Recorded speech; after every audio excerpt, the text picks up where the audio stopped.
And there it is right there. There it is. What's this on my chest? There it is right there. Good day to you. Good to be you. I really do need to lose some weight. You know, anytime I see myself on the screen, I'm reminded that I need to lose some weight. Good day to you. Good to be in your company and all that. Good day to you. Good to be in your company. And how are you? Hope you're having a gloriously wonderful day so far. And the glory of the day continues for spending time in the company. Yeah, I'm trying to do multitask, you know, that's why you hear my voice faltering somewhat. Uh yes, I hope you're having a great day anyway. So all of that. Hope you're having a great day. You know, we must always wish ourselves well before we get into the cut and thrust of it. But yeah, hope you're having a great day. There's not an abundance in the news cycle. So we'll be speaking to the Osun State elections. We'll be speaking to that certainly. We'll be speaking to Omoyele Sowore coming out to run public commentaries. And then if anybody knows what's going on with the Okoyes, we can speak to that as well. I'm not especially in that space. I don't really follow a lot of these alleged celebrities. You know, I don't actually even consider anybody a celebrity in Nigeria. The only people I consider to be celebrities in Nigeria are Fela Kuti, Sonny Ade, Ebenezer Obey, and Abat Ogunde. So outside of those, happy Sunday to you, Abe. Outside of those, like those sort of people, I don't. What makes very daft man a celebrity? What makes it? Or this Okoye people? You know, I don't know their music. P Square, they call themselves. I don't know their music. I've never, and I'm not even trying to be like some old comedian or trying to be alternative or what. I don't know anything about these people. This one, P square, D square, X, get lost. I don't care about these people. So they don't mean anything to me, and I don't really follow their storyline. I follow the politics, and then I follow the old school music. Maybe that's a generational thing. Maybe I'm constricted by age or whatever it is. But I don't. I used to listen to a little bit of Davido once in a while, and that's the extent that I enter into contemporaneous time. So if anybody knows what's going on with the Okoye people, I don't even know. I know they are fighting over something, but I don't know what they are. Almost certainly money. I suspect it will be money, but there's no time. I see it all over the timelines that they're in court, and a lot of people just having commentaries on it. I know nothing about these people, and I care very little about them, but they're in the public consumption. I've not heard chop my. Look. I swear to God, I cross my heart, Abe. I have never heard a song called "Chop Money." I have never heard it. I swear on my life, I've never heard a song called "Chop Money." And please, dear God, let me never hear a song called "Chop Money."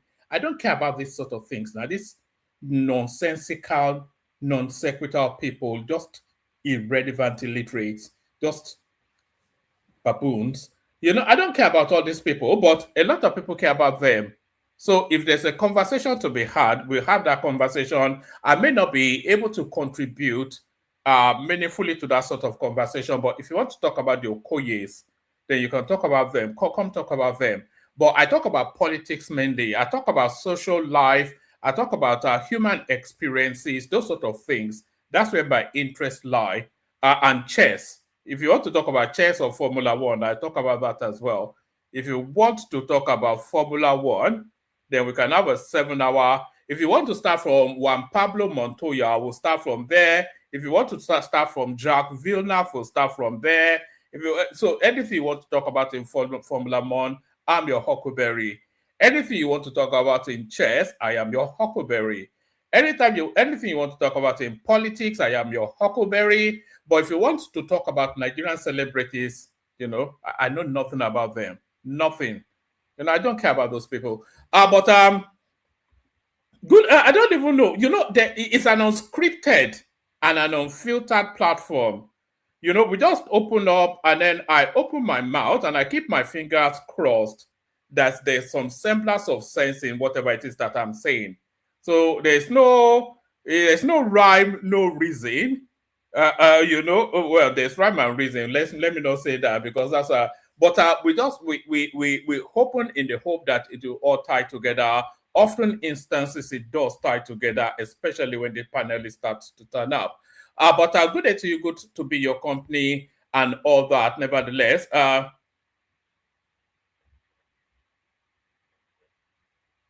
yes, I used to play Scrabble back in the day. Actually, I used to be quite good at Scrabble. I don't play. I have to go and buy a set actually, maybe for my kids, just to improve. Yes, but yes, playing chess all day. Yes, that's something I can put my hands up to. But good that you go to be your company and all that. So we go again as we often go. I would say as we always go because one of the reasons why we don't come out as often is that the news cycle doesn't really excite. There's nothing that excites in the news cycle, even though we're less than 6 months away from elections.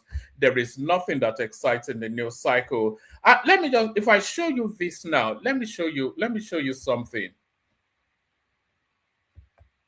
Let me put this on the screen. So if you've ever wondered where I get my news from, I often get it from this thing on the screen right here. It's called News Now. News Now, and this is the Nigerian page.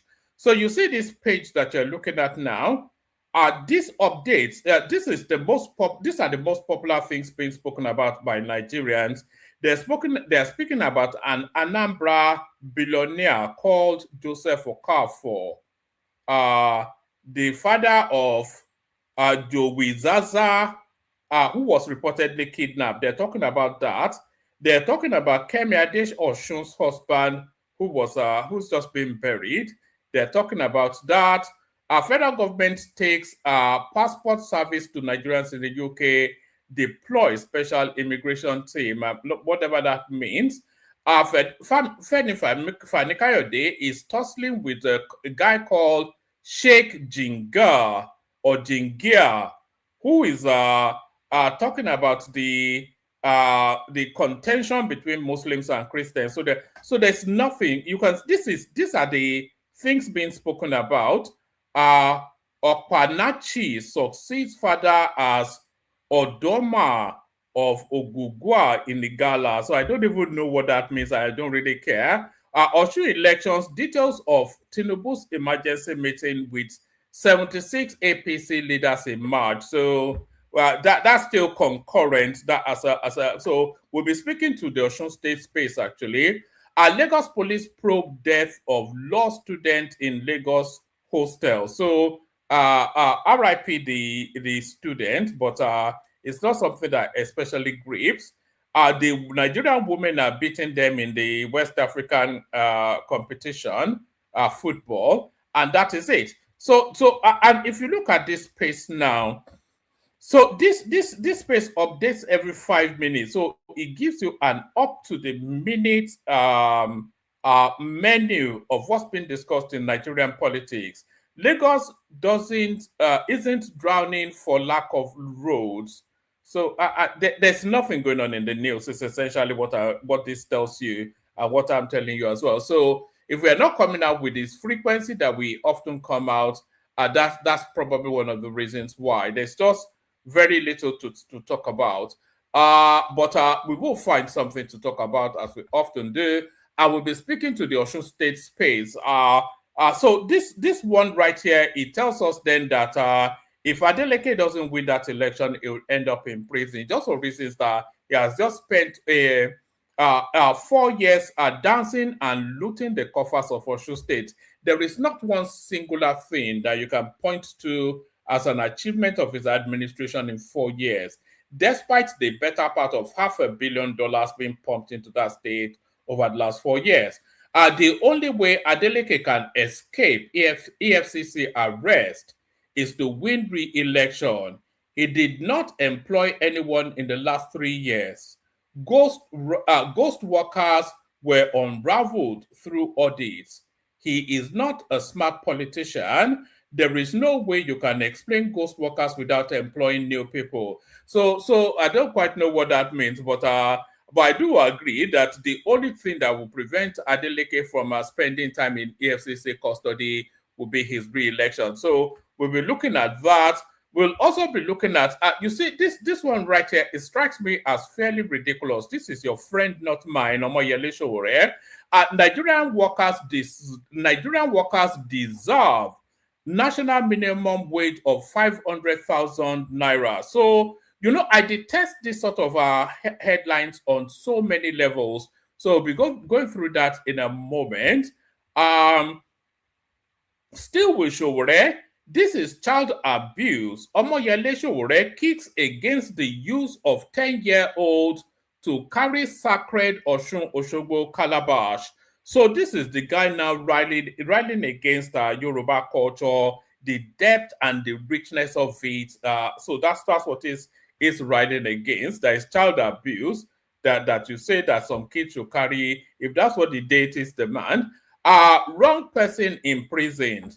Truth will surely come out. This is Simon Ekpa. So a lot of you may not be aware, but Simon Ekpa is now in the throes of his court case in Finland. He's now being prosecuted. Let me see. Can we actually hear him speak? Let's see if you can hear him speak. Let's whatever it is, the cross-dresser from Finland, as we like to call him here. Tell me if you can hear the volume on this one. We thank you all. We thank you. We love our PM. We love our PM. I'm very confident that the truth is going to come out. And they will know that the wrong person has been in prison. Nigeria government are the one responsible for the killing of our people, and they should be held responsible for that. I am here because of the life of my people, and we are not giving up. All right. So that's Simon Ekpa. Still, I'm surprised that there's still defiance in his voice. Actually, you would have thought that he would have learned to be a bit more contrite. So the contrition that we are in anticipation of still not showing in Simon Ekpa's voice. But that's really all I've spotted in the news cycle, unless anybody else has anything of any significance. So this session is like a bring your own sort of a session. But if you find anything in the news cycle, just send it to my Instagram. Then we'll incorporate it into the session. But like I said, there's not an abundance. But that shouldn't really prevent you from clicking on the like button. Click on the like button if you would, please. That shouldn't prevent you from subscribing. Subscribe if you would, please. Share the links as well. So share the links as well. So let's start it off, kick it off with this one. So we start in a slow tempo and we'll build it up to a crescendo. The crescendo will be the Omoyele Sowore thing. Yes. Oh, have you guys been seeing all these clips making the rounds of these vandals from the north breaking up bridges in Lagos State and trying to pick out the steels? These people are chopping up bridges. Let me show you an example, actually. You may say, welcome to you pack the tea, they break this one, they break the wall. You say they pack the tea. See what they take you on. God go punish. Eddie Mu Emma Jolo. I say, Baba,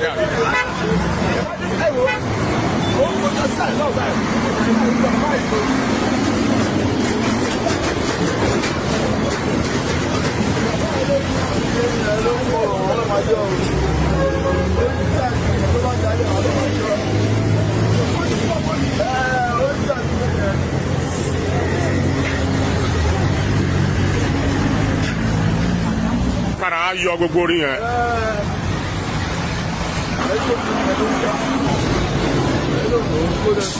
Ojú ni ẹni ẹsẹ̀ tó bẹ̀rẹ̀ tó lu ara.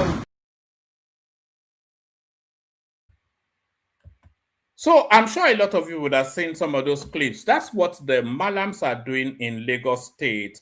They are breaking the concrete of all these bridges, are to access the steel within the bridge so that they can pull the steel out and go and sell that for scrap. If the bridge collapses and people die, they don't care. They are from Sokoto, they'll just go back to Sokoto. I've always said that not everybody should be allowed in Lagos, especially the northerners. I've always said that before you allow the northerners on the streets of Lagos, you have to quarantine them in some special place and make them go through like a 6-month orientation to teach them how to live amongst civilized human beings. Because the northerners don't know how to live a civilized life, and the southwesterners don't know how to live an uncivilized life. You know, in fact, most Nigerians, most people from other regions should actually be made to go through that orientation process if they are coming into especially a place like Lagos. You are coming from Abakaliki to come and live in Lagos. Why now? What level of perception, what orientation do you have? You know nothing, you've not experienced anything, you are not enlightened, you are not educated, you're very, all of these people, they should be quarantined into some special camp. The people from places like Abakaliki and all these Jalingo and all those sort of God-forsaken backwater places, they should be quarantined into some sort of camp made to first to check that they're not bringing any disease into Lagos, and then more importantly to make them go through a 6-month orientation process in order to upspeed them on how to live among civilized people before they are allowed on the streets of Lagos. Can't just come from Jalingo, you come from Bauchi to come and live in Lagos, spitting on the streets, defecating everywhere, breaking up bridges to access steel, all this sort of nonsense. We don't, we're too advanced now. We're too advanced. Anyway. All right, and I'm not even apologizing for that. This is based on the antecedents of those people. Anyway, let me not go too tribal or too ethnic. So yes, let's start off with this one. Actually, tell me if you can hear the audio on this one. We kick it off with this one. Davido's uncle, Governor Adeleke, we don't want to believe all these things we are hearing about Osun State. Guys, listen to the corruption going on under Davido's uncle's administration. Listen to this. But you have one single account, Sheon, one single account, taking 962 salaries per month. One single account linked to only one BVN and one name and one bank account, taking 962. In fact, there was a particular account that had... I want you to listen to what this lady is saying. I want you to listen to it. So what she's actually, they're talking about ghost workers in Osun State, because Osun State, of course, is the bastion of corruption. It's one of the worst places. That governor of Osun State, it should not even be allowed to live life unsupervised. Never mind being in governance of anything. This is a guy that cannot even function on an individual level, being in charge of a state. So I want you to listen to what that lady is saying right there. She's talking about the civil servant structure in Osun State. And then she's telling us then that there's one singular account, which is meant to be the account of an employee, the account of a civil servant, that has about thousands of... Listen to her again, actually. Let me scroll it back. It's quite alarming. But you have one single... We don't want to believe all these things we are hearing about Osun State. Guys, listen to the corruption going on under Davido's uncle's administration. Listen to this. But you have one single account, Sheon, one single account, taking 962 salaries per month. One single account.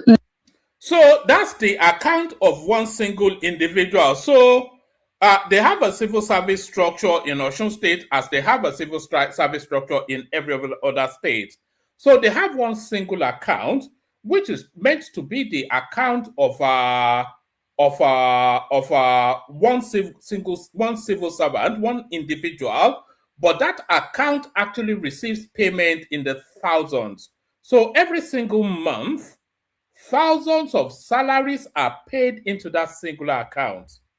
So what circumstances justifies that? What logic underpins that? What reason makes that reasonable? How is that explained?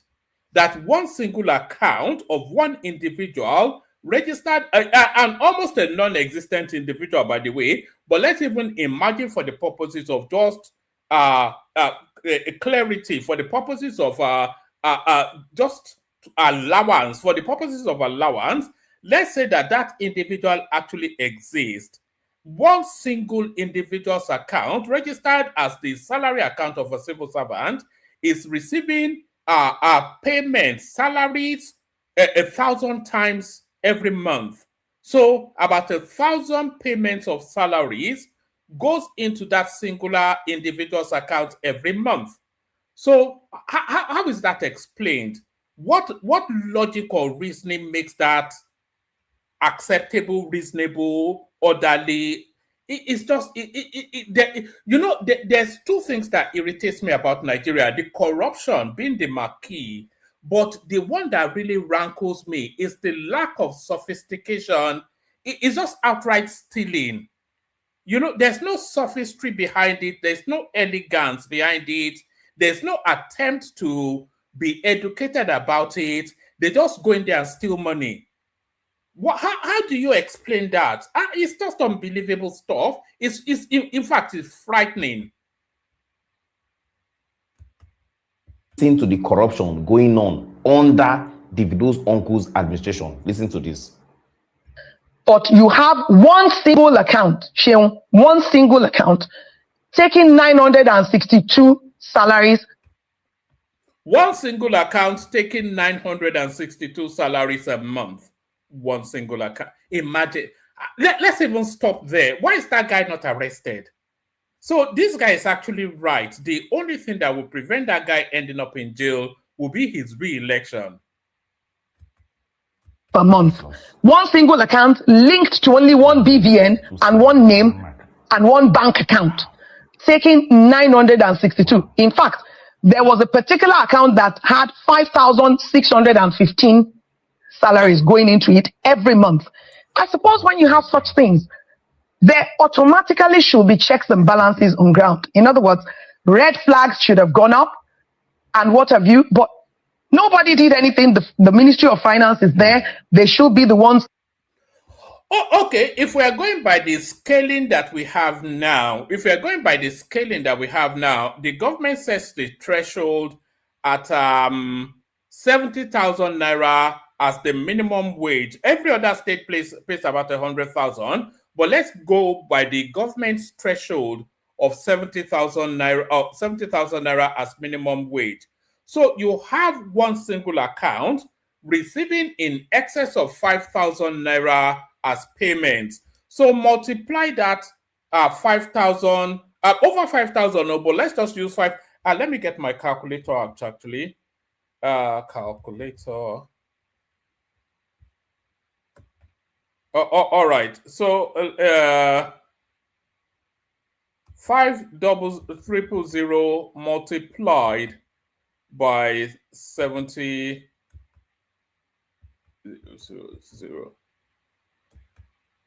So you have one single account getting well in excess of 350 million naira every month. Every month.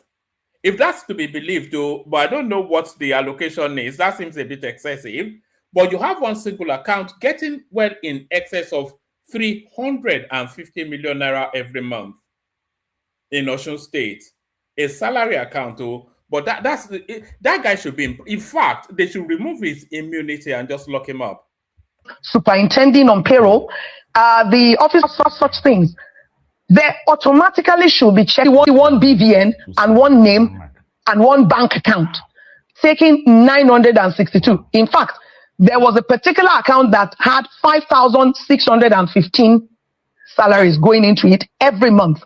I suppose when you have such things, there automatically should be checks and balances on ground. In other words, red flags should have gone up and what have you, but Nobody did anything. The Ministry of Finance is there. They should be the ones superintending on payroll. The Office of the Accountant General is there. The Office of the Human Resources is there. How would you look at people getting paid?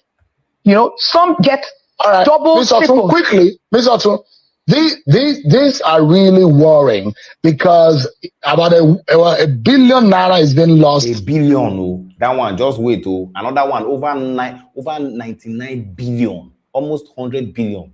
Listen to this one. And he said he was establishing a new airport in his town, Ede, to now make it worse. Airport. He awarded the contract. This is a CAC. They're establishing an airport in Osun State. An airport in Osun State. What's the geographical mass of Osun State? What's the geographical mass? What's the population size of Osun State? What is the population of Osun State? So about 3.5 million there. What is the economy of Osun State? So about 3.5 million people there. It's based. The economy of Osun State is based largely around cocoa, cassava, millet, cashew, and banana. Cocoa, cassava, millet, cashew, and banana. 3.5 billion population. What is the need for an airport there? I mean, what are we doing in that country now? And this has been going on for decades on end. You know, the monies, oh God, man.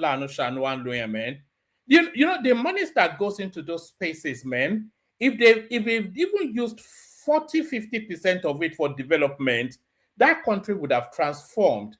These people have no mercy. No mercy. You are using one singular account to steal 350 million naira, and you are building some phantom airport. That airport will never be, not an airstrip. Oh. So you can somewhat justify an airstrip because there's a huge divergence, there's a huge chasm between an airstrip and an airport. You know? So an airstrip is essentially for commodities to quickly ferry commodities in and out of a particular location. An airport is more for like a commercial movement, etc., etc. So this guy is out of all of the needs of Osun State, he has identified then that Osun State having an airport is the most pressing, most paramount of all of the things that afflicts that space. And that airport, of course, would never ever come to light in Ede. An airport in Ede. Can you imagine that? Just pause for a moment and reflect now. An airport in Ede. It's wild. And by the way, Adeleke doesn't stand alone or unique in that. Oh, the whole of the northern space is exactly that. You go and ask Bala Mohammed that what has he done for his people? He will tell them that he built a fantastic secretariat and an excellent government lodge. How is a secretariat and how does that elevate the people out of poverty? How does that enhance the economy? This is what we see. It's just a wild country. Nnamdi Kanu is right. That country is a zoo. Salaries going into it every month. I suppose when you have such things, there automatically should be checks and balances on ground. In other words, red flags should have gone up and what have you, but nobody did anything. The Ministry of Finance is there. They should be the ones superintending on payroll. The Office of the Accountant General is there. The Office of the Human Resources is there. How would you look at people getting paid? You know, some get double, triple. Quickly, Ms. Otto, these are really worrying because about a billion naira is being lost. A billion, oh, that one, just wait, oh, another one, over 99 billion, almost 100 billion. Listen to this one.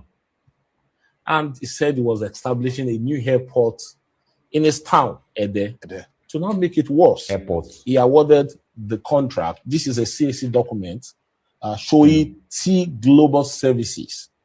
It's registered as an interior decoration services. The RC number is Interior 186. Okay, so you know, these are documented things, by the way. These are not speculative. The woman speaking is from the Human Resources Department of Osun State, so she has access to that information. The guy speaking now, the woman that spoke prior, she's from Human Resources in Osun State, so she has direct access to the payroll activities of Osun State.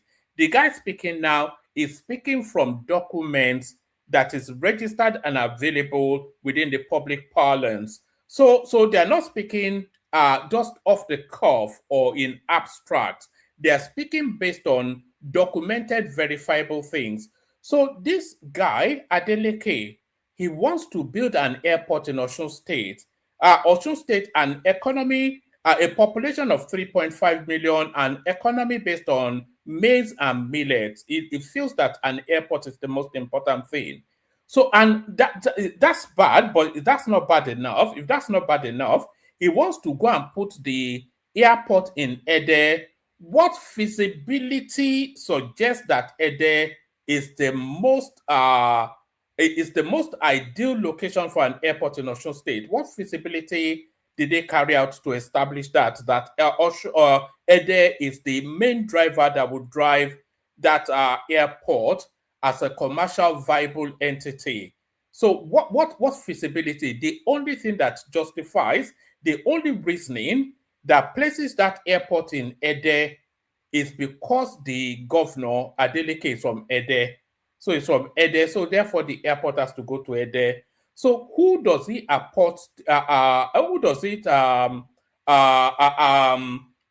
he appoint as the contractors? Who does he contract the airport building to? Is it Julius Berger? Julius Berger are not noted for building airports. Is it High Tech? High Tech are not noted for building airports. Is it the Chinese? The Chinese can do it, yes. No, he ignored all those because they're not competent. He awarded the contract for building an airport in Ede, his own hometown, to an interior decoration firm. Maybe they do interior decoration. It's all building and contract. It's crazy. What we're doing in that country is crazy. It's craziness. It cannot go now. We cannot allow it. It's crazy now. We laugh over it and we dismiss it. That it's just Adeleke now. Nobody say that they steal money. It has to stop at some point now. Pause and reflect on it. Look at what this guy is doing. That state is hemorrhaging due to lack of a facilitation. There is nothing at all that insulates the life of the people. There is no meaning. It's an agrarian community. What do you do for an agrarian community in order to elevate them and create wealth and a decent life? What do you do? I am not a governor, but the one thing I know that you do for an agrarian community is to create infrastructures that brings that agriculture to wealth. So we're talking about building roads into the interlands so that the products can come out of the interlands and then get to the markets. That's the most paramount. And then creating value-added opportunities. So if they are doing cassava, then put like a industrial hub quite near to where the cassava is, so that they can add 2 layers of value to the cassava, maybe turn it into gari, and let that gari get very quickly to Ibadan, to Onitsha, this is what generates wealth for people like that now. Of what use is an airport in Ede to the Osun State people? We can't carry on now. It's just it's not right. It's not right. And we just say it's unbelievable. We just guffaw and we roll our eyes and skim over it. It's too much sometimes, man. It's just too much. It's too much. 1,615 salaries going into it every month.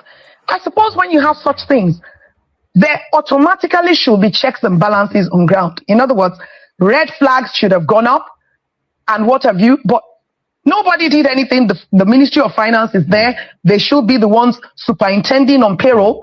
The Office of the Accountant General is there. The Office of the Human Resources is there. How would you look at people getting paid? You know, some get double, Ms. Otun, triple. quickly, Ms. Otun, these are really worrying because about a billion naira is being lost. A billion, oh, that one, just wait, oh, another one, over 99 billion, almost 100 billion. Listen to this one. You see that 99 billion that this guy just mentioned there. So that money is not available to Osun State. So this guy would have gone to borrow. He will use the resources, the assets, the FAC allocations, and all of these things as collateral, as the capacity to pay a loan. Then they are going to the financial markets to access that money, 90-something billion naira to build an airport in Ede. That airport will never go beyond the carcass until he leaves office. And then the next one will come in and start to probe him.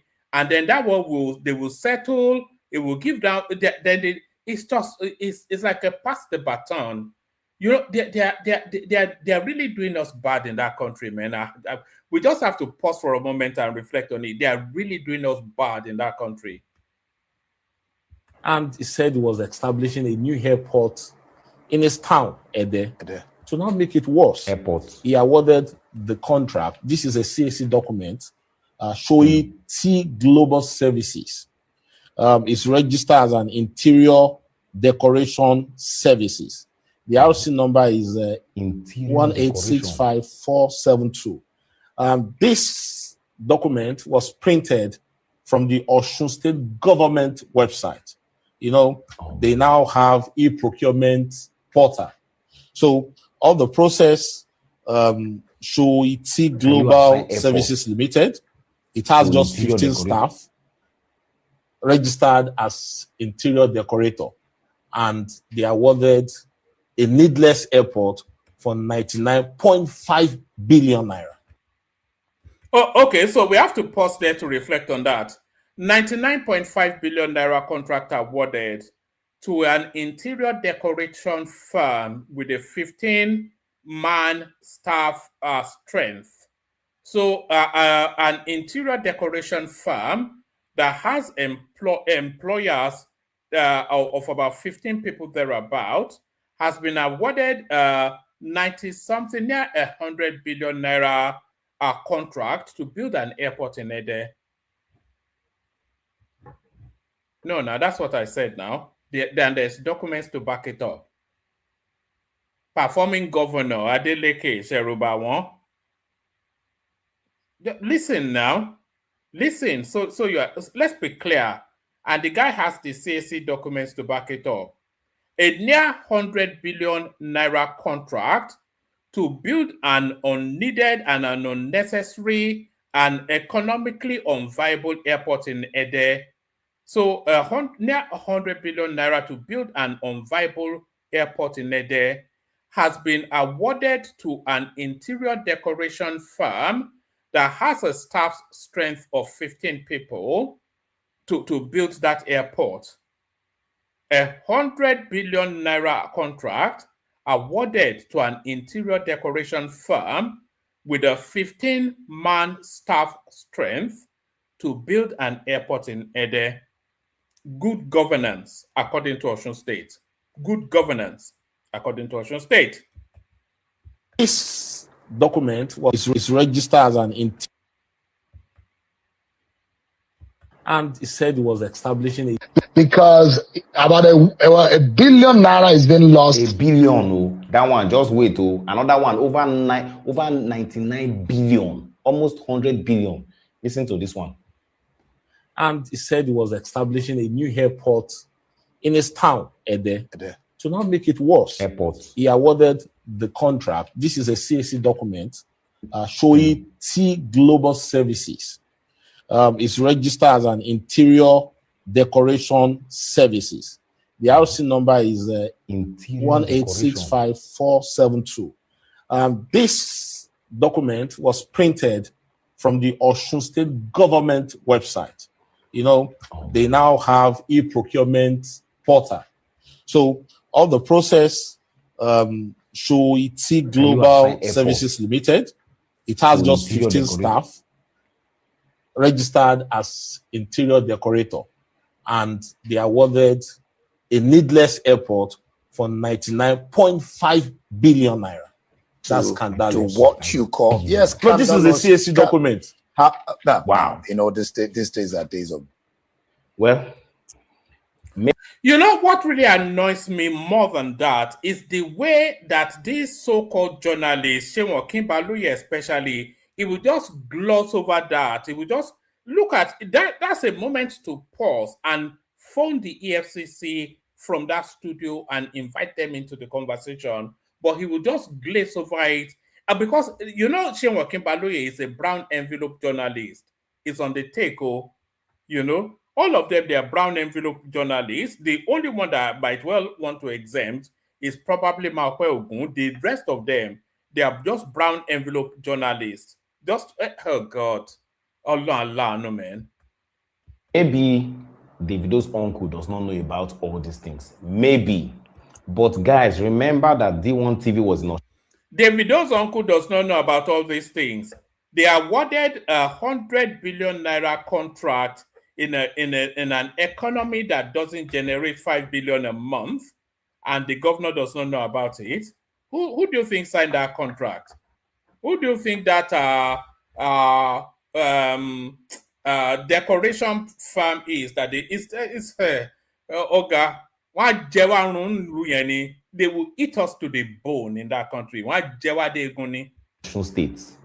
Last month, we were on Osun State. The entire team ran proper interviews with the people of Osun State, and they were so unhappy. When I posted it, many people from 30BG, they were insulting D1 and everything. And the reason why I'm calling Davido in all of this is because his face and brand and name is being used as publicity for the Osun State governor, which is his uncle, Governor Adeleke. So guys, what do you think? Do you think Davido's uncle is in all of this? He knows all of this, or he does not know? Let me know what you think in the comment section. All right, I don't even need to go to your comment section to let you know what let you know what I think. I don't need your comment section. I'm telling you straight up now. If Davido's uncle does not know about the 100 billion naira contract that was awarded in his administration, so for an airport in his own hometown, if he doesn't know about it, then they should just be shot. They should just shoot him and have it done. In fact, it should be shot anyway. So that's just that. It's just, you know, sometimes we just have to pause for breath and actually look at what's going on in that country, because it's just not acceptable. We can't just wear it. It's unwearable. So from the sublime to the ridiculous, Nigerian workers deserve a national minimum wage of 500,000 naira. This is this Ijo guy called Omoyele Sowore talking gibberish as always. Nigerian workers deserve minimum wage of 500,000 naira. The American jingo that feels is the only educated man in Nigeria, Omoyele Sowore. In America, where I am, the African Action Congress AAC presidential candidate Omoyele Sowore has called for an increase in the salary of Nigerian workers. So you know there's so many things that I just off the back of the headlines. There's so many things I have issues with this sort of a position. So for you to say that actually what is the staff strength of the Nigerian Civil Service?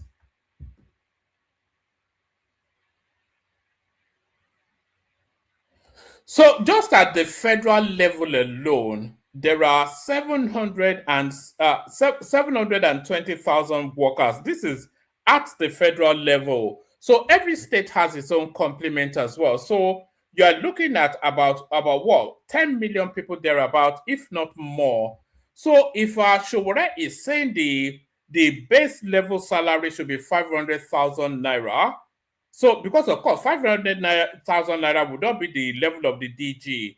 So, if the minimum wage is 500,000 naira, that is to say that a cleaner at a ministry, he or she will be taking 500,000 naira home as take-home pay. So, if that is the basis, then what will be the size of the overall budget of that particular space? But that particular, it's just the unthinkingness of it, just the brainlessness of this sort of a commentary. 500,000 naira as minimum wage. 500,000 naira as minimum wage. So a cleaner takes home 500,000 naira. If the cleaner takes home 500 naira, what does the secretary take home? You know, the secretary has to take home 600-700. And then what does the supervisor take home? 800. The manager takes 1 million. The DG takes 5 million. You know, it's just the lack of brain. They just come and this is a semi-illiterate guy anyways. It's an Ijaw man. What would you expect? Nigerian workers deserve national minimum wage of 500,000 naira. This is Omoyele Sowore. The African Action Congress presidential candidate Omoyele Sowore has called for an increase in the salary of Nigerian workers. He asserted that workers should be paid 500,000 monthly. Our correspondent reports that he shared his thoughts in a statement posted on his verified X handle on Friday. The human rights activist charged Nigerians to vote for leaders who genuinely want the betterment of Nigerian workers, not those who have consistently treated workers like enemies. His remarks stem from the 500,000 new minimum wage demand by the Nigerian Labour Congress NLC and the Trade Union Congress TUC. Both unions made the demand at the Nigeria Right for Workers Summit held on Thursday in Benin, Kebbi, the capital of Kebbi State. Reacting, Sowore said, "Oh, finally, it is encouraging that the leadership of the NLC and the TUC have finally arrived at the same position the African Action Congress adopted a long time ago. Nigerian workers deserve a national minimum wage of no less than 500,000 naira. The demand is both necessary and long overdue in the face of the country's economic realities and soaring cost of living. Now that there is consensus, the focus must shift from declarations to action. Let's unite and fight until Nigerian workers receive a living wage of at least 500,000 naira. So that's Omoyele Sowore right there, just hopping. Although he's always said that, so I'm not going to say he's hopping on that train, but it's the lack of brain. So the Nigerian worker does not need 500,000 naira as a minimum wage. No. And anybody suggesting that should immediately be thrown in the bin.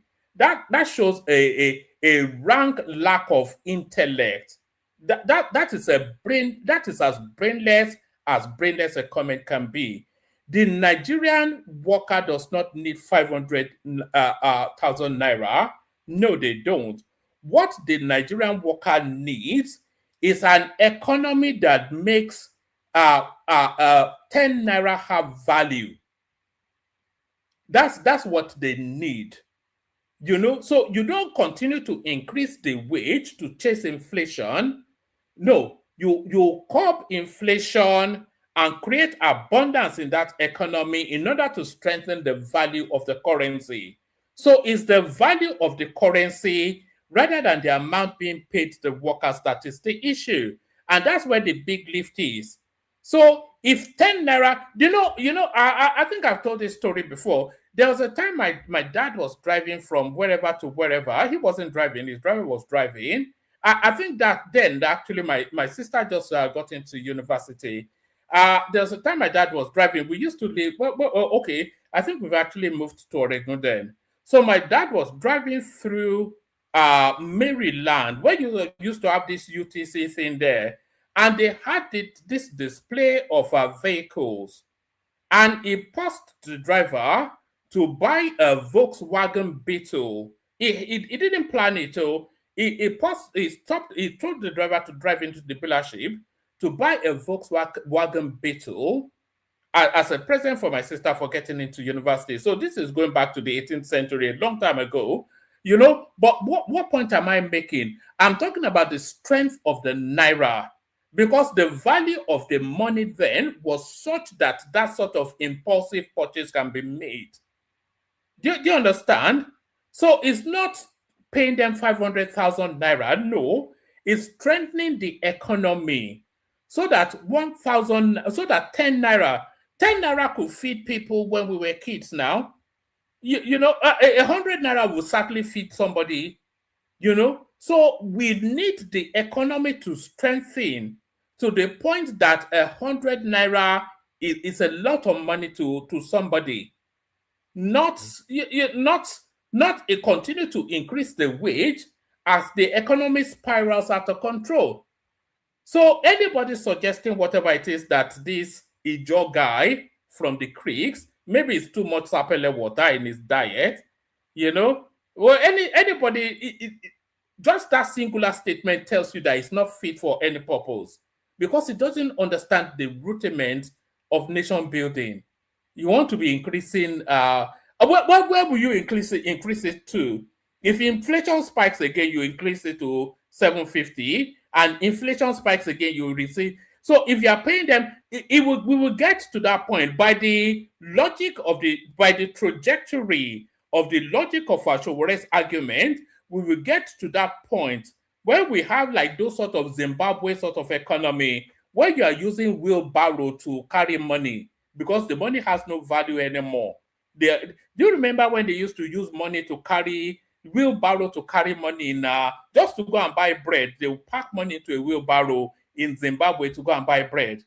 You know, it wants to increase the minimum wage, not understanding that if you strengthen the value of the economy, which is to strengthen the value of the currency, then you don't need the increment. This guy has no, you know, this is why I always disregard this guy. He's just as retarded can be. Just a total retard. Still on the retard, Omoyele Sowore. This is child, and by the way, Omoyele Sowore is an Ijoma, no? So maybe it's on that prism that is attacking Yoruba culture. This is child abuse.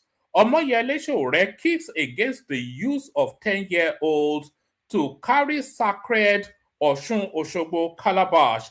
So it's the deities that actually pick, and it's a privilege and a blessing, by the way, for an individual or your child to be pricked for this particular opportunity. But this guy, of course, he doesn't understand Yoruba culture because, of course, he's not Yoruba. He's an Ijo man from the creeks.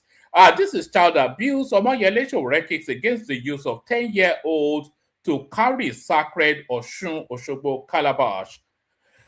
Human rights activist and presidential candidate Omoyele Sowore has strongly criticized the choice of a 10-year-old princess Alimot Oshunbunmi to serve as the Aruba calabash carrier at this year's Oshun Oshogbo Festival, held today, the 7th of August.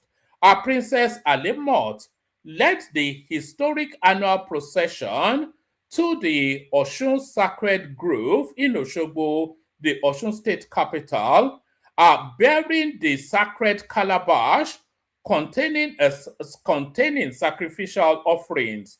Whilst festival organizers celebrate the milestone as history in the making, due to her being the youngest individual to ever fulfill the role, the development has sparked intense public debate regarding child rights. Sowore publicly condemned the act, arguing that a 10-year-old is a minor who lacks the legal or emotional capacity to give informed consent for such demanding religious ritual. So yes, because this is him doing American jingle, because he's the only one that has ever gone to America, is the only civilized human being that Nigeria knows, is the only one that has an education. He went to an Ivy League university as it continues to laboriously tell us at every single opportunity. So it's the only one that is educated. Maybe it's the only one that is educated in his clan. That's why he feels that he occupies a unique space. But yes, a 10-year-old is a minor, yes, and they lack the legal, but the 10-year-old, he has, whoever the 10-year-old is, has a legal guardian that makes those decisions on their behalf and in their best interest. And the legal guardian, the legal authority that vests over a 10-year-old will be the parents. So the parents would have made the informed decision that this is what is in the best interest of their child. Unless, of course, they are telling us the child is an orphan, which they have not told us. They have told us she's a princess. And for a princess, then there's some, not only is there parenting, but parenting of a high standard. So on what authority then? This guy is just some semi-illiterate something from Sowore publicly condemns the act, arguing that a 10-year-old is a minor who lacks the legal and emotional capacity to give informed consent for such demanding. There are 10-year-olds doing all manners of activities. They play sport at a competitive level, but they lack the legal or emotional capacity to make those decisions. Our 10-year-olds are in beauty pageants. They lack the legal or emotional capacity to give informed consent. But the people, they are guardians because they are words of somebody. So their guardians then act in breach of that authority to make the decisions in the best interest of that child. But these are all of the things. But the guy has been to America, and we Nigerians are savages. Therefore, he has to civilize us with his American jingle. Sowore publicly condemns the act, arguing that a 10-year-old is a minor who lacks the legal or emotional capacity to give informed consent to such demanding religious ritual. He said, a 10-year-old cannot make an informed decision about accepting a lifelong cultural responsibility. Placing such a burden on Princess Alimot Oshunpomi and celebrating it as making history during the Osun Osogbo festival is a serious issue about the child's right and welfare. Our culture is an important part of our identity, but no tradition should place obligations on a child who, even the British royal family, they place burdens on royal princes and dukes. They carry out responsibilities outside of their legal capacity to consent to. The Japanese royal structure does that. The Malaysian royal structure does that. Every royal structure, the Arabian royal structure does that.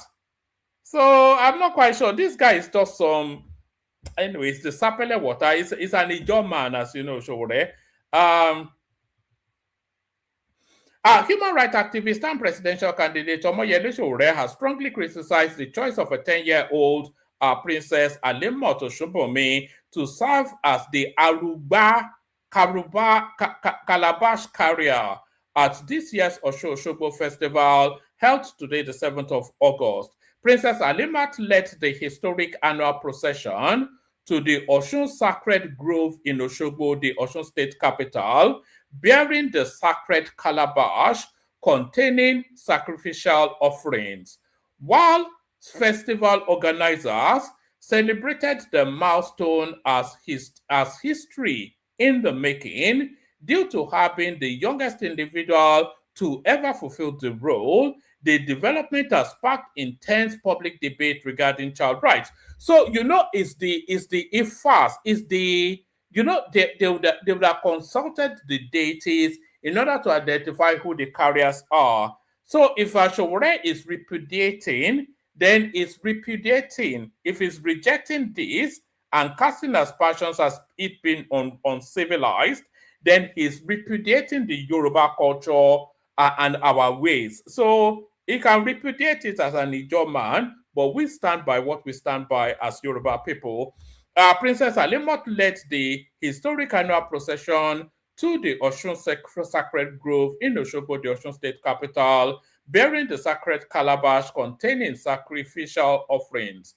While festival organizers celebrated the milestone as history in the making due to her being the youngest individual to ever fulfill the role, the development has sparked intense public debate regarding child rights. Sowore publicly condemned the act, arguing that a 10-year-old is a minor who lacks the legal and emotional capacity to give informed consent to such demanding religious rituals. He said, a 10-year-old cannot make an informed decision about accepting a lifelong cultural responsibility. Placing such a burden on Princess Alimat Oshunpomi and celebrating it as history in the making during the Osho Osogbo Festival is a serious issue about the child's right and welfare. Our culture is an important part of our identity, but no tradition should place obligations on a child who is too young to give meaningful consent. Our culture must evolve with our understanding of children's rights and dignity.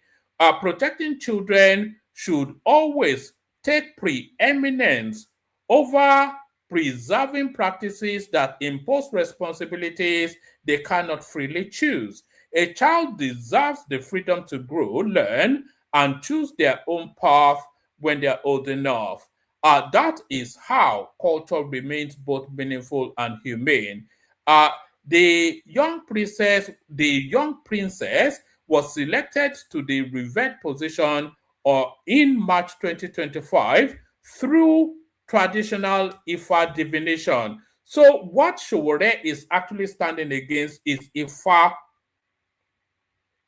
So what Sowore is standing against is Ifa, and Ifa is the very underpinning of the Yoruba civilization. So in essence, what this Ijob man from the creeks, Sapele water from wherever it comes from, Sowore, what is standing against? And this is not the first time, by the way. Do you remember during the last cycle of electioneering, when they were campaigning, he went to Ife and he refused to bow to prostrate to the Oni, telling us that the Oni was just a man and he cannot prostrate to the Oni. So this is what I can bring you the clips if you want to see. So this guy has form in terms of trying to disparage the Yoruba culture and what we stand for. But we will see how that pans out for him anyway. The young princess was selected to the revered position in March 2025 through traditional Ifa divination. She succeeds the former Aruba Oshuntomi Ewatomi, who retired from the post after a 12-year tenure following her marriage. So there it is right there. So, this girl has been singled out for a golden opportunity in life, and this Sapele Water guy wants to stand in breach of that. I think that's enough, actually. I'm not quite sure that I have anything else. Do you want to speak a little bit about Simon Ekpa? Have we done the Simon Ekpa bit? All manners or nothing waiting Musa. I know they see for gates. Is that what the saying is? Where's the Simon Ekpa one? Is it? Okay. Where's that Simon Ekpa clip?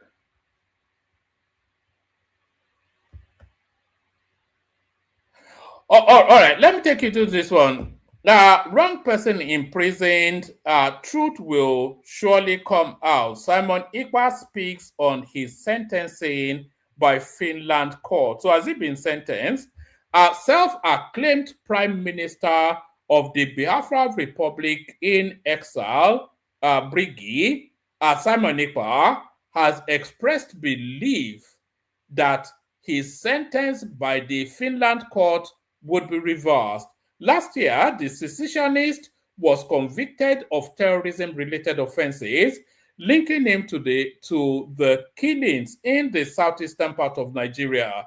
On September the 1st, 2025, he was sentenced to 6 years in prison by a Finnish district court. However, speaking with some Biafra agitators during his appeal, during his appeal hearing proceedings on Thursday, Iqbal said the wrong person is imprisoned and the truth will soon surface. He said, I am very confident that the truth will come out. They will know the wrong person has been imprisoned. So, no, the Finnish government will come and grab Tinubu and play and use. Like I said, the Nigerian narrative is a case of nothing where Musa face, where Musa eye, they see for gates. All right, I think that's enough from me. Let me play the Kegite music. I'll send the link again. Anybody that wants to come in, come in. If you want to come in and either discuss what we're discussing or you have any other topic, like I said, there's not an abundance in the news cycle. But if you want to come in and discuss what's already been fleshed out, or you have other thoughts on any ideas, then come in. I'll play the Kegite music, then we'll see what happens after that. Only water, only water, where they see ma. Water, only water, where they see ma. Hapa o naido, hapa o naido. Hapa you don't come o.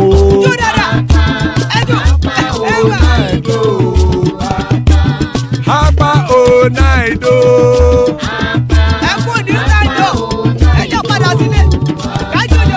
Oro kẹ̀kẹ́ ẹlẹ́mù yé o. Ilé sọ́dí kẹ̀kẹ́ ẹlẹ́mù ré o. Bobby master kẹ̀kẹ́ ẹlẹ́mù ré o. Chief Wáìlà tí kẹ̀kẹ́ ẹlẹ́mù ré o. Eruku lẹ̀lẹ̀ ẹlẹ́mù dé. Eruku lẹ̀lẹ̀ ẹgbẹ́ ẹlẹ́mù dòde ojàre o. Eruku lẹ̀lẹ̀ Ghana ti dé ẹgbẹ́ bọ́dì o. Ọmọ ẹlẹ́yẹ ẹ̀yẹ o ó dilé o. Olúyẹ̀lá ẹ̀yẹ o ó dilé o. Petro Sodana ẹ̀yẹ o ó dilé o. Petro Sodunke ẹ̀yẹ rẹ̀ ó dilé o. Ẹlẹ́kọ̀ ọ̀run mú ìní o.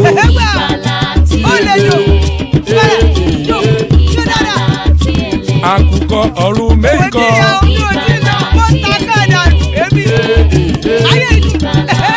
Ikú kò ní ríwà gbéṣe o.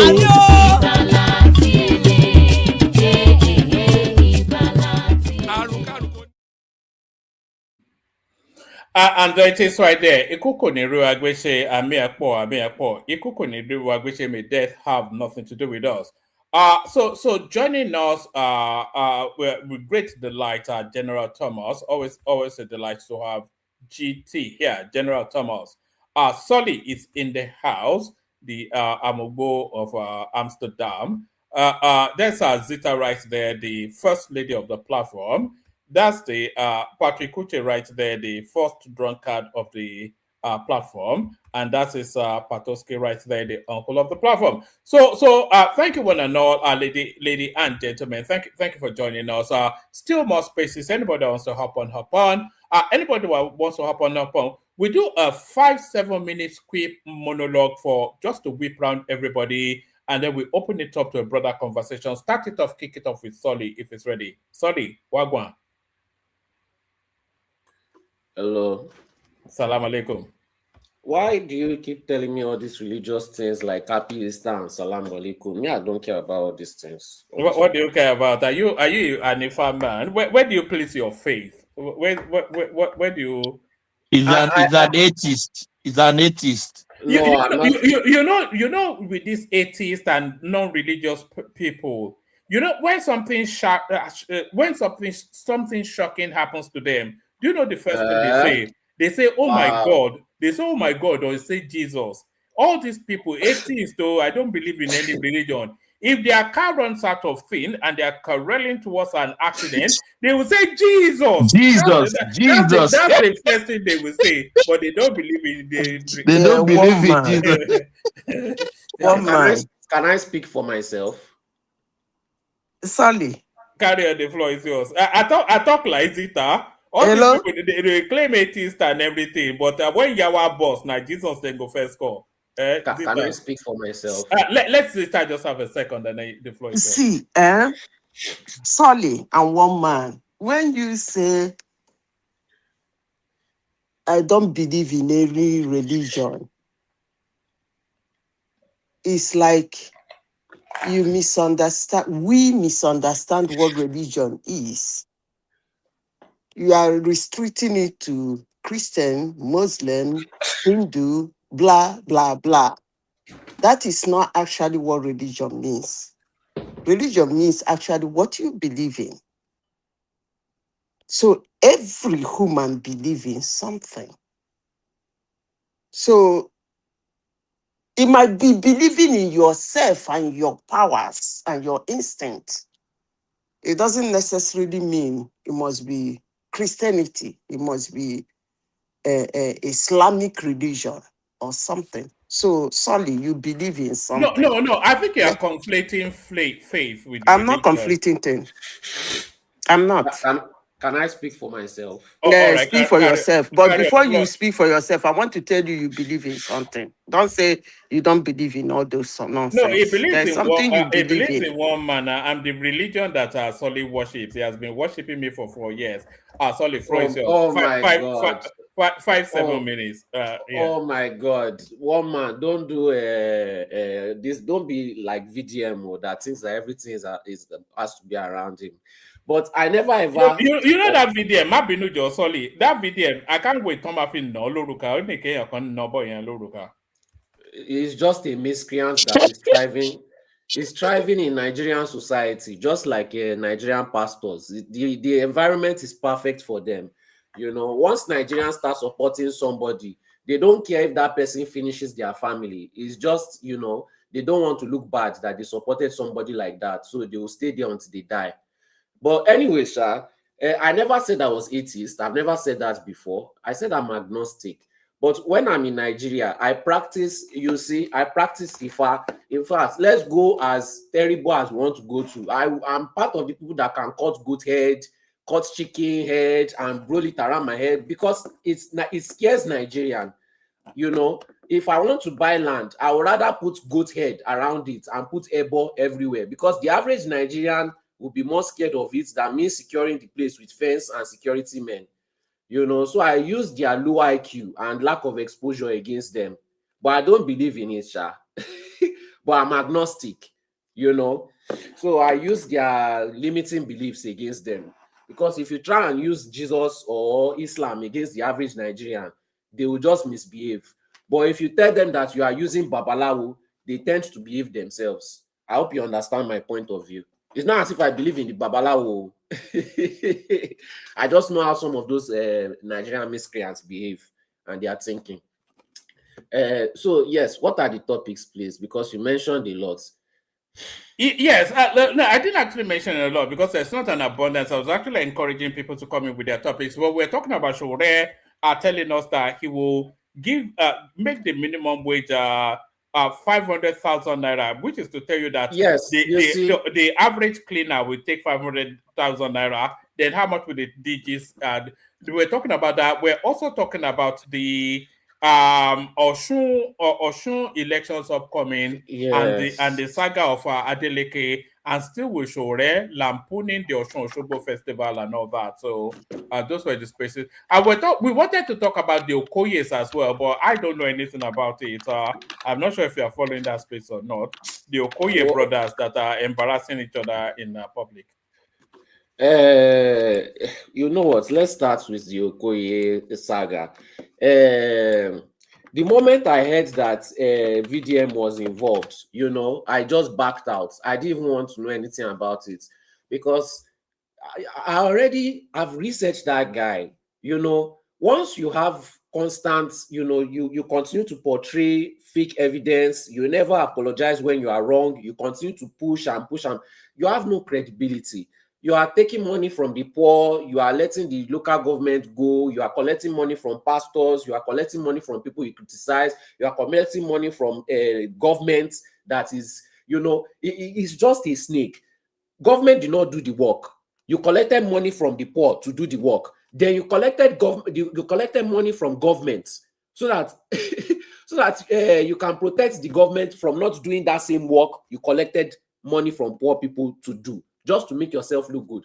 When I said that guy came to Oyo State to make Seyi Makinde look good, if you see how people were insulting me, I've been shouting that this guy is a terrible person. But the average Nigerian, once they love somebody, they don't care how you are correct. They will let that person finish it. So this very dark man, obviously now, he has been going and going with nobody stopping him. All his low IQ followers were supporting him until he got to this Okoye case. That's when everybody now realized who he truly is. My question is that, must Nigerians always follow that pattern of medicine after death? Every single time. Every time they like medicine after death. So that's why probably you've not seen me online for a long time. I will not be using my high intellect. I live in Netherlands. It's one of the most educated places. You can even a homeless man is more educated than the average Nigerian. Then I come into a Nigerian space and I'm trying to educate them, and what do they do? They insult me. Very stupid set of people. I come here, I preach about Sowore. They call me a Tinubu person.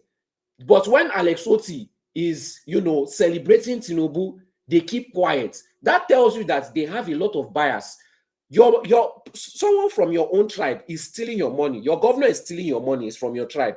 Your senator is stealing your money, is from your tribe. Your local government chairman is stealing money, is from your tribe. Your problem is somebody that is thousands of kilometers away, that you've never met before, and you will never meet, and that person has nothing to do with your governments. That is the person that is your focus. That is the highest epitome of tribalism. But because nobody challenges you for a long time, you now actually think that you are the good guy, which even makes you more dangerous to yourself and to people around you. So that intellect, I will use it for my own businesses. I will use it for my own purposes. I will not advertise anybody. Nigerians, as far as I care, they can all suffer. I don't even care. I think it was Baba that told me that I should just watch them suffer and I should not interfere. He was right. That is what white people do. They come to Nigeria, they do business, they don't care about the Nigerian people suffering. Yes, they deserve to suffer. Recently, I've been seeing TikTok. I don't know why TikTok used to suggest lives to me of different people's states. God, one man. When I'm looking at these live streams on TikTok, I ask myself, is this place still in Nigeria? I couldn't believe it was in Nigeria. These people, you look at all this, it looks like a bomb exploded. Literally. And these people have the same audacity to come and be criticizing, like it doesn't even make any sense. It's just pure hatred. That is tribalism at its peak. Tribalism will let them leave their home destroyed and be complaining about somebody that is building their own home. It's just crazy. So I left that Okoye case. Let VDM tarnish his image totally. But I know that even as bad as it tarnishes his image, you will still have Nigerian supporters. What is his name? TB Joshua and Oyakilome destroyed their images. People that knew them when they started know who they are. Those people used to go and meet Babalawo.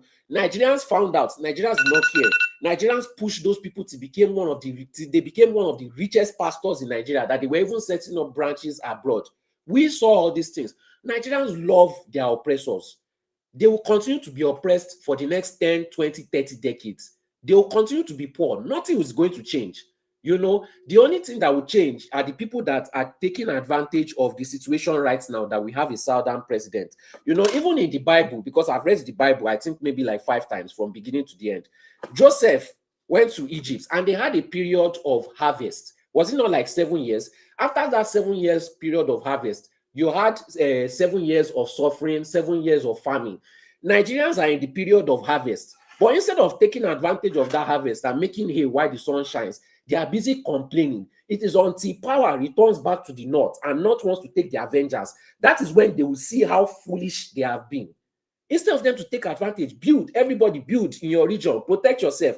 Can't they see that that's what Tinubu is doing? He may not be the best, in my own opinion, he's not the best because he has no plans for poor people, but he is securing his own investment. When you see that they are spreading out the military, they are putting state police, these are all security measures for when power eventually returns to the north, so that we'll be able to protect ourselves. You know, wherever there is wealth, it spreads like branch. So even if you don't have a good governance, where you have wealthy people, infrastructure is going to spread out eventually. You know, it is the same thing with Tinubu is investing in Lagos. When you see that UK is investing almost £1 billion, when you see Dangote is investing in all the Southwest, do you think these people will not protect their investment? Do you think infrastructure is not going to spread out in these spaces? So they are very, very stupid set of people that don't plan for the future. They are so tribalistic that they are not even trying to take advantage of the situation and protect themselves for future events. They just want to complain and complain and complain. I'm not even a Tinubu supporter.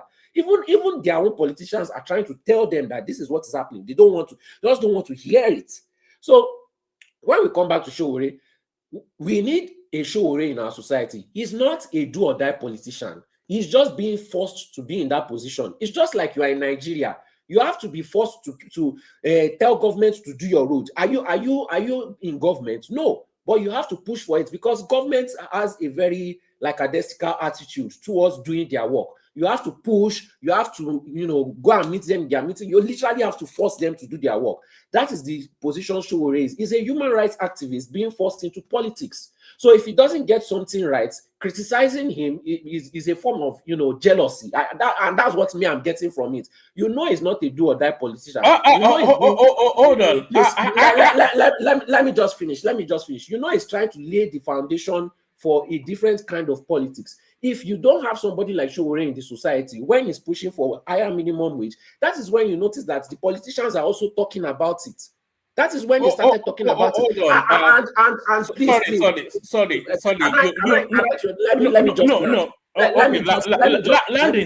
Land in 20 seconds because I want to engage with you. Before minimum wage was pushed to 70K or 100K, it was Sowore that started the push. And in a few days later, they started talking to Mr. President about it. When he talked about it again, when we spoke about the army, we can see that there was an 80% increase in the army. So you can't just say we don't need, and you will be insulting people like this. If they are not in the society, this government will not utilize some of their strategies because it is only when you complain. That is how Tinubu works. He listens to your complaints. Once you complain, he uses that to his political advantage. I've been saying this before. I said that the last few months. All right, don't worry about it. Hold on. Can I just we have to engage with you now. We like to debate. But you let me land now. You let me land. Okay, land. So we need this kind of people in the society so that the government will also work. This is how we worked in Lagos. It's not that you just keep quiet and let things happen. You have to push back to government so that they will at least do something. It's not like it's not all the local government chairman that just does their work on their own. Some of them, you have to pressure them into doing the work. It is better to get half work than no work. Thank you. That's my point. All right. Let me ask you a question and just give a direct answer. Don't parabolate. Just go straight to the question as I ask it.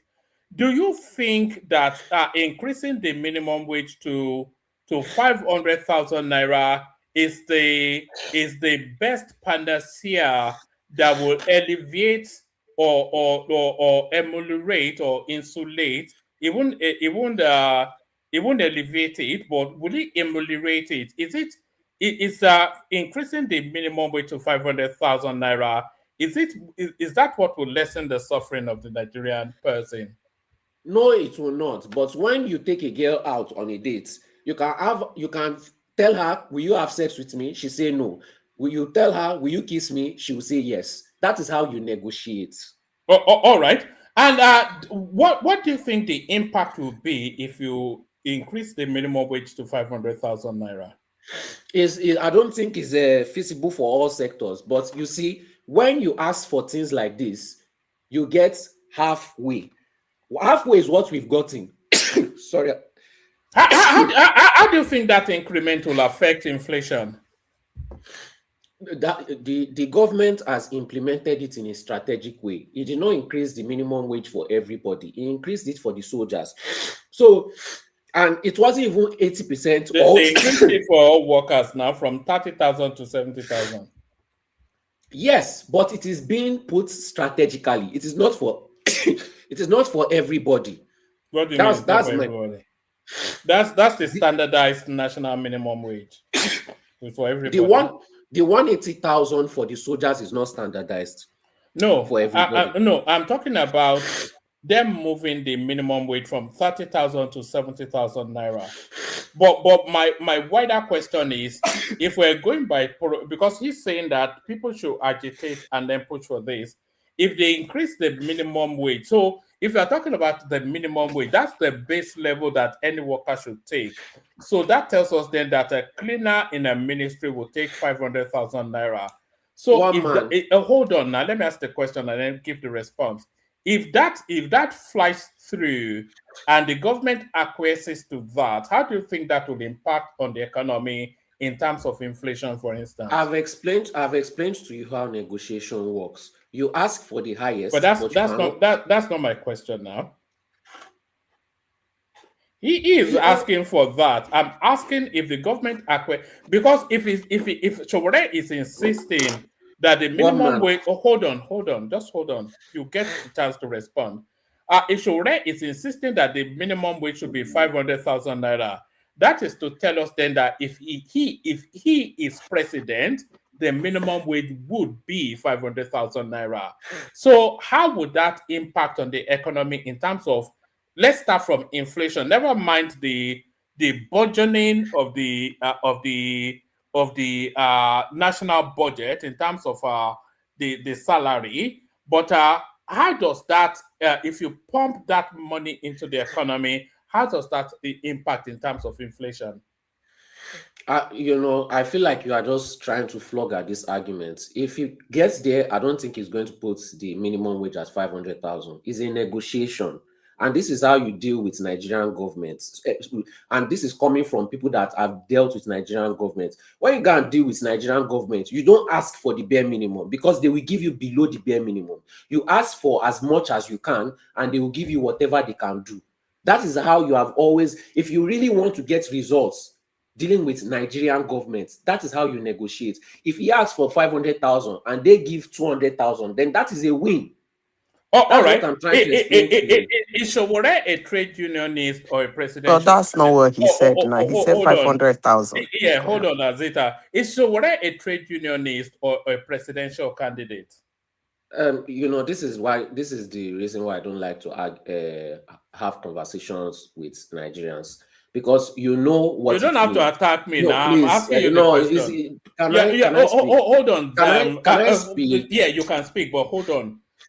Just abandon that sort of attitude. You are not anymore westernized or educated or intelligent. No, it's not about. It's not. Can about you just being hold on?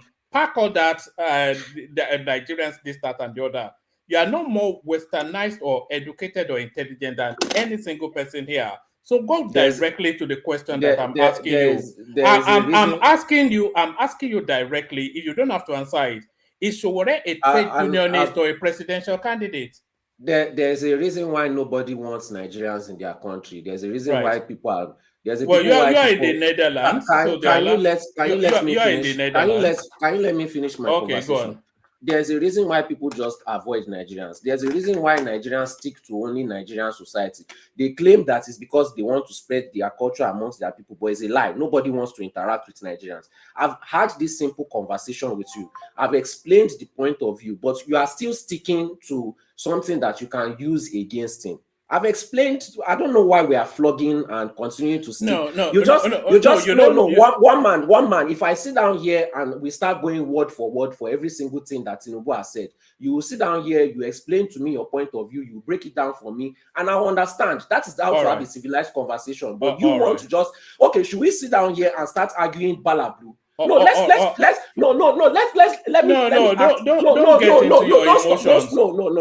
get into your emotions. You're always too getting into emotions. No. Let me act the way you are acting. Let me give you a piece of your own medicine. Please explain to me what balablu means. And don't explain it. No, we must sit down on that balablu. What does balablu mean, please? It means balderdash. No. He said Bala Blue. We must stick to just like you. We must stick to that Bala Blue. Explain yes, how Bala. No. I'm giving you a test of your own medicine. I don't want. Don't worry about your funk now. No. You asked the question. Worried. Are you asking for a response or just to talk? Nigeria don't like forget Nigerians. You are more Nigerian than I am. So don't worry about. No. You let me. You asked me what Ballad Blue means.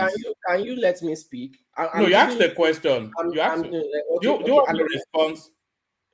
I'll get the response after this. Let us stick to the same manipulative narrative. Yeah, you said that 3 times. You said that 3 times. Okay, now explain Bala Blue to me. All right. All right. So be quiet. So Tinubu said that was a town hall different from the Bala Blue and Bulaba. So that's nothing to do with the economy. It was mirroring his own narration space against the narration space of the opposition. And they went on to explain that Bala Blue, it described the narration space of the opposition as balderdash. So just hold on, don't start shouting. But my question to you was that is Sowore a trade unionist or a presidential candidate? Hold on, no, you will get the final word. No, I said, guy. I said, hold on, you will get the final. Guy, don't make me remove. Let me just remove you. I'll bring you back on. I don't like this nonsensical. Don't be a nonsense guy now. I said you don't like it. I said you will have the final word. So just hold your peace. Then you get the final word, and then we move on. So I asked you if Sowore is a trade unionist or a presidential candidate, and I'm asking that off the back of what you said, that 500,000 naira is a negotiation space. So if it's a negotiation space, then it is understandable from a trade unionist, but from a presidential candidate, it is a promise. Because Sowore is aspiring to be the president of Nigeria, and he has insisted, not just in this instance, but for several months now, that the minimum wage of the Nigerian worker should be 500,000 naira. So if a trade unionist leader says that, that's a negotiation stance. If a presidential candidate says that, that is a promise. So that's why I asked you if Sowore is a trade unionist or a presidential candidate. So you have the final word, and then we'll move on. Okay, is Tinubu the head of a town hall?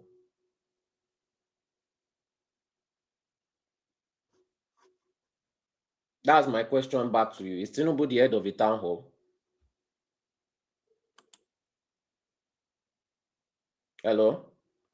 Just have the final word, man. The conversation is clearly beyond you. You're not capacitated. I think everybody listening can see that you're not capacitated. You don't have the capacity for the conversation. But have the final word. Trust me, 100%. I don't care about the opinions of Nigerians. Most of them have low IQ. So I've given you a taste of your own medicine. You could not cope with it. Please, let's move on to Osun State. As far as Adeleke is concerned, as the Osun State people, they don't have common sense. You know, as long as you can dance for them, sing for them, that is what they base their life on. And Adeleke will win just because Davido is his cousin. That is governance in Nigeria. And when they get what they deserve, and they start complaining that the people are suffering, Tinubu is not doing well, people are hungry, you know, it just shows more incompetence in the life of the average Nigerian. I feel like you need to have a certain IQ level to be able to vote. Hopefully in the future of Nigeria, we'll have that. But unfortunately, we have the likes of Dancing Adeleke. The fact that they even said that they had ghost workers collecting salary, Nigerians don't care. They just don't care. They don't care about it. I like the fat man. I like his nephew or his cousin, so he must lead and head against me. I hope APC rigs that election. I hope they take it away from them, because I want to see the look on their faces. Adeleke is buying votes. Adeleke is stealing their money, but their own is, we don't like Tinubu, so Adeleke must stay. I hope the APC rigs it totally and they remove that fat man. That's just what I hope for. But unfortunately, I think Adeleke is going to win. That's just my opinion. All right, brilliant, excellent. So we meet on a point of convergence. I also think I'm dealing. You know, it's just so. Sorry. Sometimes we are so inured to what goes on in that country. We're so, when you hear it so often, if there was a bomb blaster or a kidnapping in France, in something in England, anywhere, it will be national news. But if it happens in Nigeria, it's just a Tuesday because it happens every other day. So when we hear these things, some guy, a governor, he goes and borrows 100 billion naira to build an airport in some sleepy, no economy state, and he places that airport in his own hometown, and then he awards the contract for that airport to an interior decoration firm, 100 billion naira. And we just say, it's frightening. It's quite a scary thing when you think about it. He has turned the government to family business. All his family is leading it. Some Nigerians they just have slave mentality. They behave like slaves, they talk like slaves, they act like slaves, but in their mind they are free. And okay, one man, you see, one thing. I remember years ago when I told you that Lagos was going to flood. You stayed here, you argued with me just like you were having this Sowore argument until after they did the Lagos Coastal Road and the sea levels rose and it rained for weeks, and then the whole of that Aja axis and that Lekki axis got flooded. That moment, all of you on the panel were arguing against me. People in the comment section were insulting me. I was just thinking to myself, me that studied architecture, me that knows how the sea level rises and falls. I live in the Netherlands. They literally took majority of the land from the sea. I've been to Cyprus. I've seen how they deal with their shore. You guys were there arguing with me. Everybody was insulting me. I can never, ever take the opinions of Nigerians serious anymore. I've been putting my energy in the wrong thing. What I should have been putting my energy on is doing business in Nigeria, because most Nigerians are stupid. There's no point in arguing to save Nigerians. They love medicine after death. In fact, some of them would rather be wrong and die than for them to admit that they were wrong. So let's just continue what we are doing. Everybody will suffer. We will see who will succeed. All right, brilliant. Stay with us, Solly. We move the conversation around. Take it to Zita to Patrick to Pansard. Zita, floor is yours. Wait for me to go to the next person, or she'll then say, one man. My thought never reached. One more. Can I come in? Can I come in? Let's Zita go can you first, hear me? Yeah, we can hear you, Zita. Okay. So what is the topic? But no, we were talking about the ludicrous. Oh yeah, we were talking about the ludicrous idea. This Sowore telling us that it will make the minimum wage 500,000 naira, which is to tell you that a cleaner will work on with 500,000 naira, and then a DG will work on with 2.5 million naira monthly payment. And that is the panel. It's just the ridiculousness. The guy is beyond daft. Is daft to the point of retardation. That's your guy. So we're talking about that. We're also talking about the Osun State election upcoming, and we are microscoping the Osun State space, and the level of looting going on in Osun State is quite ungodly. It's just beyond acceptable. Somebody should be shot for what is going on in that space. So, and then we were also trying to attempt at a conversation at the Okoye brothers, but nobody knows anything about that.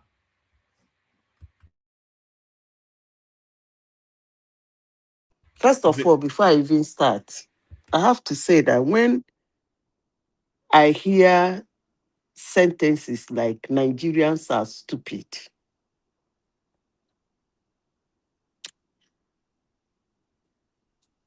that sentence, sorry, Zeta. You know what amuses me about Solly always?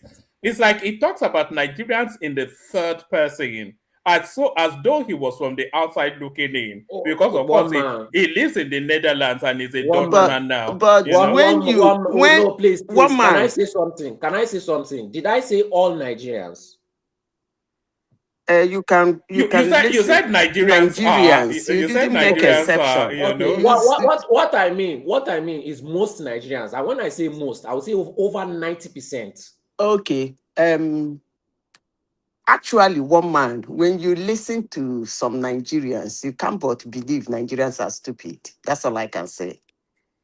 When you listen to some Nigerians, one man, you understand what I'm talking about. You can't but believe Nigerians are stupid. But let me go to the topic of today. With you, actually, it's very difficult to argue against Solly sometimes when you listen to some Nigerians. You know, there was a report that came out. Sorry, this is my last something. There was a report that came out about 3-4 years ago that a good 80 to 90% of Nigerians are suffering from some sort of mental health debilitation. When I was growing up, one man, actually mental health is. So they say what you want to say now before I continue. Okay, when I was growing up, my mother told me that most people in Lagos are mad, just that some of them are wearing suits. And Solly, let me say this. No hard feelings. Check the average IQ of the average Nigerian. Solly, let me say this. No hard feelings.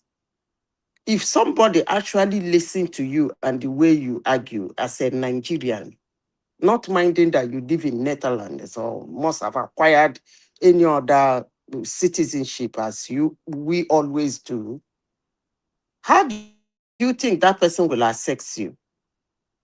If it's the average Nigerian, they will think that I'm stupid. Thank you. Anyway, one man, back to the topic of today. I don't even know why we are discussing Sowore. Because as I said in 2022 here, that I'm still waiting for some people that owe me some apologies. I will still continue saying it. These people do not have anything to offer Nigerians. They're all the same. It's just like when one of them gets the power, he might do one or two things different. It's even Tinubu that is pushing some policies that if those policies are well monitored and well affected, well put in place, in future they might make a sense. But knowing Nigeria as it is, when he leaves, some of those policies might die. So they always come up with these vague, unrealistic things they want. I don't understand. Somebody will come up and say, minimum wage to be 500,000 naira, and we come to this platform to discuss it. They're not talking about railroads. If Sowore has said, what is the government doing? Crisscross Nigeria with railroads. That is something that is actually visible. Because already, somehow, Nigeria is crisscrossed by railroad. All you needed to do is to add them, make them active, and add more. But he is not going to say something like that because those are the things that are visible.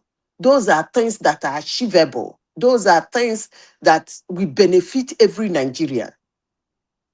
Have you ever seen Sowore fighting hard for electricity in Nigeria? No, now.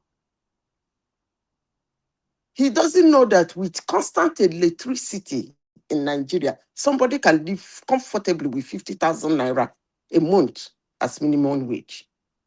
Of course, he knows that, but he's not going to say it. Why? Because these are things that are visible, that can help the common man. So he's something very ambiguous, and people who are... hey, woman, I don't even know why we are discussing Sowore, please. He's just creating content as usual. He's a content creator. I don't even... Nigerians are stupid because if somebody can really support I can't but say that's stupid.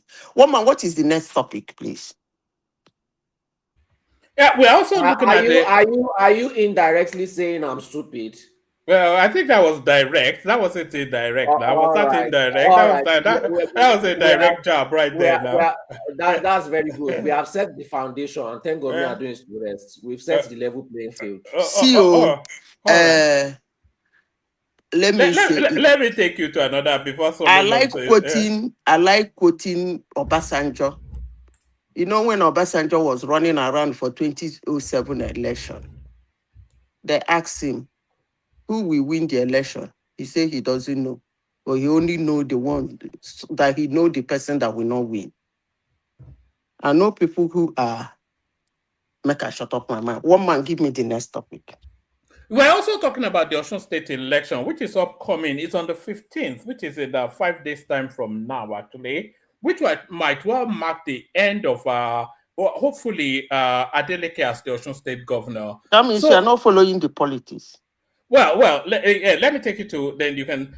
So, we've seen the actions of the EFCC, which has been pulled back by Tinubu. So that's already some alarming thing. And then we're seeing that a lot of resources are being pushed towards that election from the federal space, from the APC, which is to tell you that they want to take that state from him. But then the opportunity of the election then presents us an opportunity to microscope Osun State as a test case, as a point of contact to Nigerian governance. And what we find is something very alarming in how Nigeria has been administered. Some lady identified that there's an account registered as a salary account for a civil servant that was receiving in excess of 5,000 salary payments every month. One single account, one BVN, one individual, 5,000 in excess payment of salary every month. So if you're even going by the minimum wage, which is 70,000 naira, multiplied by 5,000, then that tells you already that that's, and Osun State doesn't stand alone. So that replicates in the vast majority. And then somebody else came out with documents to show that Osun State wants to build an airport. And then you want to think of the feasibility of the need for an airport in Osun State. And not only that, they want to put it in Ede. So why is Ede the most viable? Is because that is the home state of the governor. So they award the contract for 100 billion naira. Who did they give it to? Some painting and decorating firm with 15 staff. So it's just the wildness of the abuse in the Nigerian system, as highlighted by the test case in Osun State, is beyond the pale. Okay, woman. Let me first of all speak to the politics of it and then the sense of it. Don't even know what to call the second phase I want to talk about in that Osun State. Woman. The only reason why APC will win Osun is to save face. Let me repeat it again. The only reason APC will win Osun is to save face. But if they really want to play the politics, like play politics in the sense of politics, that a delicate of a man will come back. One man. When is the election? Shell and November. So it's this month. It's in 5 days' time. Oh, it's next weekend. Yes. Okay. Let me say it again. If the only way that man will go is if Tinubu and APC government want to damn all the consequences, when you want to do politics of pressing neck, that is shrewd politics. You press your opponent neck, press and well, so that it go be like cock, where the matching neck, you go open the mouth, they shout or kokoroko. Unless Tinubu wants to do that kind of politics, then APC will take Osun State come Saturday. That is saving face, trying to prove to Nigerians we are not kidding. But if he wants to play normal politics, let it play out. That man might come back. Because I think Tinubu actually, I don't think he wants him out. Honestly, sincerely speaking, for some reasons. So if he wants to play the politics, like playing politics, like normal politics, that guy might win that election concert today. But if he's running it the way he has taken every other state into his pocket, like press neck, they will run the man over. Because you see, in as much as he's doing a lot of things wrong, there is what they call politics of followers and politics of delivery. Politics of followers work faster than politics of delivery because politics somehow is all about emotions. That's why somebody who is hungry, doesn't have a job, is not doing anything, is suffering, on the election day can be able to collect 1,000 naira and be happy to vote for somebody. That's emotion. Hey, I don't collect 1,000 from them. He runs to the polling unit and vote for the person. Or I don't just like that man. I don't like that woman. I don't care. I don't want to hear. I'm not voting him. Even when he is the person feeding you, is that bad in politics? I remember what we did in the United States in the year 2012. I was shocked that my uncle's family has to go that far to win vote around him for Obama, even at what he has put in most of them their hands. So it is what it is, one man. That guy has a kind of, I don't know, maybe because of that his dance or his laissez-faire attitude about life or his open heart of not, he is not a hateful person. And most people do like people who are not hateful. In as much as you do him, you people quarrel, he will still see you the other day and greet you and laugh with you. Most people seem to like have a liking to such people. So one man, let's see what will happen on Saturday. Hello, are you there? Yeah, but being a jolly good fellow is not the prerequisite for being a governor now. You forget that. You forget that. Yeah, a jolly good fellow is good for Uwambe party now. No, if you are one doing man, don't go Uwambe, there. invite him now. But it's not. Don't go there. Let me tell you. 3.5 million people, the population of Honshu State now, and you have some ridiculous fat boy. He won that election. If he's that, I usually tell people this. When you win, oh, all the heads go behind you. You win. He won that election, and he's the governor. And there is every tendency he might win it again. Unless Tinubu want press neck. There's you are saying being a pleasant person or her fellow well-met is not governance. I keep saying this on this platform. Where did you see governance in the first place in the whole world? If there is governance somewhere, why are people suffering? Why is the world so bitter? Why are everything falling apart? So what is all this governance, deliverable and blah, blah, blah? Where did you get all that? It is not happening. We are not seeing it anywhere. Everywhere in shambles. That means over decades, the world has been receiving terrible leadership. Not here, maybe in your place. Please. Yeah, exactly. Not even where you are in Norway, in the Scandinavian countries, they have this government. That's what you people think. We are staying in heaven. You can tell that to somebody who doesn't monitor his environment. But you can't tell that to me. So what am I suffering here? I repeat again. The world has not been receiving good leadership over decades. That's why the world is where it is today. Hate me, like me, I have said it. We've been lacking good leadership over decades. That's why we are where we are today. So all this person will deliver, this person will deliver, this person will deliver. When you talk of people of like Sowore, and somebody is beating his chest, supporting him, ready to abuse everybody around, you begin to wonder, is it how we get our leadership? I'm not an obedient. Sorry. I did not insult anybody. You are the one to first throw stones. You have been insulting and insulting. Sorry, Santa. No, please, excuse me, one man. Let me speak. You have been insulting even in previous live streams about Sowore and his supporters. Not once have I mentioned anything to you or about you, which shows your level of low IQ.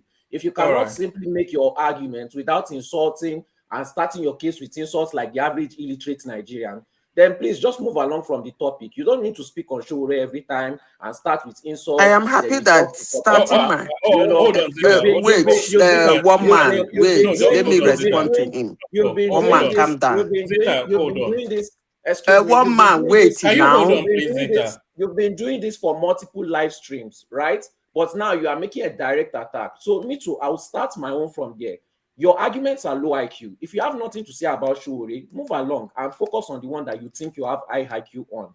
Because insulting is not an argument. When you make your own argument, I don't insult you back. I've never mentioned your name once before. I've never even debated you at all. Okay? All right. Because everyone is passively letting you insult and you think that you're actually arguing, please. All right. You've said it now. You've said what you want to say. Hold on, Zeta. So sorry, you've had that say. So going forward, let Zeta just have a say. She did not interject you, so you don't interject her. Just hold on. No. You've said it now. Guy, come on now. You've said what you want to say. Can I respond? There are other people. Zeta, I would rather you just don't respond and just move away from me. No, I will say something and continue. But let me just say this. Sowore is a public figure, so you can say anything about Sowore that you want. But you see with that Sowore space, I think with Sowore and some of these characters, people project onto these personalities what is not identifiable in their personality. So they want these people to be like this because through them they want Nigeria to be like that. But these people don't actually demonstrate any of these characteristics. We've interrogated Sowore's personality endlessly with facts on this platform, and it doesn't stand up to scrutiny. But because of his narrative, people want to project their wants into that narrative and create a character that is not manifesting what is identifiable within that Sowore personality. And you see that repeated all through the political space. But Zita, carry on. One man, in the first place, I did not make a direct insult. I never make a direct insult to anybody. I drop my word. You can pick it if you want. And yes, I don't care. I don't make, as all the things I said here, I never say solely. But if I say it and you think that is for you, get it. And there is nothing you can do about it.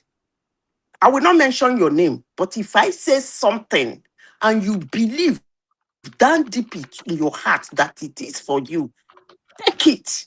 And you're not going to do anything about it because I will continue to drop words. Me too, and it's for you. Take it. By the way, what did I say? Somebody came in here and said Nigerians are stupid. And I said, yes. When you listen to the way we speak sometimes, you can't but say we are stupid. That is one thing I said. And the second thing I said, I don't even know why I should be discussing Sowore. And I still maintain that ground. You're not going to do me anything. Nobody is doing you anything. I will not. I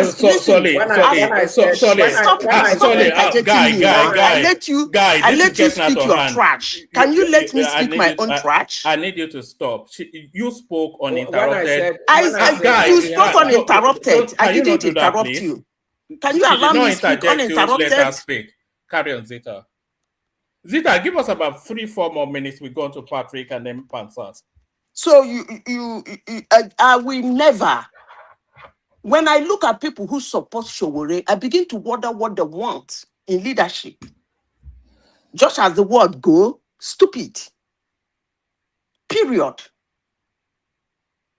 Because the man is not even saying anything visible. Look at all the rampro he been doing. By the way, let me even say, who the heck is he in the Nigerian society? Let me tell you, irritates my nerves. Let me double down on it now. For those supporting him, they should hear me loud and clear. Because when I take a position with a full chest, ready to damn the consequences. Because before I take a position in my life, I think through. I am somebody who takes risk to achieve my goals. Yeah, I do what I want to do. I say what I want to say. But one thing is that I know that going through that route, I should be expecting risk. And I am ready to take it. Now, let me triple down on Sowore. Who the heck is Sowore? Why would it even be a point of discussion? What has it done to Nigeria, for Nigerian society? Because of all those gibberish he goes about saying, causing catastrophe, asking for this, asking for that, for Nigeria to be in chaos.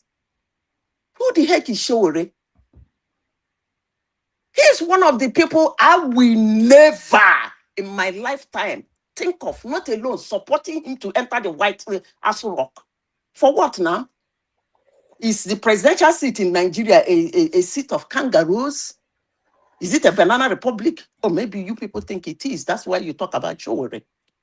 So hear me loud and clear. For anybody who is supporting Sowore and open his mouth and say Nigerians are stupid, I think actually the person is daft. One man, give me the next topic. And as I said it, if you think that statement, listen to me. No, you don't get a response. We shouldn't be going to and fro. It is my time. No.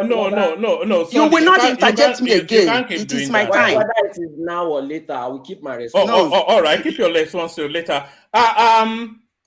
So we're seeing the resurfacing of the RuPaul in Finland, otherwise known as Simon Ekpa, the cross-dresser. So he's appealing his sentencing, and he's inviting them that the Finnish government should go and arrest Tinubu and lock him up instead of him. So Simon Ekpa, the comedy continues. One man, you see Ekpa and Nnamdi Kanu. Actually, I don't know why they're still alive. I have said this and I will continue saying it. Hate me, like me, I don't care. Nigerian government not doing anything serious to get those people out of the surface of the earth is really annoying. It's disgusting, it's irritating, and it is really, really, really, really bad for those young men and women who were wasted in that stupidity. One man, please don't get me wrong. I am not against anybody asking for secession. Please, I want to make this clear to everybody in this platform. I am not against anybody asking for secession. But what I am against is the way and manner you went about it. Simeon Ekpe and Nnamdi Kanu destroyed Igbo land. They added more numbers to the numbers that were claiming that disappeared during the Nigerian Biafran War. Igbo people built up another group of humans again and they wasted it. Whenever you mention those people, they irritate my nerves. If I have my way, they wouldn't be breathing. Honestly, sincerely speaking. But I believe if I know who I am, I will have my way. One day. Those two men shouldn't be breathing. They raised mayhem. For the fact that the whole world, Nigeria, the whole world watched Simeon Ekpa did what he did, and some idiots were even sponsoring him to do what they did in Igbo land, supporting them. I don't know what to say. They can judge him for all they care, or whatever they want to appeal. I'm not interested. Giving him an opportunity to have a lawyer in the first place, going to court, is actually very annoying to me. Because people like that raised that mayhem in Nigeria, the instruction was buy at sight. And that's how they've been buying them. So for them being given the opportunity to get a lawyer, get into a courtroom, is unfair and it's annoying. They should be meted with the same judgment other idiots like them received. I rest my case. Back to which other one? Back to Osun State. Zita, brothers. let me just. Do you want to speak about the Okoyes? I don't know the background of that story, but everybody else is talking about it. So if you have any thoughts on it, then the Okoye brothers, they're just. What brought them up again? No, are you not following social media? They are the number one talked about thing on social media at the moment. They are doing online documentaries of their. I think one is doing episodes of his angst against his brother, and then they're bringing their mother in. They're bringing their wife in. Community leaders are running commentaries. Everybody is all over the place. Okoye. I don't know what's going on with them. I think it's to do with money. I think it's to do with money. No, it's sometimes you see. Do you listen to their music? Are they your flavor? This sort of people? Wait now. One man in Nigeria. I think those two boys have one of the best voices. I mean the combo. No, they sing differently. That's okay. If they sing differently, they make. But the combo, two of them, is one of the best combo voices we have ever had in Nigeria. You know me, I'm not tribalistic. You see, I used to ask a funny question in this platform. I say, who do that juju for Tinubu? I will still reverse that question and say, who do them that juju? Peter and Paul. Because that thing came like a firecrackers. Not that, yes, their brother was doing all manner of shit in their career, but they were making a hell of money. And they were moving, at least to the eyes of other people. Not, of course, when you go under, in most cases in entertainment, a lot of shit do go at the backyard. But then the fans are not interested in the shit going. They want you to see you in forefront, giving them what they want. So for the Okoyes to carry what was going on at the backyard to the front, that is detrimental to any career. Those boys woke up one morning and killed their career. Not because they're not good, not because they're not the best. So I don't know how they're going to survive when people like Davido that sings crap is making billions. Honestly, sincerely speaking, Davido, I don't even know who gave him I don't know. That voice is not a voice of a singer, but that's okay. So what I'm saying in essence is that I was disheartened when I heard that the P squares have been destroyed. Who do that juju? I don't know. But those two boys. It be like saying na money. It be like saying na money do the juju now. It be like saying no in entertainment. Woman in entertainment, money is always the issue. I think it's the sharing formula that they're fighting over. In entertainment, you know when you have a band, one will always feel that he's more talented than the other one. He's not getting his fair share. That's usually. No. Although I don't know them, I don't know enough about them too. Go back and when you say you don't know them, all you need to do is to go to YouTube or whichever channel, Spotify, whichever one you watch. I'm doing that now, actually, as you are speaking. And then in fact, put out their face heat, self. Their face heat will tell you that these boys are no match. But what killed their career, to me, is not what came out in the surface. It's deeper than that. Because in entertainment industry, they usually have problem of finances and who sponsor who and how they're sharing the fund. But it doesn't really come up to affect the artist himself. Somehow, somebody somehow has to take up the artist. It was so bad that Dangote has to come in. That's how bad it was. Yes, I was seeing that in the news cycle that Dangote tried to settle them. So they are big enough for Dangote to When I was in Senegal, I was walking in the street of Dakar and I was hearing the song of these boys in those days. And I was like, wow. And then somebody was saying me, pi square, pi square, pi square. Oh, those boys, pi square, pi square, pi square. All of a sudden, from hell, from the pit of hell, everything crumbled. I don't know what happened to them, but what they are claiming that is their problem is actually not their problem. I think that thing is, let me try a little bit to be a little bit superstitious. I think it's much more than that. I rest my case.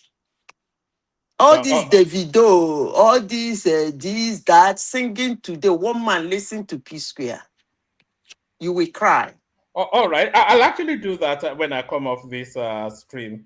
I've never, probably I hear their song and I think, oh, I didn't know it was them. But I cannot attribute a song to that band. But then, of course, like I said, outside of Sunday Day, I don't know anything about music.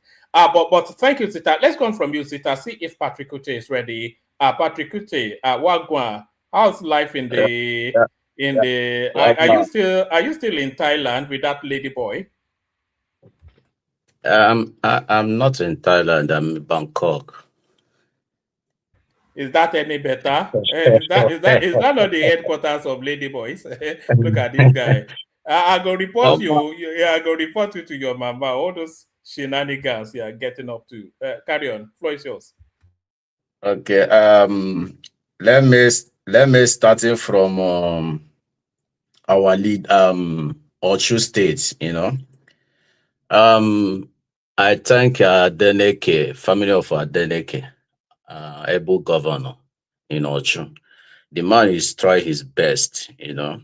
I don't know why people are attacking this man, because I don't know what Tinubu wants. You already got 32 governors. What do you want again? Can't you conduct free and fair election? He's disturbing this man. Have you? That means Tinubu want to have 36 state governors. It doesn't make sense. All those things will never make you a leader. A leader cannot do that. Allow these people to be. You see, today you people are attacking this man because he's building airports. The same airport you people say P2B don't build 8 years. But this man want to build airport in 4 years. You people don't like airport again. But now you came back, infrastructure is better. The same thing P2B do in Anambra State. You people say, hey, why are you doing? You not build this, you not build company. But this man is doing the same thing now. You people still attacking this man because he want to build airport in Osun State. He said, why are you using 100 billion? But somebody can use 39 billion to change roof. Natural center, they change it to bent to tell us 39 billion. But somebody want to start building airport from foundation with 100 billion. He says it's too much. I don't know. I don't know why Nigeria is doing this. I don't know. If this man can give us that airport in Ocho, if he say 100 billion, if he say 200 billion, we need that airport in Ocho. It's not only Ocho people can land there. I can land there tomorrow. If he can give airport, the best airport in Africa, I'll support him. It's not a matter of money. Because when you see the giant of Africa today, Nigeria, they don't have any airports. Nigeria don't have any airport. They have only Paco as airport. When you're talking about airports, Nigeria top 10, Nigeria not get there. You cannot see Nigeria airport. Top 10, a whole Nigeria, giant of Africa. If this man can give us that number one, the best airport in Nigeria, I'll support him. I'll support him. And let us, no matter anything APC people are doing, they will never win Ocho State. They will never. no matter anything they are doing, they will never win Osun State. You know, so let us. I want to say this. My fellow brother, the last speaker before Madam speak now. I will try to listen for that man, but I didn't know where the man is going. You see, Sowore don't have any future in Nigeria politics. Don't have any plan. I monitor this young man very long time, since 2019.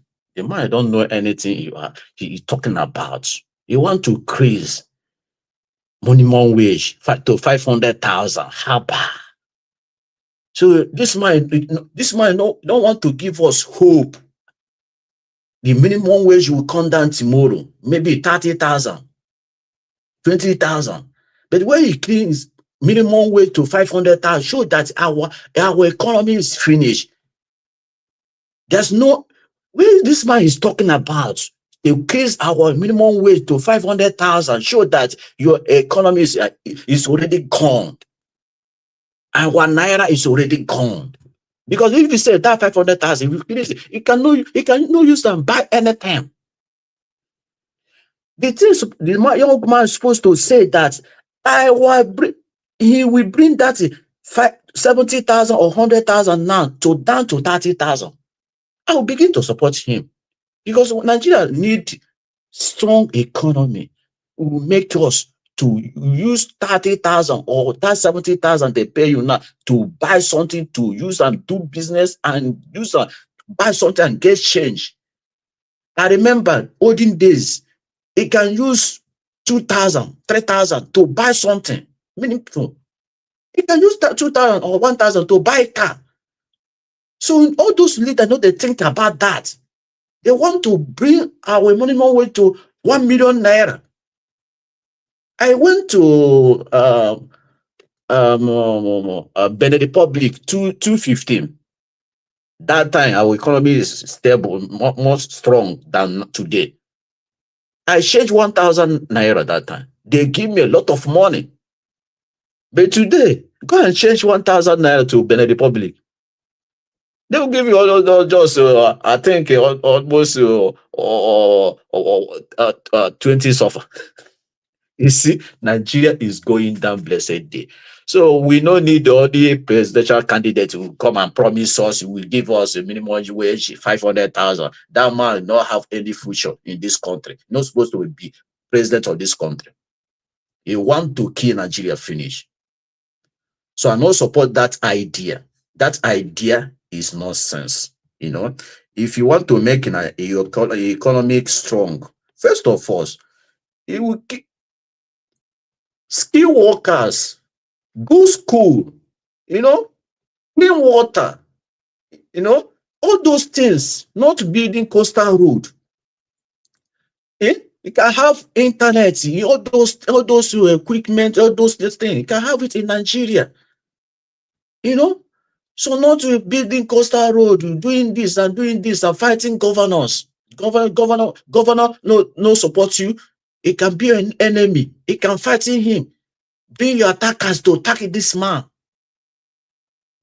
So I don't know.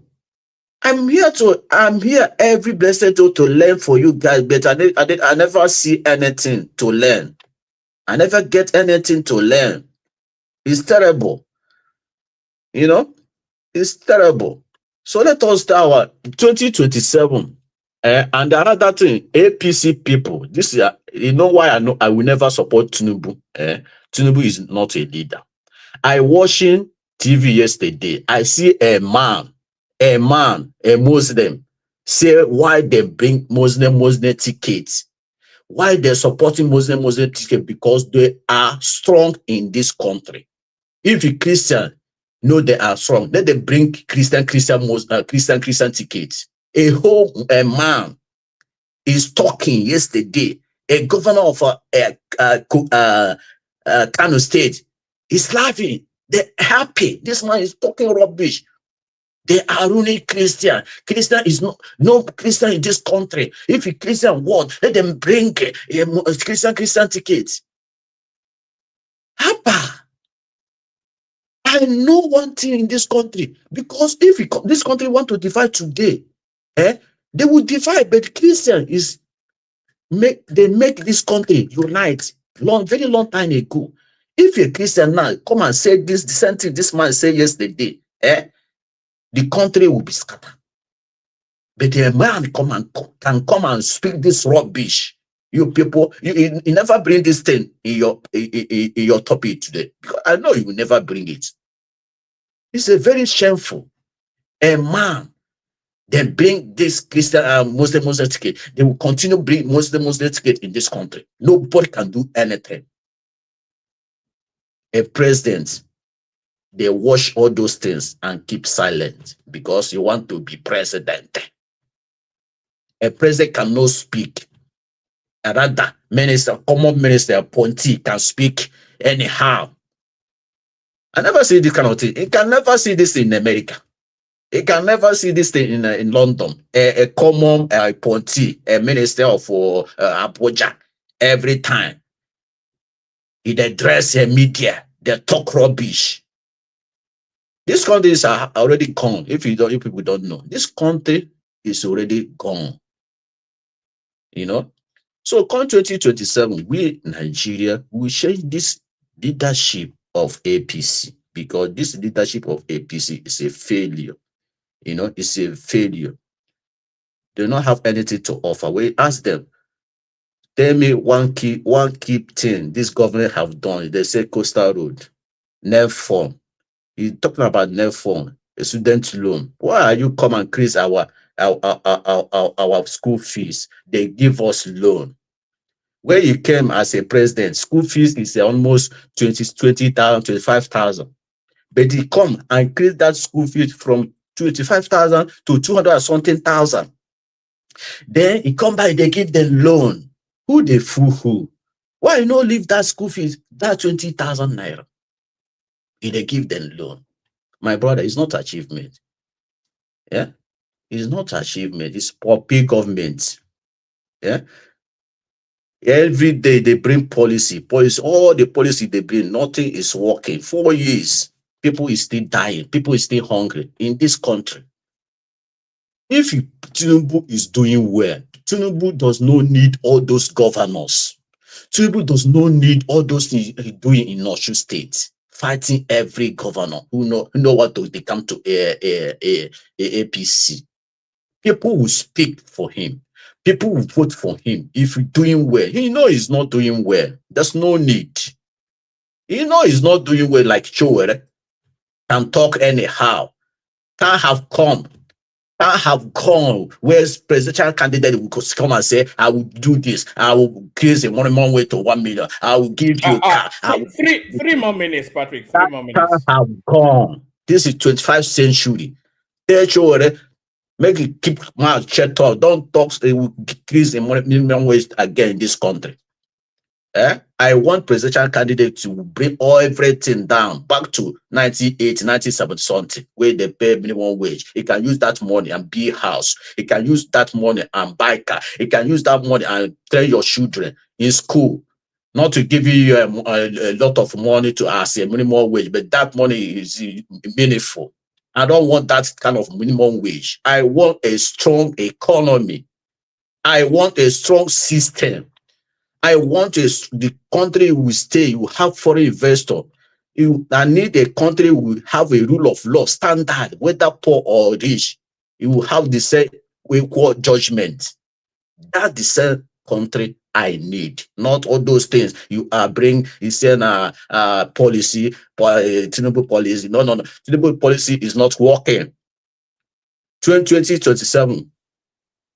We in Nigeria we vote P2B and Kwankwaso in, and go and tell that a man who they speak and causing problem now in Nigeria, you know, to show us. Patrick, can you hear me? Patrick, take a question from Solly, give a very brief answer to it, and then we're going to Pansat. Make this question short and to the point. Make the response short and to the point, and then we move on. Okay, but first of all, that thing that you said that in London and the USA, they will not say that kind of thing. A British politician said that they need to melt Nigerians and use them as pothole, use them to fill the pothole just because they are black. And Nigerians were supporting his statement, calling it freedom of speech. In fact, the Nigerians that were supporting his statements are Nigerians that said that Nigerian government is bad. So that should tell you why I keep on saying that most Nigerians are stupid. But my question is that Peter Obi has already said he's going to do the same thing that Tinubu did. So how exactly is his result going to be different from Tinubu?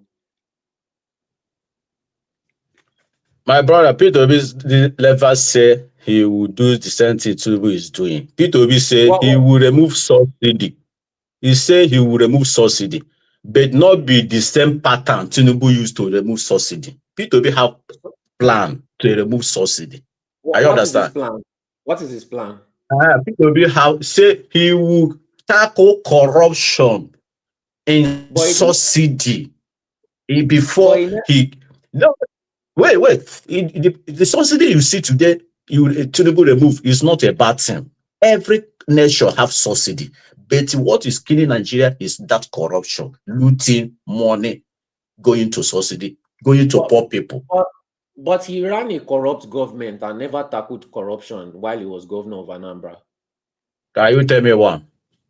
Okay, he didn't conduct local government election because he said that he had legal trouble. But the other governors around him had even worse legal trouble than he did. Then when he wanted to become governor of Anambra, he forced Obiano on the people. Even though the people protested, screamed, shouted, there are videos of people complaining on the street, especially women carrying banner. But Peter the Obi didn't even care about them. He just puts the governor that he wanted there. So corruption thrived. When you can't even have a local government, it's just wait, please now. Please, you say I should give you an example. It's just like Tinubu saying that he's not going to conduct election for governors. That is the exact same thing that he did in Anambra. So how is that tackling? He has no history. Let me answer you. I think you don't know how governor is governor is working.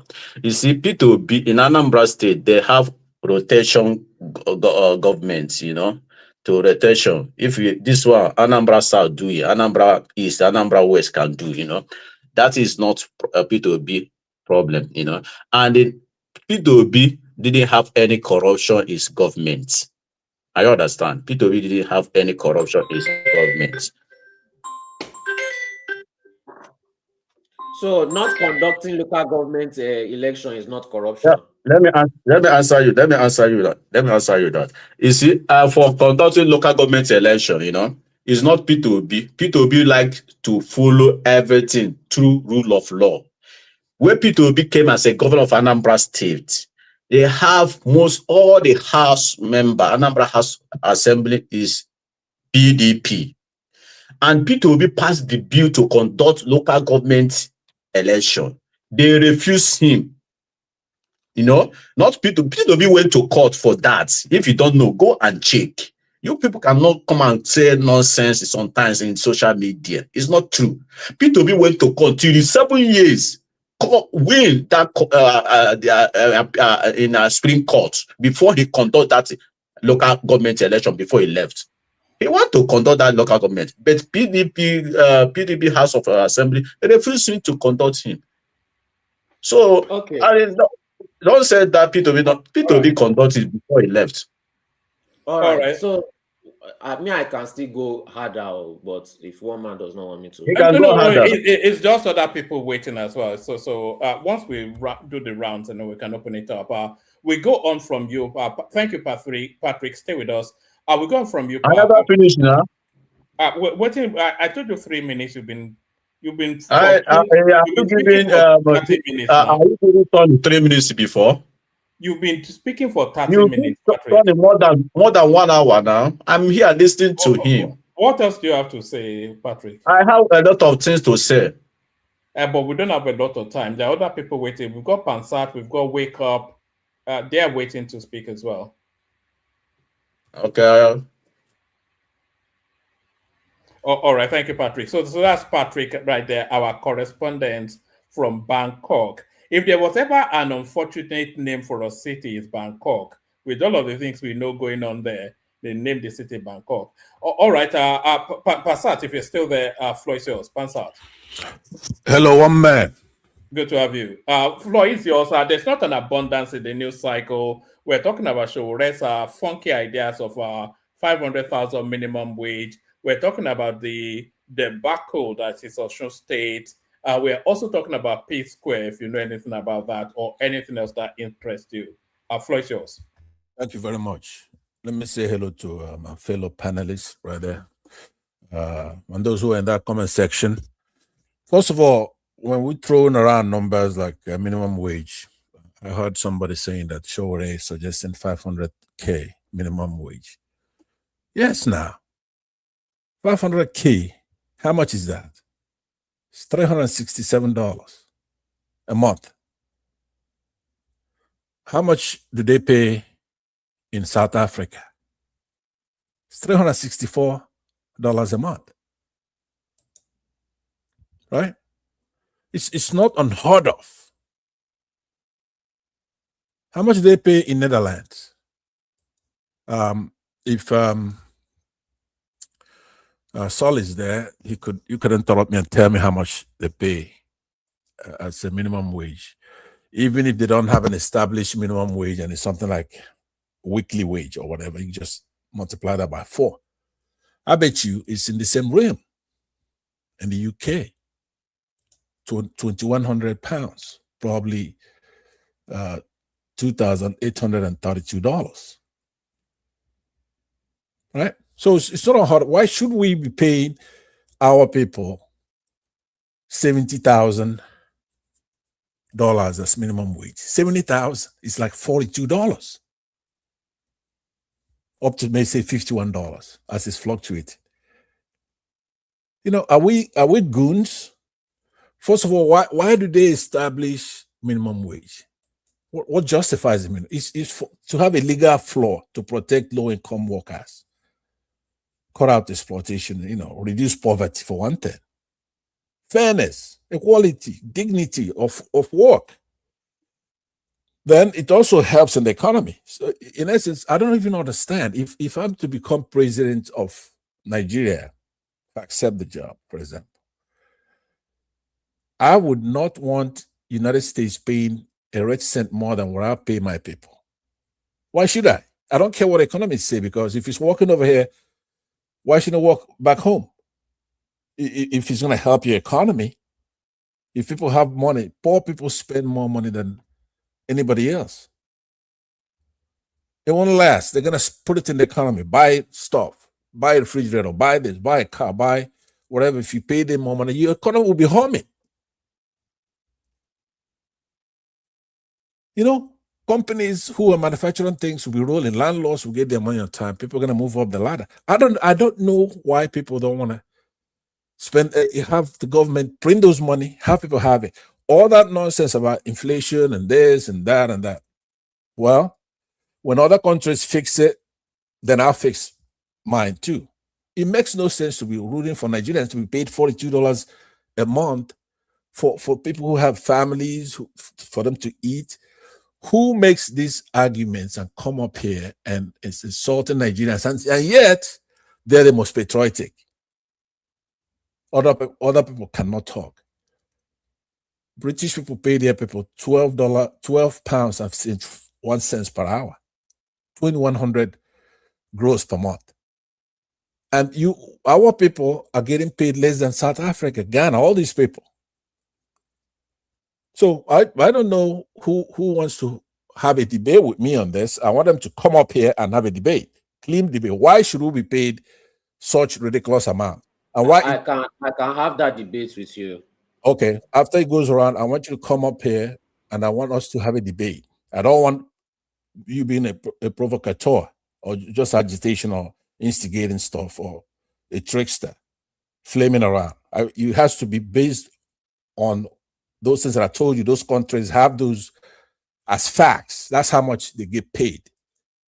In the Netherlands, there, I don't know how much I believe at least you have some kind of weekly minimum wage, let's say for 40 hours. It's probably close to what we have here in California, which is 29.29. I'd be curious to know what they pay where you are per month. I can explain to you why it will not work. No, but we're gonna have a debate. I have other things to talk about, like you did. I'm trying to define minimum wage. You don't have any disagreement with the definition of minimum wage. If you do, then you could tell me. Our mini debate we could have when everybody's going around. But right now, you do understand that establishing those minimum wage, there's a reason for it. It helps the economy. It rewards, somebody working, a hardworking family. It establishes a floor.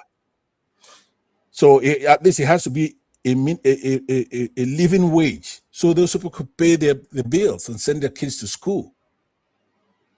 Unless you're saying, no, we don't care. You want to have a laissez-faire economy whereby just let the strong devour the weak.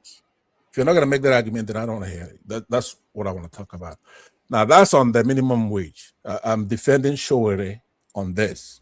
What he said is not outlandish. You look at the title of this show today. It says presidential candidate Sowore comes up with outlandish 500K minimum wage. For something to be outlandish, it means that if you look in South Africa, they don't have that. You look in Britain, they don't have that. You look here, you look in Netherlands. If everybody has it, then how is it outlandish? It's standard. That's standard. That's what everybody else is doing, right? South Africa is arrow 5894. The rand. That's $364. Anyway, that's that. Now let me touch on the. There's somebody here on this panel. Yeah, you said you wanted somebody who can debate you on why they should not pay. Right, but if one man's gonna try to set up, when we go around, then we're gonna set up a mini debate on that. No, let me interject you. No. Don't interject me.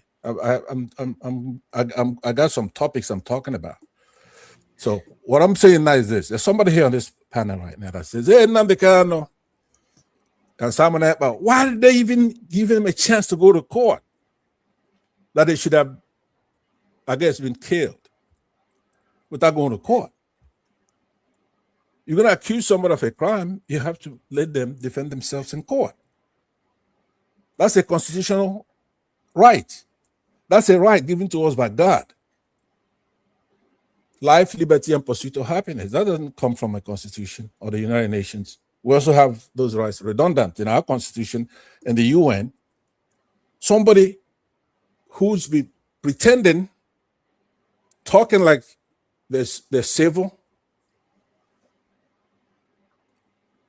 Right now, they expose themselves not to be civil. How are you going to say you want somebody killed without trial? That you hate whoever gave him a trial? We have to be tried in courts, and the accused, the defendant, enjoys a lot of rights.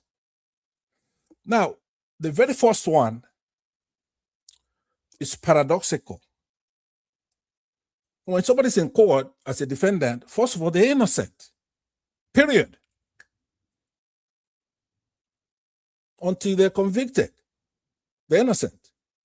That's number one right of any. Sorry, Pansat. What that argument was inviting is that the conviction in that judicial process should land under capital punishment, which is what a lot of people also concur with, based on the nobody atrocities of these elements.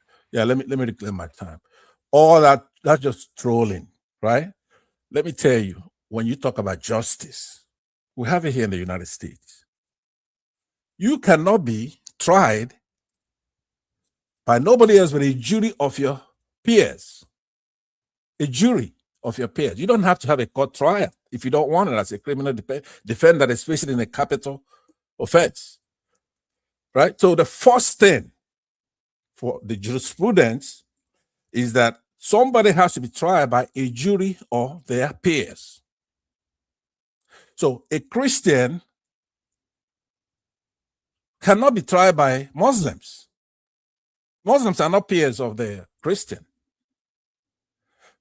The defendant has the right to do what's called here a voir dire process, whereby you're going to bring in a pool of people and he and or his counsel is going to go through them one by one. And he's going to ask them questions. The counsel may get up and say, do you believe my client is innocent right now? If they say no, you could get out. But sorry, Pansat, we're talking about Nigeria, not the United States. The Nigerian system operates a bench trial, not a judicial system. So, no, the analogy doesn't quite apply. It does apply in this sense. We copied our constitution, ipsissima verba. That means verbatim from that of the United States. We copied our constitution. Now, because we don't have it, we have to fight to get it. You cannot be tried. It's draconian to have a Christian such as Nnamdi Kanu or a Jew, in his case, sit there and have Muslims trying them. These people didn't go to law school. They never saw the four walls of a law school. They're Sharia trained. They memorized their Quran. Somehow they finagle themselves into the mainstream. But the judge that pronounced Nnamdi Kanu was a southern Christian, not a northern. No. He's a Yoruba. The last one. Now I was gonna go. Yeah, he's not a Christian, right? He's a Muslim. Plus, he's a Yoruba. The Igbos and the Yorubas don't get along. You can have a peer. For me, for example, right? I'm not saying that I no good Yorubas. You have like Dele Farochimi. I'll choose him. He's a Yoruba guy. But 99.999% of Yorubas and Igbos don't get along. Now, the Igbo will release, like in the case of Sowore, twice. If they don't get along, how do they live in Lagos? Let me land, and then you could ask me a question, right? That is so untrue. No, it's true. Now, when you come in, one thing you have to know about me. When I say something, that's the way it is, because I don't want you to come behind me and poke holes. Let me land. I have a lot of Igbo friends. I know. That's what. Let me tell you. It's funny because that's what racists say. One man will tell you. A racist will say, for example, a white racist, I have a lot of black friends, right? One man. We're getting along here. Could you meet Solly? Meet him, please. You are the one sounding racist. Let me finish. It's my time.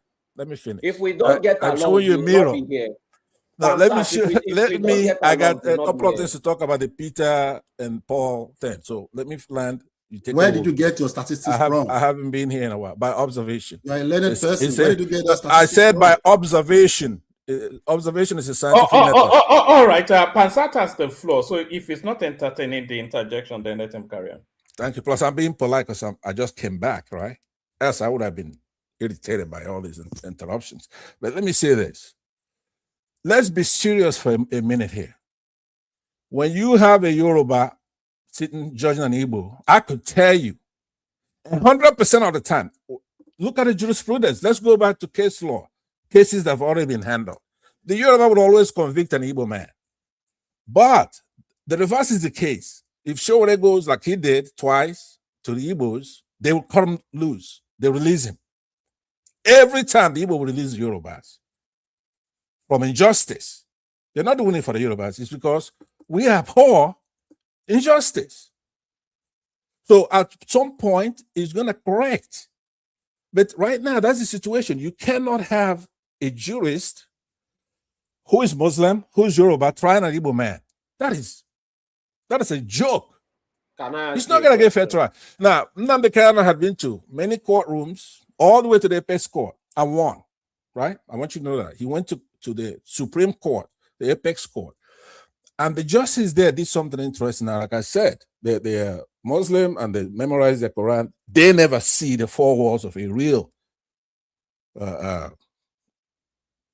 courtroom. I mean, classroom for law school. So now, here's what the justice ruled in that case. He chastised Nigeria for going over there. He found that they illegally renditioned Nnamdi Kanu to Nigeria, and he said it was a shame. It shamed the country. It's a horrible thing to do. But then that he was going to return the case back to the trial court because it's not fair to just cut off their knees. That is so absurd. The reason why you have the Supreme Court, the apex court, right, of the land, is to correct what they call judicial review, correct the courtroom, whatever they did wrong, if the court erred, which he found that the court erred. So he's not supposed to send it back there because he doesn't want to cut off a colleague by the knees. That's all he found that. He actually made a finding that, look, the facts point to this, point to this, point to that. But I'm going to return over. And they went over there and then they tried him again. Here in the United States, that's called double jeopardy. You don't go get a second bite of the apple again. So Nnamdi Kanu has already been acquitted. The government appealed. They go over there, and then this justice found all those things, but he did not cut him loose and sanction that particular court. But anyway, I just want to place it there. They do not dare. Now, this is to that person who's saying they should have just executed Nnamdi Kanu. You can't do that. You know why? Because he comes from somewhere. He's an evil man. Those who tried those kind of stuff in the past paid for it, one of them being the Sadwana of Sokoto in the 60s, right? They committed pogroms and killed our people, but he was not. Sorry, Pastor. Yeah. A lot of people actually argue that the original mistake has to be placed on the around the necks of Buhari. That when Buhari renditioned Nnamdi Kanu from Kenya, he should have renditioned him in a body bag. And okay, that's the issue I'm addressing now. You do that, then you're going to provoke us, right? And they know what's going to happen when they provoke us. They're afraid of us because they know. Let me land. Just hold your stuff. Do your worst. I'm giving you history. I'm not giving you. Do your worst. You go back to the history, right? So you don't have anybody as strong as the Sadana of Sokoto today. Tinubu is not a Sadana of Sokoto, for one. He's not even a Buhari. Buhari himself knows this. If a hair falls out of his head, then you're going to get it. We're going to take that country over. Last time we were fighting Brits. Remember, we weren't fighting the Yorubas or the Hausas. We were fighting the Brits because they wanted the oil. We took over in one day. We went from right after Aba, 2 battalions from Aba, right? A Jaws there. People from AI placed them. We took them over like hot knife on butter. We went all the way to Benin, made them a republic there on August 9th, 1960. Let me get a word in here. I gotta talk about Peter and P Square. So we come through there and we're about to take the Yorubas, which we'll also do in a couple of days at the most. We'll take the Yorubas in a couple of days. That's when the Brits and Egypt and all those people then came to Ore to stop the advancing 2 battalions. These people don't even have soldiers. We can take that country anytime we want. That's who we're fighting because they wanted that oil. And they got the oil from Madam AY's place over there. So they know when that war took place, we had a lot of victories. A lot of places were conquered in no time, right? Took over Benin August 9th, 1967. Their leader was David Ejor. We saw him in a bike running away, riding a bicycle to his mom's place. We could have smoked his ass. We were laughing. So many binoculars. We made our own stuff. Well, anyway, I'm only saying this to say this to you. They cannot touch a hair on that boy's head. That'll be provocation. And we're going to take over the whole country and annex that Lagos, right? And Abuja, we're going to annex it. Take it over. But anyway, that's not what I talk about. So I'm telling you, AI, they're not doing it. Let's spend 3 more minutes, sponsor. 3 more minutes. Thank you very much. They're not doing it because they're nice guys. They're doing it because they know what there'll be consequences. Now, on the P Square then, I said that the loquacious Peter doesn't have it all together. He may be talented, has no respect for his senior brother, who's a manager. He thinks that because you're singing a song, a manager doesn't mean anything. Manager means a lot. Somebody writing the lyrics means a lot. You're a group. Everything you're accomplishing, you're doing so as a group. Now, he tells his story where, I don't know if you played the tape here, one of the first tapes, he says, you know, I was somewhere in Turkey, they called me, there's a gig in Lagos. Gave me 2 days, and I came by there in 2 days. I went to the show, the venue, and I saw my twin brother, and I asked him, hey, what about this property? What about that property? And he didn't have time for that, kind of discussion. Then he went to his senior brother, Jude, who's strapped. I saw him has a gun collection, at least 3 nice guns there that I saw, calibers. So he went over there, and that one didn't want to talk about that. Now I'm saying, you had no idea there was a show, which means you didn't organize it. Somebody calls you up and say, hey, come down here, there's a show. That's how the money come in, believe it or not. Are you supposed to take all the money where you're not arranging the shows just because you're singing? Like me, I like one of their beats that's called Taste the Money. I like the play with Taste the Money and Taste the Money. I always start my feet when that song is playing. I like the song, right? But I don't like the song because somebody's singing their heart out or something. I just like the beat. And anybody could sing it. And I would like just the same. I wouldn't even notice the difference. So, but it's not picking on him alone. I don't really give a damn about singing. I like guitar and lyrics and the way songs go. So well, you sing as well, Pansat, if memory serves. Yeah, I remember I play the guitar. Yeah. I play the guitar, but I don't sing that good. I probably could if I tried a lot. I can attest to that. You attempted singing here once, and the audience dropped. But carry on. You know, I wouldn't blame them for that, but it'd be silly to go listening to the voice of something. I don't give a damn about voicing. You know, if I learned it, I'll be able to do it, but I don't have time for that. So I'm saying to the family, one of the things that shows me they don't have any sense, you know what it is? Guess who their lawyer is? Keyamo, Festus Keyamo. If your lawyer for your family is Festus Keyamo, then you don't have any sense. You see what it's doing to our country there. We got Dele Farotimi out there. If you had Dele Farotimi as your lawyer, he would have made peace between your family. You got Festus Keyamo as your lawyer. No wonder you're having all these problems. So let me just say that the family should get back in there, fix their problem. Nobody cares. Nobody gives a damn. Maybe they don't know that. You could be a star. You know, let me tell you, I'll close with this because we use words carelessly. Do you know what a star is? Right? In this particular heliocentric world we live in, which means all these planets going around the sun, which is the star, right? The sun. That sun is 99.9999% of the matter. So things like Earth, even as big as Jupiter is, they're like 0.000% of a star. Imagine that.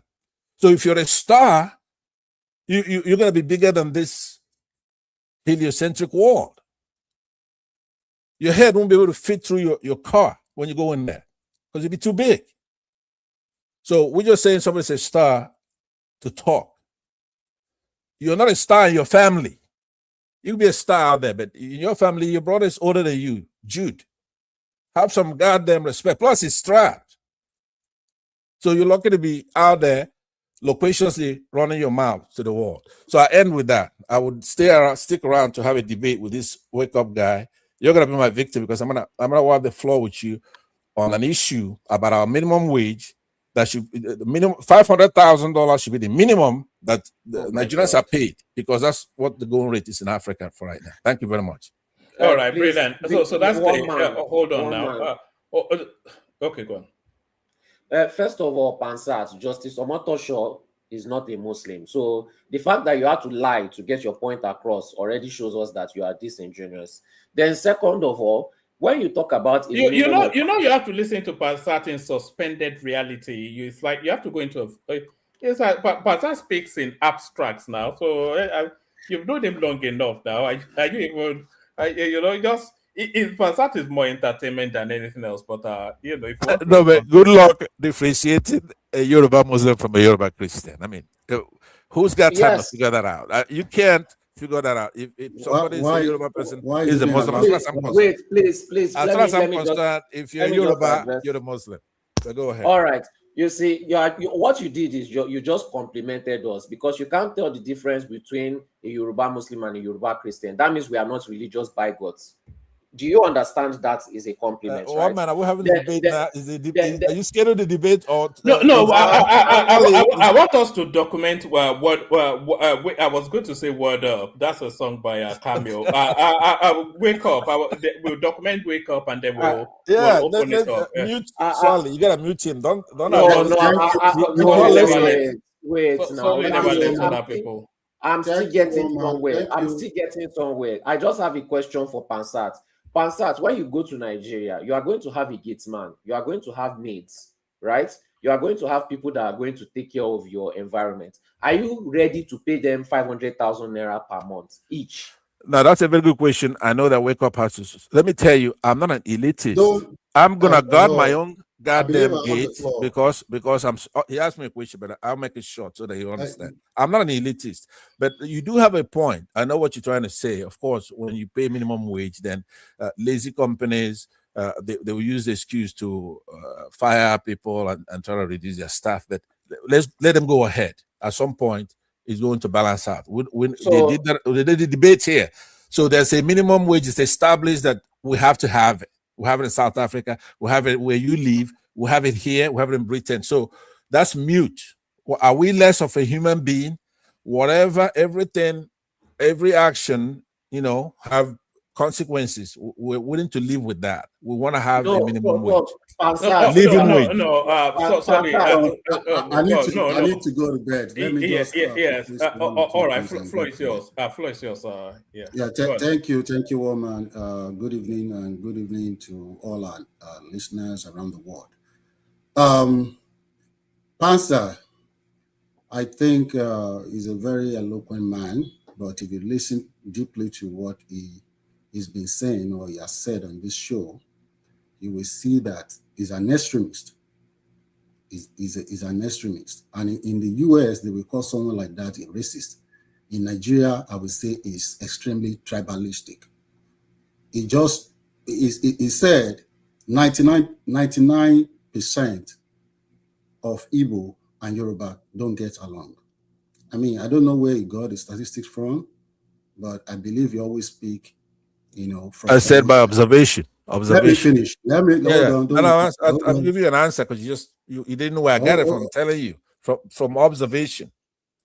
So you went across Nigeria, you went across the Southwest, and you observed that Igbos and Yorubas don't get along. Come on, please. Let me continue. No, he's talking about a sample test of his experience. So, but you have to understand that Pansat he trolls often. So don't take it literal. I was trying to learn that from you. Because his mind has been conditioned to hate Yorubas. That's it. So that's why he will speak like that. And that, his view has even reinforced my belief that we should have regionalism. We should all go back to regions. If Pansa lives in Lagos and Nigeria is being sent back to regionalism, I will have laws made that we make sure someone like Pansa, if he wants to live in Lagos, he needs to understand the culture of Yoruba people and possibly even learn how to speak Yoruba. And if we can't do that, we got to deport him back to Southeast. So, but let me go to to the topic of the day. Sowore promising that if he becomes president, he will be paying 500,000 minimum wage to Nigerian workers. Sowore, that guy, I mean, he's an activist. I mean, it feels good to say that and to hear that, even to the hearing of workers that are likely to benefit from this largesse. You know, I mean, it's very outlandish, you know, simply put, because how would you pay for it? We don't have the economy to pay for it. Our economy cannot support that. Private organizations can't afford that. Even Nigerian government cannot afford it. What is our revenue? What is the size of our revenue? How much is that going to be? I don't know. I don't know the size of the federal government workers. You know, I don't know the size. Let's put the size to be, you know, maybe 2-3 million, because you have, I mean, let's say 1 million. Maybe you have 200,000 or 300,000 from the police force. Maybe another 200,000-300,000 from the military. Maybe you have another 200,000-300,000 here and there. Let's say 1 million. Multiply it. Where's the money? Sorry, wake up. Let me bill. Thomas will bring it home. So Pansat, please be nice to them. Don't dabaru it. Thank everyone. One man, before you go, could you let that guy know that I started some countries that do it? In essence, if you're gonna knock it down, you have to knock those things down. Hold on. Countries that, I can how do those countries that you cited my country, but you didn't ask for my comment. You didn't ask how it's affecting the people. It's not about guys, hold on. Thank you, everyone. See you tomorrow. Karen. Okay. So I mean, Pansa, it's not about citing countries that, you know, that have been paying, you know, 500,000 or $300, as you put it. That's how much it is. It's $300 and something, right? Yes. Even it's too low. Hold on, Pansa. Hear me out. Even that money is too low. Right. That minimum wage is too low. But the problem is we don't have the economy to support it. You know, we don't. I mean, are you telling me that someone who is a dropout, a gate man that is a dropout, you will be paying that one 500,000? Okay, can I? Maybe it's just I like what you said right there. Hold on. Wake up. Just one comment. Just one comment on that. Then you continue. Can I make a comment on that? You make a good point. So, are you against it based on that we don't have the economy right now? So, if somebody is proposing it, then they shouldn't make it to start today. Maybe they say, you know what? Let it start next year. Let's build the economy for it to start. Do you understand what I'm saying? So are you saying, because you said it's too low? Yeah. Pastor, I am not against 500. I'm not against 500,000 minimum wage, and I'm not against 1 million naira minimum wage. I'm not against 2 million naira minimum wage. If we can afford to pay it, if the economy can afford to pay it, we have small businesses that are barely making it. We have, you know, private organizations. Do you know the meaning of moving minimum wage from 70,000 to 500,000? That is more than 700%. It's not even, you are not doubling it, you are not tripling it, you are not quadrupling it. You are moving it by 700%. Okay, can I come in? Are you having the debate? Do you want me to say something? It's your time. I'm just explaining, hold on, I'm just explaining why it cannot be done. Okay, but what if I can tell you how that can be done? You don't have to tell me, no, because I understand the economics. You don't have to tell me how it's going to be done. I know how it's going to be done. You don't need to tell me how it's going to be done, because I know. I'm interested. I want to know. Hold on. Let me run through this. I know. Take some time from him, and I'll tell you. I know how. I'm interested. I'm interested. Done. You need to develop the economy. You need to develop the economy. You need to fix the power sector. You need to fix, the refinery. You need to fix infrastructure. You need to fix healthcare. You need to fix agriculture sector. Yes. You need to fix all those things. Yes. Could you hold on? Wake up. Can you hold on? Everybody, please hold on. Everybody, please hold on. Please, can we let my brother run through a little bit before interjecting him? please. Passat Solly. Yeah. Run through, then you can interrogate him later. We haven't even hear what he's saying. You guys are don't let him talk. Okay, Yeah, he's been please, talking for a while. Passat. Yeah. Just for him No, to no, finish. no, no, no, no. Yeah. Hold on, Let him run through. Then we interrogate him. Yeah. Go on, please. Yeah. So I know how you could achieve it. You have to develop the economy, like I said.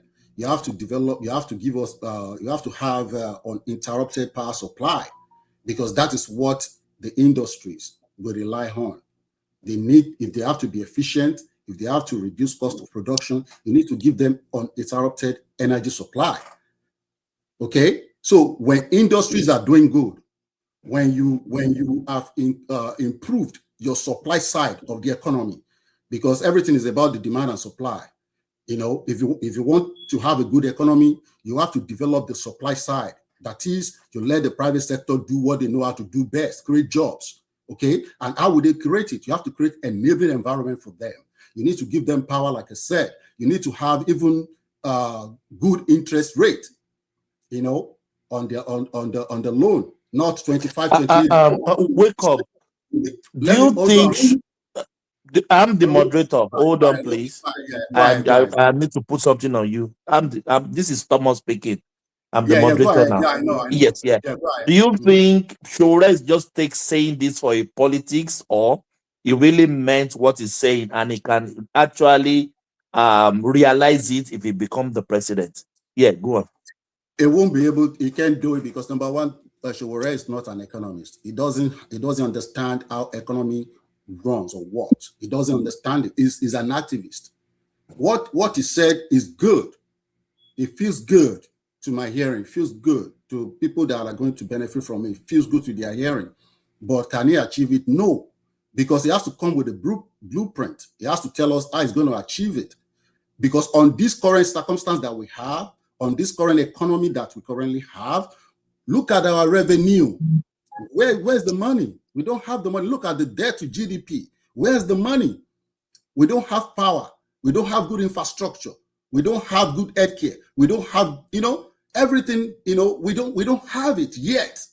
It's good because I know if you improve the demand side of the economy, right, that is empowering the household. The household, when they make more money, they will go out and buy goods and services, thereby creating more jobs, multiply effect within the economy. Okay? As money is flowing from the household and they are spending it, is flowing to the industry, to the supply side. Supply side now will now go, because demand has gone up, they have to meet the demand. Now they have to hire more people, okay, to meet the demand within the economic system. Okay, so it creates a chain reaction of income. Yes, it's good, but you have to first fix your supply side. The supply side is that what will help your supply side is stable, uninterrupted electricity supply. You need to have that. Is fundamental to industrialization. We don't have that yet. We don't even know when we're going to have that, right? And you can't have that in 4 years because you need to start investing massively.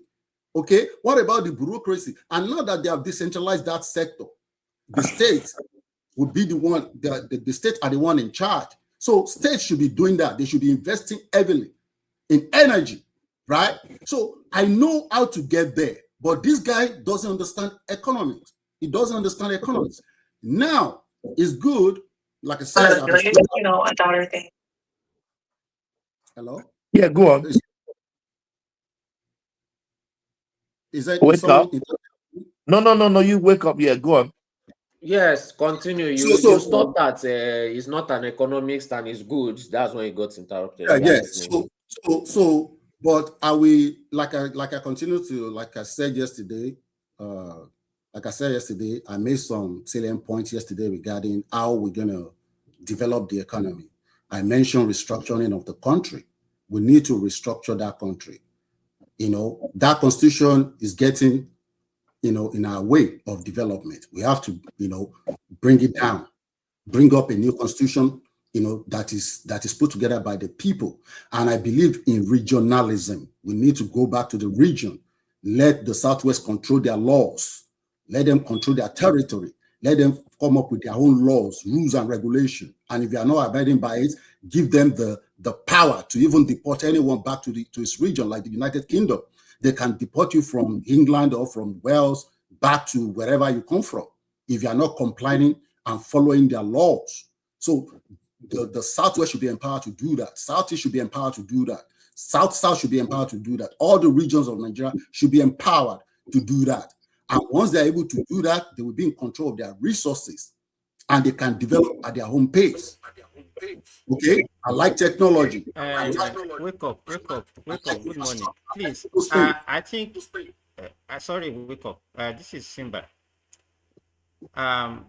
Please don't take us through that route. We have topics. So stick to the topics. Okay. Don't take Real out the to take us all this route of yeah, you're already speaking about Sowore. Yeah, someone is echoing. Can you if you know anything about Osun election, say something Osun about election, Osun election that is coming up on Saturday. Then also if you are a social person that knows something about what is going on between the P Square family. Yeah. So you can also, it's one of the hot topics in the social media now. Yeah, I know. My wife was trying to. I will have been well informed about it because my wife has been telling me about it since yesterday. That babe, we need to sit down and watch this. And I said, I don't. You didn't share any interest. I don't have time. Yeah, I said I don't have time for that. She even came to me to meet me in the living room this afternoon when I was talking to one of my friends. Please, let's have time and watch this. And I said I'm not interested in that. So I'm not well informed, about that area, so I'm not going to go into it. But you mentioned the election. The Osun election, please. Osun election that is coming up. Okay. I spoke to someone in Nigeria, and she was telling me that what is going on in Osun is very, very, very dangerous. Like a lot of people have lost their lives, and people that there have been a lot of killings. And she said, Osun people are not against Tinubu. Tinubu is not the person they are against. They just want to keep Adeleke because they believe Adeleke has done well.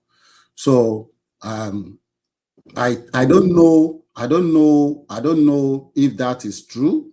That Adeleke has done well. According to APC members who have come on here and been speaking on this issue, they said he has performed woefully and they believe he will be defeated. Okay, so let's keep our fingers crossed. If they ask me who do you want to win that election, I will say point of order.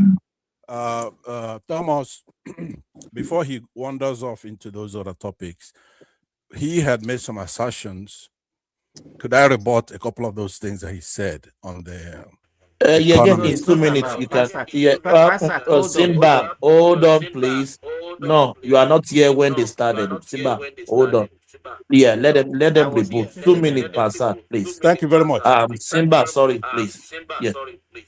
Now, Simba, we're just gonna have 2 minutes rebuttal. So let me say that Simba, I'm muting you because you are echoing. Please. Yeah. Okay. Thank you, Pastor. Go on. Thank you. Let me say to you, Mr. Wake up. Just wake up, because you were advancing my points unwittingly. You then put a dilemma, which is the chicken and the egg, which one comes first? You took the position that paying more money to these workers would revitalize the economy. You actually took that position. You made it more eloquently than I could. So now you said you're not ready. The economy is not ready. Before you do what you do, that the economy should be ready. Okay, fine. I'm going to give more time. It shouldn't be overnight, but at least agree on principle that these people should be paid a living wage where they could send their kids to school. So if you say next year, if you say 5 years from now, we could haggle the timing, but not on the points themselves. Okay, I agree with you. I agree with you on that. Thank you very much. Now, I told you before that when you come to debate me, you're basically committing suicide. You know why? I don't give my opinion. I'll make that my last point on this. I deal with facts. I'm a scientist, right? I'm a patriot. I'm somebody who loves my people. Not necessarily my government. I don't love my government. I help you to get to your point. I explained things. Yes, to you did. More eloquently than I could. Because I just want you to stipulate to that now. You can't do it right away. So that's what I'm saying. Let's end that debate right now by you stipulating to say, you know what, it needs to be done, but it has to be done carefully. It has to be done where the economy will support it. But we're lagging behind. We have to get it done. Once you say that, there's no debate. We agree 100%. All right. Thank you. Yeah, wake up. Round up in a couple of minutes so we can have other people to speak. Thank you. Okay. So if you don't do it carefully, if you do it, let's say Sowore wins the election and just announce it like Tinubu announced, subsidy is gone, during his inauguration speech, then the kind of ripple effect that will cause within the economy is going to crash the economy, because a lot of people are going to be fired because organizations won't be able to afford labor. Let's say you're an employer of 50 people and you pay them 70,000 minimum wage, and your wage bill just increased by 714%. As a businessman, we have to make a business decision. Okay. You can say maybe you don't have to have these 20 people. Let me just fire 15 and just use the money I save from firing 15 to pay the 500,000. Why do you think our politicians just make outlandish statements like that? For example, there was also one of your presidential candidates that said he's going to build primary health care in all the wards of the country, where we have almost 9,000 wards. That is stupid, okay. Peter. No. Hold on. Simba, let me tell you something. We can make that happen. There's a project I'm working on regarding that. That can happen, but this how it's going to happen.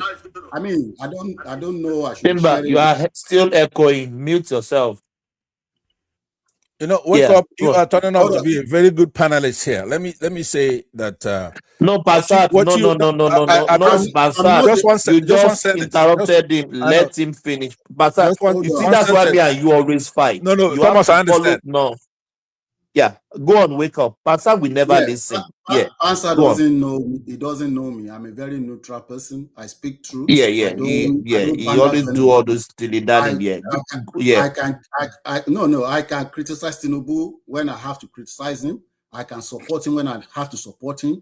But what Simba says about someone promising that he could create a healthcare center everywhere. Yes, it is possible, but this is how you're going to do it. Government cannot do it. You have to contract it out to private sector. They will just build. They don't need to build anything. You know these containers. Do you know containers? Those containers, you just need to have one or two of that in each ward. Okay, but let the private sector take care of it. Okay, you can put like 2 nurses there. That will be, because you don't need everybody to be going to the big hospital. Why I ask you that question, wake up. The reason why I said that is that, as people can throw out anything out there, and we people, even our journalists, they don't ask questions. They don't ask how. You understand? And that is the same reason why somebody can come up and say 500,000, and they never ask him how he's going to do it. Where is he going to get money to do that? You understand what I'm saying? So that's the question I'm asking. I'm not talking. Yeah, I can tell you how. About how. I hope before we also give chance to others to talk about the possibility. Yeah. of paying that money. Yeah, those politicians don't know how to do it. They just want to pronounce, make some crazy announcement or pronouncement, wishing that it's going to come to pass, but they don't know how they're going to get to it. Okay, like Sowore now, what does Sowore know about economy? What does he know? He's a what do you call it? He's an activist. He doesn't know anything about the economy. You have to, before you can make that such statement, you have to first understand the what do you call it? The structure of Nigerian economy. You have I think one of the largest employer of labor in Nigeria are the small businesses. How are they going to pay 500,000 when their capacity have not been improved? When they don't have lights, uninterrupted, when they don't have good infrastructure? Okay, you can't just federal government employees are not the only employees within the system. Even states cannot afford that. States will have to develop their own local economy to be able to pay that wage. Okay, so you have different players within the system. You can't just federal government is just one player out of millions of players within the economy. And also wake up. Even the private sectors are even the highest employers of labor, not government. That's what I'm saying. Yeah. So literally just going to destroy the economy. They're going to fire a lot of people. Unemployment will go to 40, 50, 60%. You will shut down the economy. You can do that. But you can get to it by structuring it, by planning it, and you have to fix the fundamentals. You have to develop the supply side.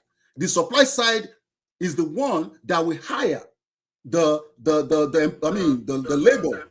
Okay, so you have to allow them to develop, and for you to allow them to develop, you need to have good interest rates. 28% interest rate is too high. You need to bring it out to 6% or 7%.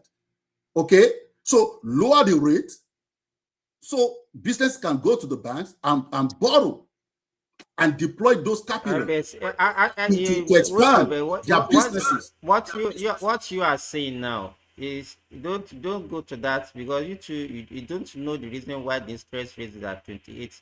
It depends on the state of the economy. You can't just bring down the interest rate like that drastically now. You know what it means now. No. Simba, I will debate you on this one. I will debate you on this one. Okay, there is a well economic measure when you have inflation. Hold on now. Let me quickly explain that to you. Let me tell you what is going on in Nigeria. The inflation you are seeing in Nigeria, it is not a demand. Wake up. Give me 1 second. Simba, restart your system. You are still echoing heavily. Yeah. Go on. Let me wake up. So the inflation we have in Nigeria, it is not caused by demand pool inflation. It's not because people have a lot of money and they are demanding for goods and services, and the supply side cannot meet up with the demand, thereby jacking up the price of goods and services so that they can reduce the number of demand for the available product and services. That is not the problem in Nigeria. That is not what is going on. What is going on in Nigeria is cost push inflation. Okay, businesses are not efficient. The production is not efficient because there is no light. They have bad roads everywhere. Logistics is very expensive. To move products from one region of the country to another region is very expensive. They are not efficient. So what you are seeing in those prices, they are the reason of because of inefficiency within the system. So it's cost push. It's not demand. People don't have money. They don't have jobs. So if you fix the cost push inflation by providing electricity uninterrupted, providing infrastructure so you can move goods and services from the rural, you can move farm produce from the rural area to the urban center, reducing the cost of transportation, thereby crashing the price of food, or also reducing the interest rate, allowing the business to borrow at affordable rate so that they can deploy that cheap capital and increase their production, reducing price, that will have a ripple effect. Now you are now talking, now when you do that, when you remove all the cost push inflation, artificial cost when you remove it and your economy become efficient, okay, producing at efficient rate, okay, now you will see that demand will start to rise, okay. So Nigeria can still grow from 500 billion or 200 billion, 300 billion that they currently have to about 3 to 4 trillion if they fix cost push inflation, if they fix infrastructure, if they fix power, if they fix education, road healthcare, network, road network, you will leapfrog that economy. That economy can grow from $300 billion to about $2 trillion in the next 10 years. So the 26% interest rate that the CBN is setting is just setting it for the businesses that they're supposed to reduce interest rate for, to deploy capital to increase production within the system. So right now there's a distortion. There's a distortion in the economic system because of that rate. How can you set that rate that high? Artificial inflation is what you are seeing in Nigeria. There is nothing like that. Inflation should be like 745 digit. If you fix the cost push inflation, people are using generator diesel to produce. That is why prices are high. They are importing, and the taxing them. The tariff is high at the port of entry. That is why prices are high, because the businesses will pass that extra cost on the consumer. They will be the one to pay for it. Of course. Nobody wants to do their business and lose. Everybody doing business is for gain and profit. Yeah. But there are some things that we can produce locally.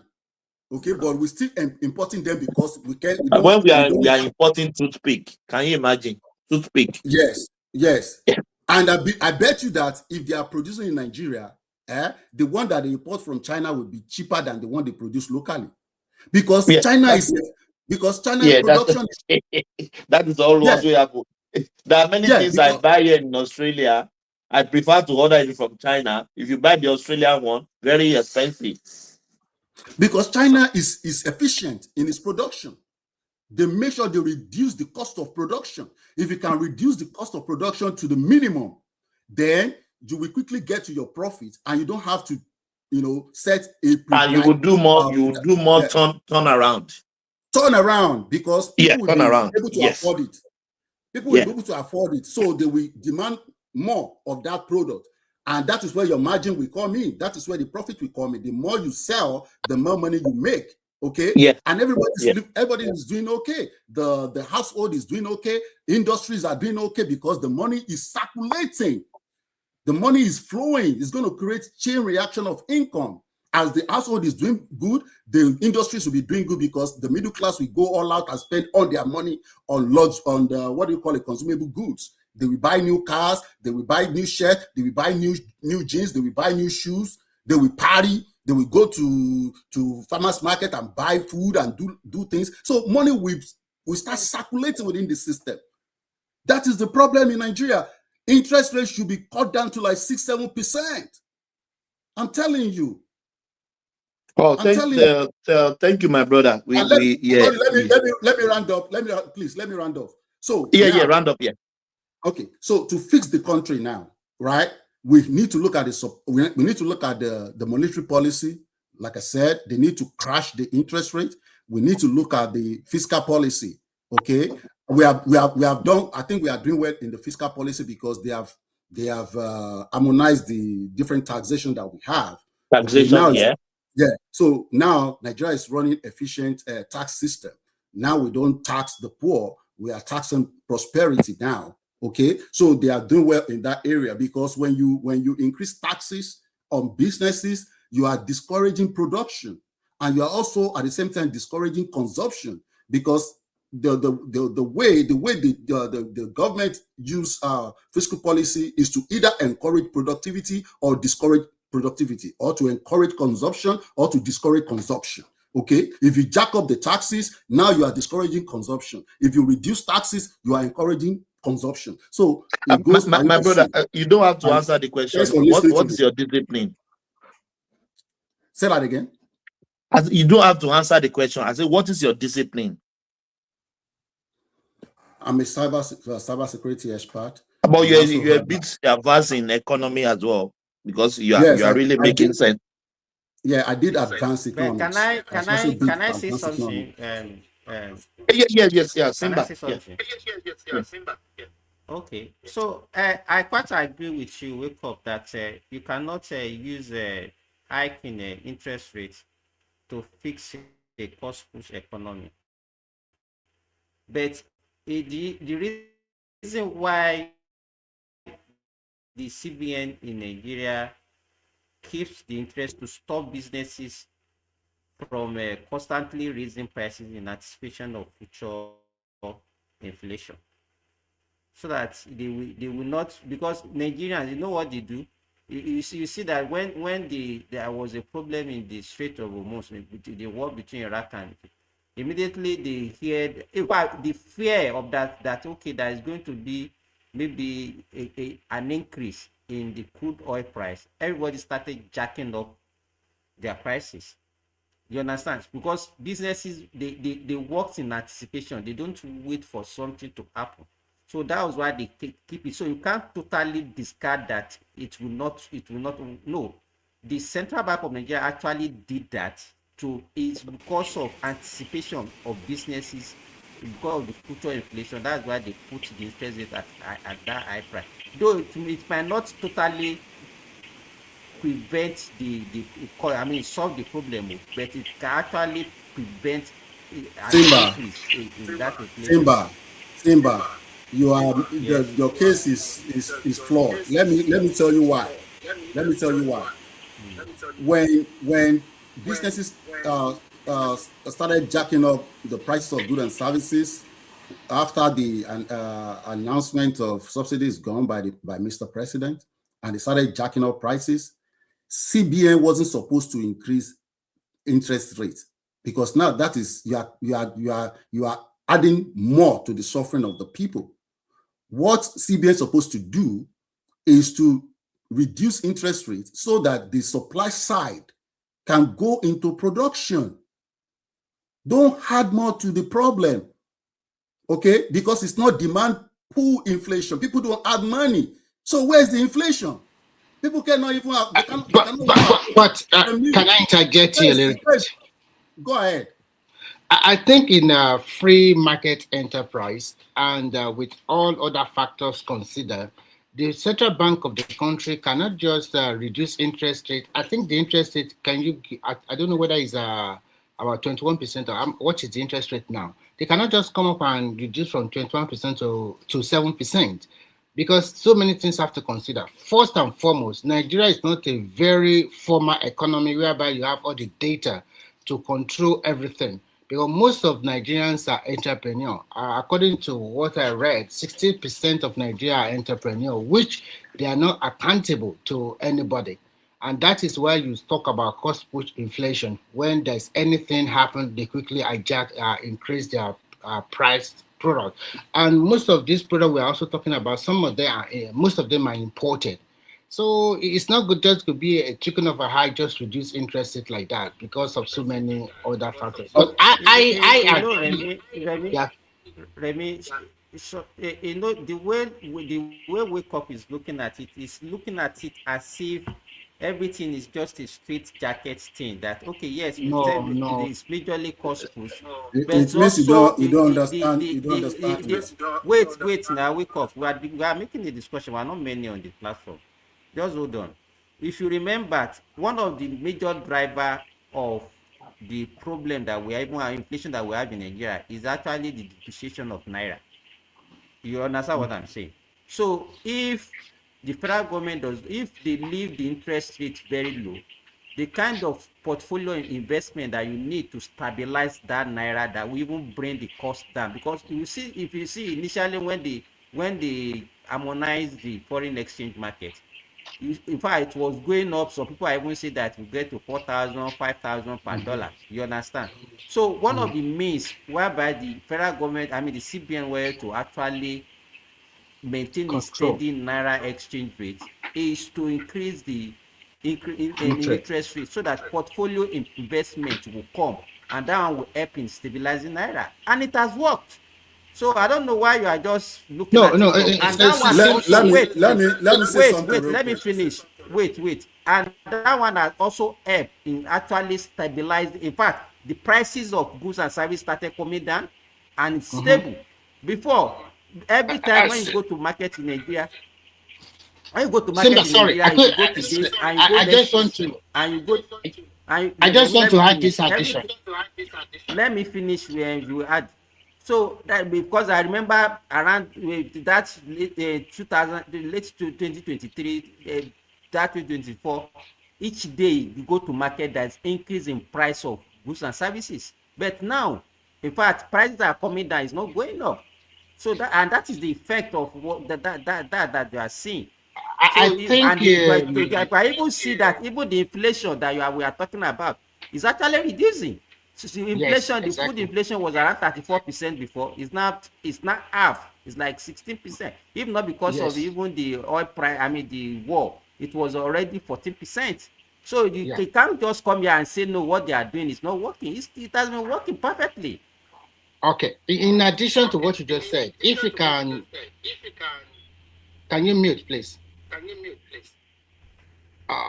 Yeah, if you look at Nigeria in 2025, you will see that the average petroleum price per liter is about 725 naira.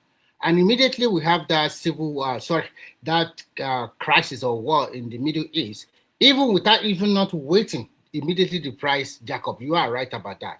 But in terms of the naira stabilization, I think it's not about depreciation. I think it's about finding the true real value of our currency to all the foreign currencies of the world. So you can see immediately they let it in a free market enterprise, though sometimes they also intervene. You can see that today we find the true value of our currency. And that is why the government can plan better now. They can see the true real value of the economy. And just like you said before, initially it was up and down like 2,000 to $1, but now it's fine. And Remy, it creates stability. Yes.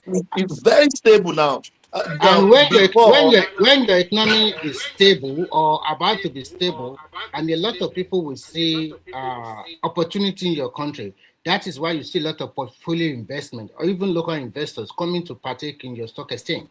Could you believe that our stock exchange value 2 or 3 or 4 years ago was about 50 billion naira? That is over 120 trillion naira. But Remy, Hold on, try before you understand. hold on. Please Wake let up. me Sorry, interject, please. I will allow you to talk Simba, now. you have Remy, let me what me and now, Wake but Up are discussing is about the interest rates. You understand? Okay. We're not discussing the total economy. I've You already understand? So dealt a little bit about the interest rate. Even if let you me want let me to. say so I disagree with you guys to some extent, so I will tell Okay, you let me why. just say this thing. Even when you talk about interest rate, you cannot just come up from 21%. I'm trying to remember what is the current interest rate and then jump to reduce to about it's 7%. presently Who does that? 26.5%. Okay, hold on. And then just to 7%. Then everything will collapse now. let me hold on. No. Let me No, it will respond. collapse. It will Okay, collapse. let me Consider respond to other you now. factors. Consider other Okay, factors. So many let me things we have respond. to. Let me respond to you. Okay, let me respond to you. Currency, okay, the value of currency is still monetary policy. It's part of monetary policy. Interest rate is part of monetary policy. Okay. Now, I agree with you guys that Nigeria floats the currency to find its value. We did a managed float. That is what Nigeria did. They can still intervene when it's getting out of hand or it's going above a certain limit. They will intervene. So it's a managed flow system. Okay. Now, what that does is that it's going to make the price of your goods and services that are locally produced is going to make it competitive at the international market. You see that the administration is touting that our export is now greater than our import. That is, we export more and we import less. Kudos to that Naira flotation, managing it as a managed float system, because the foreigners now find our goods and services to be cheaper when they compare it with other countries' goods and services, and they come here because their currency is stronger now by the virtue of the devaluation of naira, and now they can buy more goods with their currency than before. Simple economics, simple. Okay, they can buy more goods than before. Their currency is stronger now. That is why you see them buying, and when they're buying, we are exporting. Okay, but this is what is going to happen in the long run. When you have more, but what you are saying, hold on. I'm going to link it together. Please don't interrupt my flow. What will not happen in the long run is that when you have foreign buyers demanding more for your product, it's going to put upward pressure on naira, thereby making it to appreciate against those currencies that are trading with it. Okay, so which means that is why you see, naira appreciating, finding its value, because now more people are demanding for it to settle the balance of payment with Nigeria economy, right? So on the interest rate, okay, the reason why I was making an argument, that I was making a case that it was supposed to be reduced, because you still want to increase productivity within the system, because you see that you have sent a signal to the international community that now you have more buying power to come and consume the goods and services that were produced locally. Okay, now you have to also send signal to the supply side that now go and produce a mass, because there are demand coming from outside of the economy to demand to buy the goods and services that you are producing within the system. And when you do that, you are creating more jobs for the locals, people living within the economic system of Nigeria, because now more demand are coming. They need to meet that demand. Okay. And creating more jobs. That is the reason. Wait, Remy. Wake up. How long do you think production is something that you can just wake up one day and say you want to improve? I just want to Simba. Because we have weight now. We have factors of production. At least the three major factors of production are land, labor, and capital, right? So is that not what I just said? You have land. Is that not what I just said? No, just wait now. But all the other ingredients that you need in manufacturing, we don't have power, and you cannot say you want to increase power in 2 or 3 or 4 years. It's not possible. You understand? The other factors of production that we engineer and increase our production is not so. If government comes and if you are in government, because you are looking at all these problems and you are isolating one after the other. There is a combined problem that we have. I've already told you, it's not only a cost push economy, we also even have a demand pull economy to some extent, because there are so much naira in circulation, and the government has to mop up. Yes, we have too much naira in circulation. They have to mop up a lot of naira. How many households? How many households? Forget about it's not about the household that we are talking about. What I'm saying, just defeat your argument. Household is the measure of economic well-being. Hold on, no, you don't run away from there. Household doing good is the measure of economic activity and economic development. Okay, they are the fundamentals in the economy. Okay, so if they are not doing well, the economy is not doing well. They are the ones spending money. Rich people don't spend money. They invest their money. They put it in stock. I'm not talking whether you heard what I said. You heard what I said earlier. That the major driver of inflation in Nigeria in the last few years was not actually even it's because of depreciation of naira. No, it's what? Depreciation of naira. And the only way you can stabilize weight, you cannot because Nigeria is not making enough money. When you see depreciation, that means people are spending more dollars than what we realized. You understand? So if you have such a problem, what do you need to do? You have to increase interest rates to encourage people coming to your country, bringing portfolio investment. So that's the only way you can stabilize the naira. No. You need to create more jobs? When let me tell you something how will you create more? How will you create more jobs when you don't even have the money? Hold on. When you reduce interest rates, you are sending signal to industry to go and produce. Because now, when industries are hiring, when they are demanding for labor, okay, let's say they are paying labor. You are not looking at looking at maybe you develop economy. You are looking at a economy that is actually import dependent. Nigeria is an economy that is import dependent. We don't produce. It's true, but that's what you are missing. Hold on. Have you been listening to the administration saying that our export is now higher than our import? What is the reason for that? It's because of weak naira.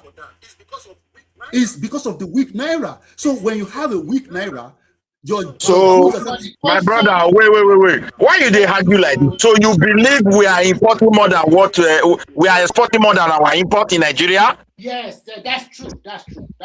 Okay. That is on paper. You people just want to stay on argument, so I don't have time for that. What are you talking about? What are you producing that you are exporting? Midwest. Mention them. Let me hear now. I will tell you. Tell us. Actually, when we talk about export, it's not only about manufactured goods. We export a lot of primary goods that most of them consist of agricultural products like cocoa and the rest. And we also now started to also export some manufactured goods as well. All those food you eat in Europe, packaged one, where are they coming from? Some of them are not from Nigeria. So today, how many goods from Nigeria that are in our supermarket? What are you talking about? Let me finish, please. We are not joking here. Nigeria now has a favorable balance of payment, which is good for the economy, which is good for Nigeria. That one you cannot doctor it. Nobody can doctor it because you are not only you measure it. You talk about import and export ratio, please. No. That's what I just inform you that as presently as we constituted today, Nigeria have a favorable balance of payment. When you want to measure import and export, you use what balance of payment. And if your export is more than your import, then you have a favorable one. If your import is more than your export, which we used to have for several years, that is why your economy is not growing. That means you are consuming more than you produce at all. Everything you use or you consume, you take it all the way from abroad to Nigeria. But now, Nigeria, for the last 1.5 years, that is why you see that our external reserve continue to grow. Because we continue to export more. Apart from all these agricultural products, we also we started also exporting finished petroleum products. Dangote alone is the #1 supplier of aviation fuel to both Europe and US. That's a lot of money coming into the economy. So let us go back to what we were discussing about. Actually, I forgot. Okay, you guys go ahead. Yeah. Simba, you're right. Was that Simba or Remy? Remy. Oh, okay. Remy, you are right. I mean, we export more than we import. That is the current statistics that we currently have in Nigeria. And wake up. Hold on.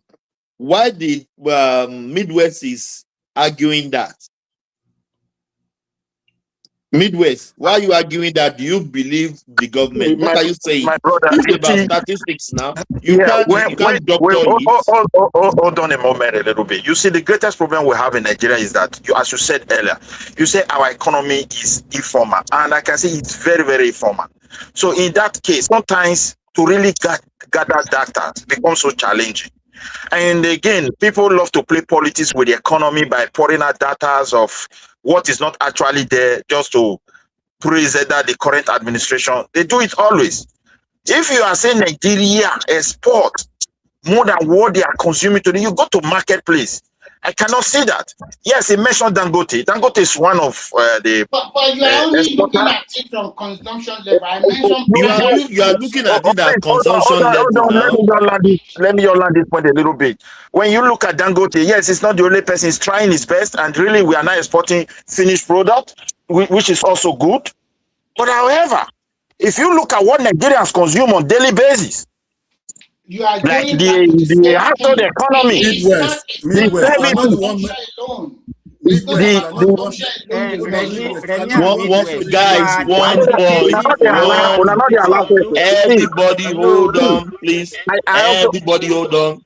If I said let me everybody includes everybody. Everybody hold on. Let Midwest land. We don't even let him land. Let him land what he yeah, wants to say. thank you, my Yes. brother. You see, sometimes most of these things we should not just buy in because they just put that as there is correct. It's not even only Nigeria. Globally, if you look at even Europe economy on paper, everything sounds good. Employment zero. As income is challenging and everything. So, however, if I take it back to my country, what they are doing is that they are just lying to Nigeria just to pump the president and keep releasing money to all these people as if they are doing work. They are not actually working for the interest of the economy. Maybe the data they capture with Dangote have helped them to gather some data there. The rest economy, they don't even have access to what is going on. And that is a fact. So I just throw that is what I want to put there. Let me also put something about Sowore paying that money. Yes, Sowore. No. We'll come back to you. You have your Okay. share, yeah. Can I Okay, thank respond you. to him? That's what I want to put there. Wake up. Thank you. Hold everybody, hold on. Wake up. Round up in 1 minute. We go to Remy. 1 minute. Go to Remy. Okay. Midwest, you are not the one measuring that economic data. They have a department or agency that is measuring that or capturing that. And if they are telling us, I understand your sentiment that even in the United States, sometimes some people argue that the statistics they are really not to us is not the true representation of the economic economic status or whatever. So people we always disagree and agree or debate or whatever. So I take your point. If you don't believe it, I mean, you have every right to be suspicious of the data they are relaying out to us. But I believe that the reason why we are having those that kind of success in export is because of the weak naira. It is just simple economics.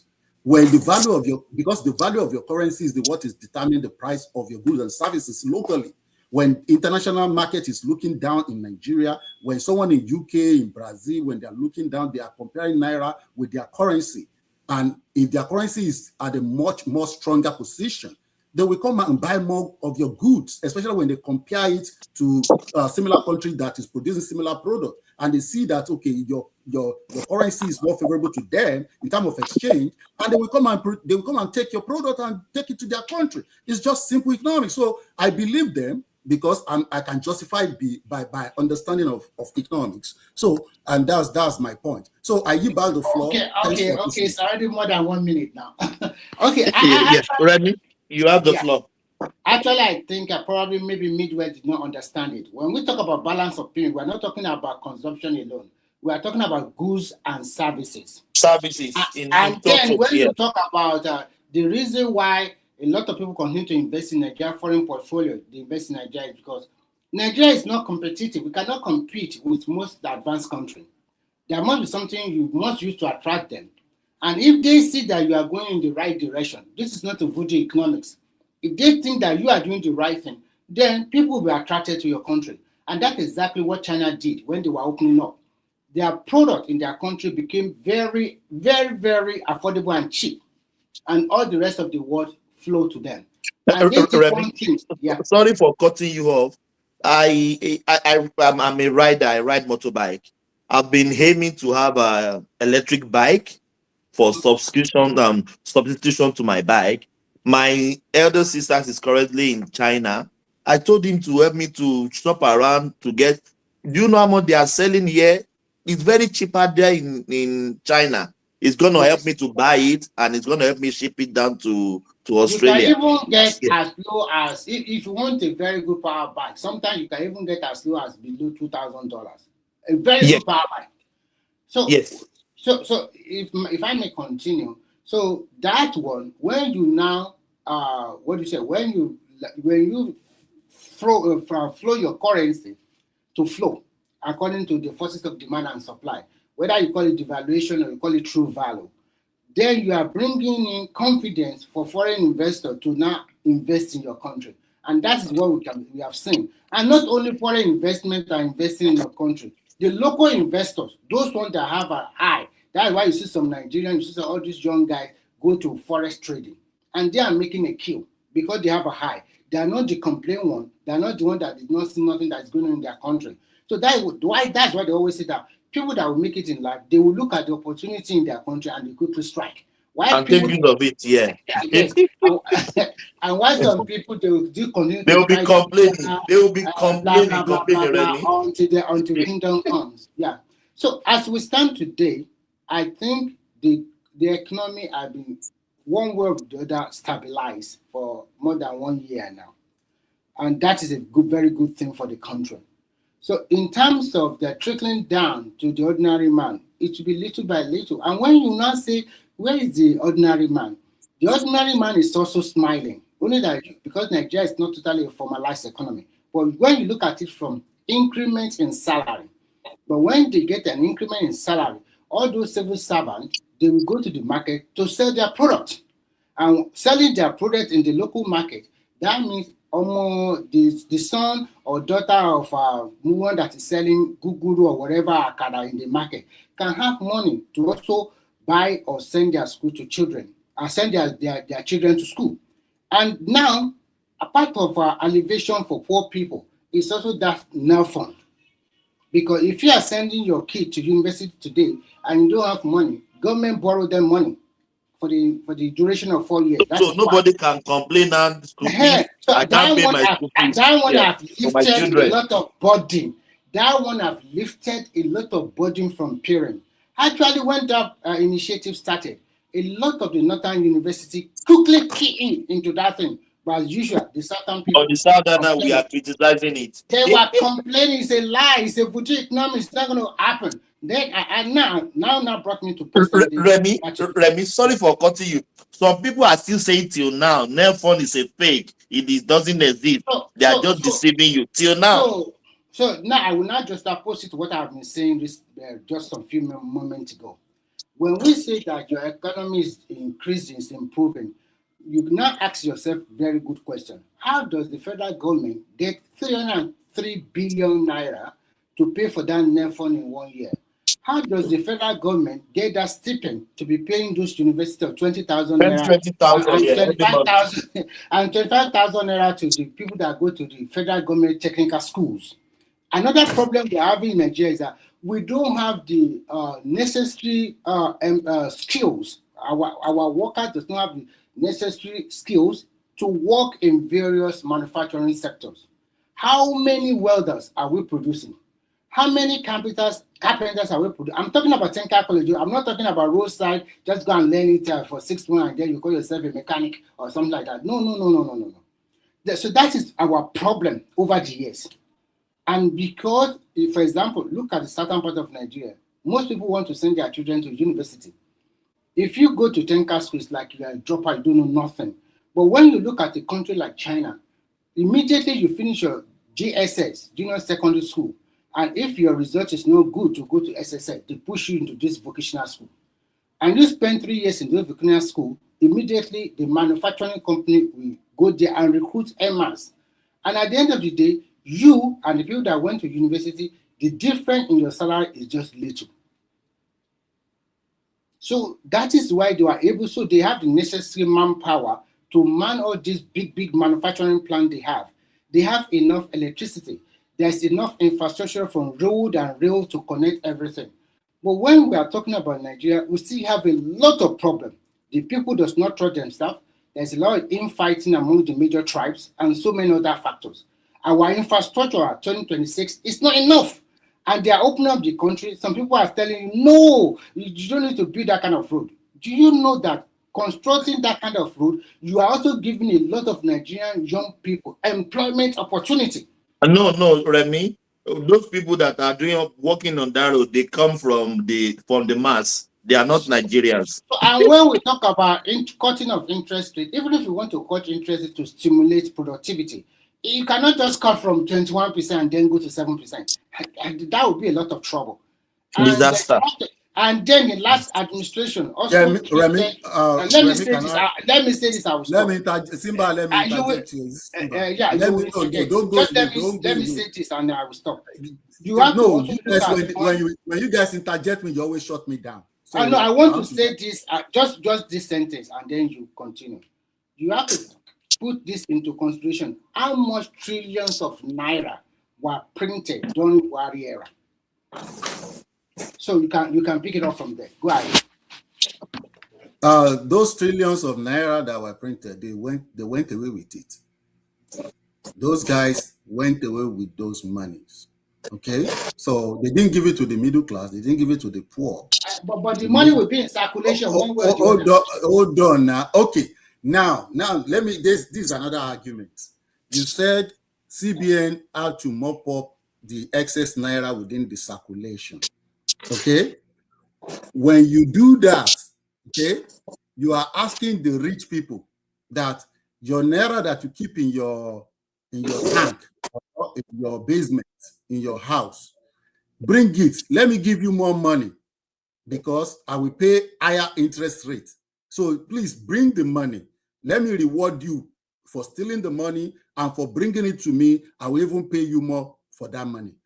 Who is not getting anything from that? The poor, the masses, the middle class, they are not getting nothing. That's what I continue to tell you, that when you increase interest rates, you are only encouraging people that have money that can benefit from it. The Mama, Yaloja, all these people, they don't have the money to take to the bank to benefit from the interest rate. And you are even making life difficult for the small businesses that need capital to improve or to expand their business and their operation. That is why you need to cut. You can cut interest rates and say or reduce it for certain sector in the economy, especially the productive economy, like maybe manufacturing. Reduce it to like 7% because you want to encourage production. You can just. But if you go to Bank of Nigeria, wake up. The interest is Sorry, 20%. because Remy, please. What we are doing here, the discussion between me and Wake Up is not about politics. We are not doing whether the government is doing. That's what we are. We are just discussing economy. You understand? So all this NEFON thing, all those are not the discussion that we are having. You understand? I believe the government is trying its best, so it's better than other candidates that will have had. So it's not politics that we are playing. You know, when you talk about the interest rates, you understand, and you are saying that okay, it's only the rich that will benefit from it. Let me even correct one assertion. That's a 30 trillion naira that they printed, and you said that, okay, they went away with it. Nobody can go away with money now. The money will be in the circulation, and even what the present government did was to actually factor it in like a loan, because if they didn't do that, and so it's part of our debt now. But if they didn't do that, it's part of Simba, hold on. Let me quickly interject you for something you just said, that the money is still in circulation. I can bet you that most of those monies have been converted to dollar, and they are probably in Dubai or China or US. I'm telling you. But it's part of or in someone's bedroom. Yeah, but it's still part of what is affecting us now. Do you agree with me, Wake Up? Yeah. Of course, now you don't because give money that let me tell you. So when they converted this, wait now. No, wait now. When they converted naira to dollar, where is that naira still? The naira will still be in our country. It will not go into dollar now. It will not go to another country. US will not take naira. You still be in Nigeria. Now the dollar that will go. It will still be in Nigeria. It's not as if that naira will go away from Nigeria.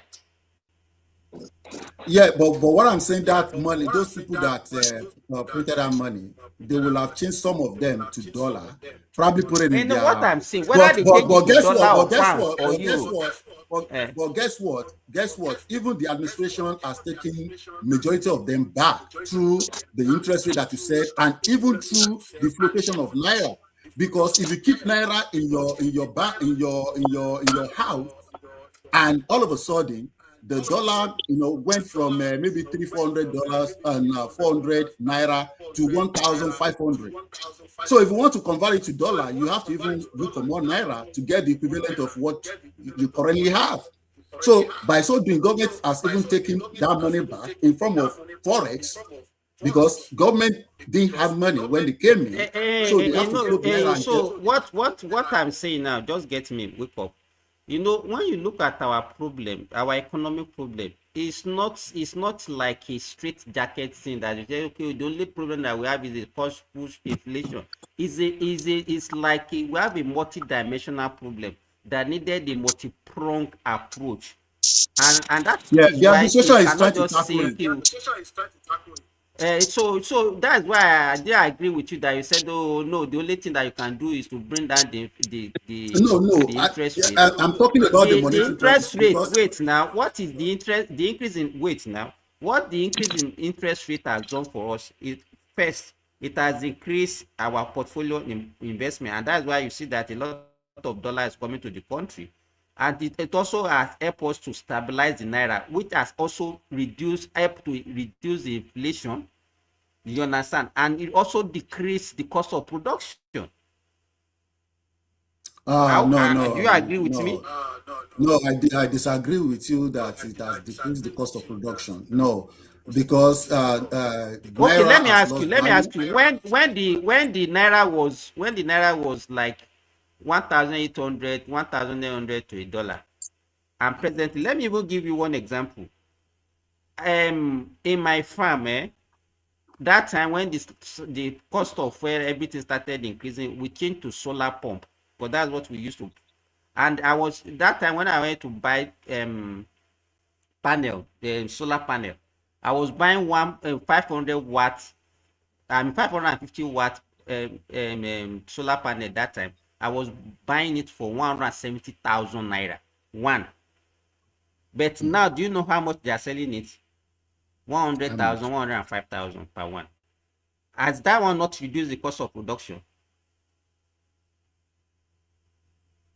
No, I mean that we don't produce solar panel. What I'm saying, but no, you eat raw materials for production. If is it not part of the cost of production? No, it's so because if you are buying raw material, is the part of cost of production. If you are buying something, Yeah. wait now. If you are buying something at 170 before as part of the cost of your production, and you are now buying it at 105,000. Oh, okay. You are using it as You are using it as input to make your it's input now. Okay. Say when you want to input, production I didn't is hear input you. and output now. I didn't hear you well before. Yeah, of course. So the two of us we can meet at the middle. What you are postulating, yes, I agree with you to some extent. But that one will work better in a productive economy, not in an import-dependent economy. Productive economy. Yeah. But hold on. The reason why, part of the reason why, because there are many reasons why we are not productive. Okay, I can argue that nobody at the current rate of interest rates, no businesses will be motivated to go and borrow money from bank and deploy it to expand its operation. So do you know that hold on, Simba, please let me finish this. Monetary policy, you can I mentioned this thing before. You can use it to also you can use fiscal policy to encourage consumption or discourage consumption. So also you can use monetary policy to encourage production or discourage production. When you increase anywhere in the world in economics, when you increase interest rate, you are discouraging production. That's what you are doing. Okay, but Nigeria, the reason why they increase it is because it's looking for someone that is from outside that will bring dollar and get that interest rate, because the interest rate is favorable when you compare it to other interest rates around the world. But that is not an investment into your economy. They just want to extract, and they will later still take that money and disappear. That is not an investment into your economy. They just want to cash out and just withdraw the money when the time is over. They just take their money back. What I'm saying is that you need to encourage your local production, local producers. And how do you encourage them? You use monetary policy. The fiscal side has used fiscal side to cut taxes, okay, to make sure that we don't have double, triple, quadruple taxation within the system. They have made that efficient, which is good on that side. The monetary side also had to cut So interest rates can I to talk now? encourage production. Go ahead. Can I talk now? Go ahead. Go ahead. Hello. Can you hear me? Okay. Go ahead. You know the question we have to ask ourselves, because I think Nigeria, I think one of the problems we used to have is that when we see a problem now, we think that all the problem that we've been having before is actually due to the present economic, what is the present problem that we have. I could remember there was a time in Nigeria that our naira was so strong that it was even stronger than dollar, and at the time it was at parity, and even the early 2000s nobody was complaining about it. Yes, but did we even produce at that period? Because the reason why it was wait, did it make our economy a productive economy? Okay, let me answer that. Because the reason why I'm asking this question, just wait. The reason why I'm asking this question is that we are not looking at this interest rate as if is the main problem that is actually affecting our production. Simba, you are getting it wrong. Okay, let me explain something to you quickly. That period that you just referenced is going to discourage production, because why do I need to produce if I can buy what they are buying in UK with my naira? That is exactly what I'm saying, because naira was very strong. I mean, I can buy any foreign goods, that I like. Even my taste will even increase. My taste for good products will increase. I can even, instead of me buying local shoes made from Abba, I can now buy Italian shoes, because even my currency is even stronger. So it's going to discourage production. I don't have to go through to be producing, because my currency is powerful, and nobody is coming to buy from me because your currency is too strong, which makes hold on a moment. What about these Europeans that are producing? Are people not buying from them? What of United Kingdom? What of America that has strong economy? Are they not selling? Look, this kind of your policy is exactly the policy IMF sold the African leader, and they destroyed the economy.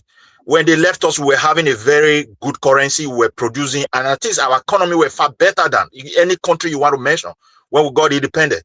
They came with the idea, we'll give you more money, just deliberately disvalue your currency, and then you will produce and you will sell your economy. Why are they not applying those kind of economic policies to themselves and see the disasters? Midwest, it's like you didn't listen to me well. I said, Simba said, why didn't we produce when our currency was very strong? And I was making a case to you that why do I need to produce if my currency is very strong and I can buy Italian goods for cheap? I don't know the angle the Simba was trying to speak to, because if it is the olden days, we were highly producing and we're also highly productive. A lot of industries were in our places until we engage in those reckless devaluation by some of our African leaders. Yeah, but it's not that we even engage in devaluation. Our economy cannot even support the value of our currency at that time, because it was able. You can still go back to history. They're going to give us more money. You disvalue. The same thing IMF is trying to do. Sometimes they come to Nigeria when they see, even when Tinubu policy sometimes is shifting to a direction that may even help the country. You will see them complaining that the man want to destroy the entire country. I've seen it several occasions. You understand me? Just disvalue and come and take more money. Sometimes you want to borrow. The condition is you go and disvalue. Third world country. Midwest, let me take you back. Have you forgotten that we were making a lot of money from oil, and instead of us using it to develop infrastructure like other nations were doing at that time, we started giving subsidy and start giving free money? And someone even mentioned it yesterday, and we started supporting war outside. We just squandered that money. That was when we lost it. Had it been I know that we used to be productive. It is supporting that war outside our country, not even giving out. I don't know the free money they gave out, whether some people complain about dodging money, they pay double salary. People are still enjoying double salaries across good economy across the globe. It's seasonal, not. Maybe don't you know Midwest. In fact, Nigerian were paying salary of other country civil servants. Yes, we lost money to Spain, a lot of money to European countries. They didn't even pay up to today. No. It's even forget about European. We are talking about within Africa, even West Africa. But that was actually our problem until we supposed on setting war. That was when they discussed our matter concerning particularly the continent as a whole. It's like if we don't pin these people down. Wait, Midwest, just hold on. Even that, I don't even and that's why I always say that we've never had any good leader in that country. If we are just being unnecessarily maybe hard on the ones that we have now. If the earlier one have built a solid foundation, even the likes of Zik and the Azikwe and the Tafawa Balewa, and then go on and the Muritala and Co and Obasanjo that came after them, had laid a good foundation for that country. It will be very difficult for somebody to come and destroy it the way everything just got destroyed.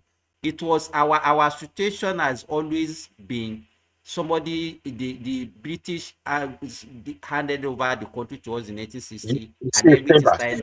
One thing you have. Let me finish what I'm saying.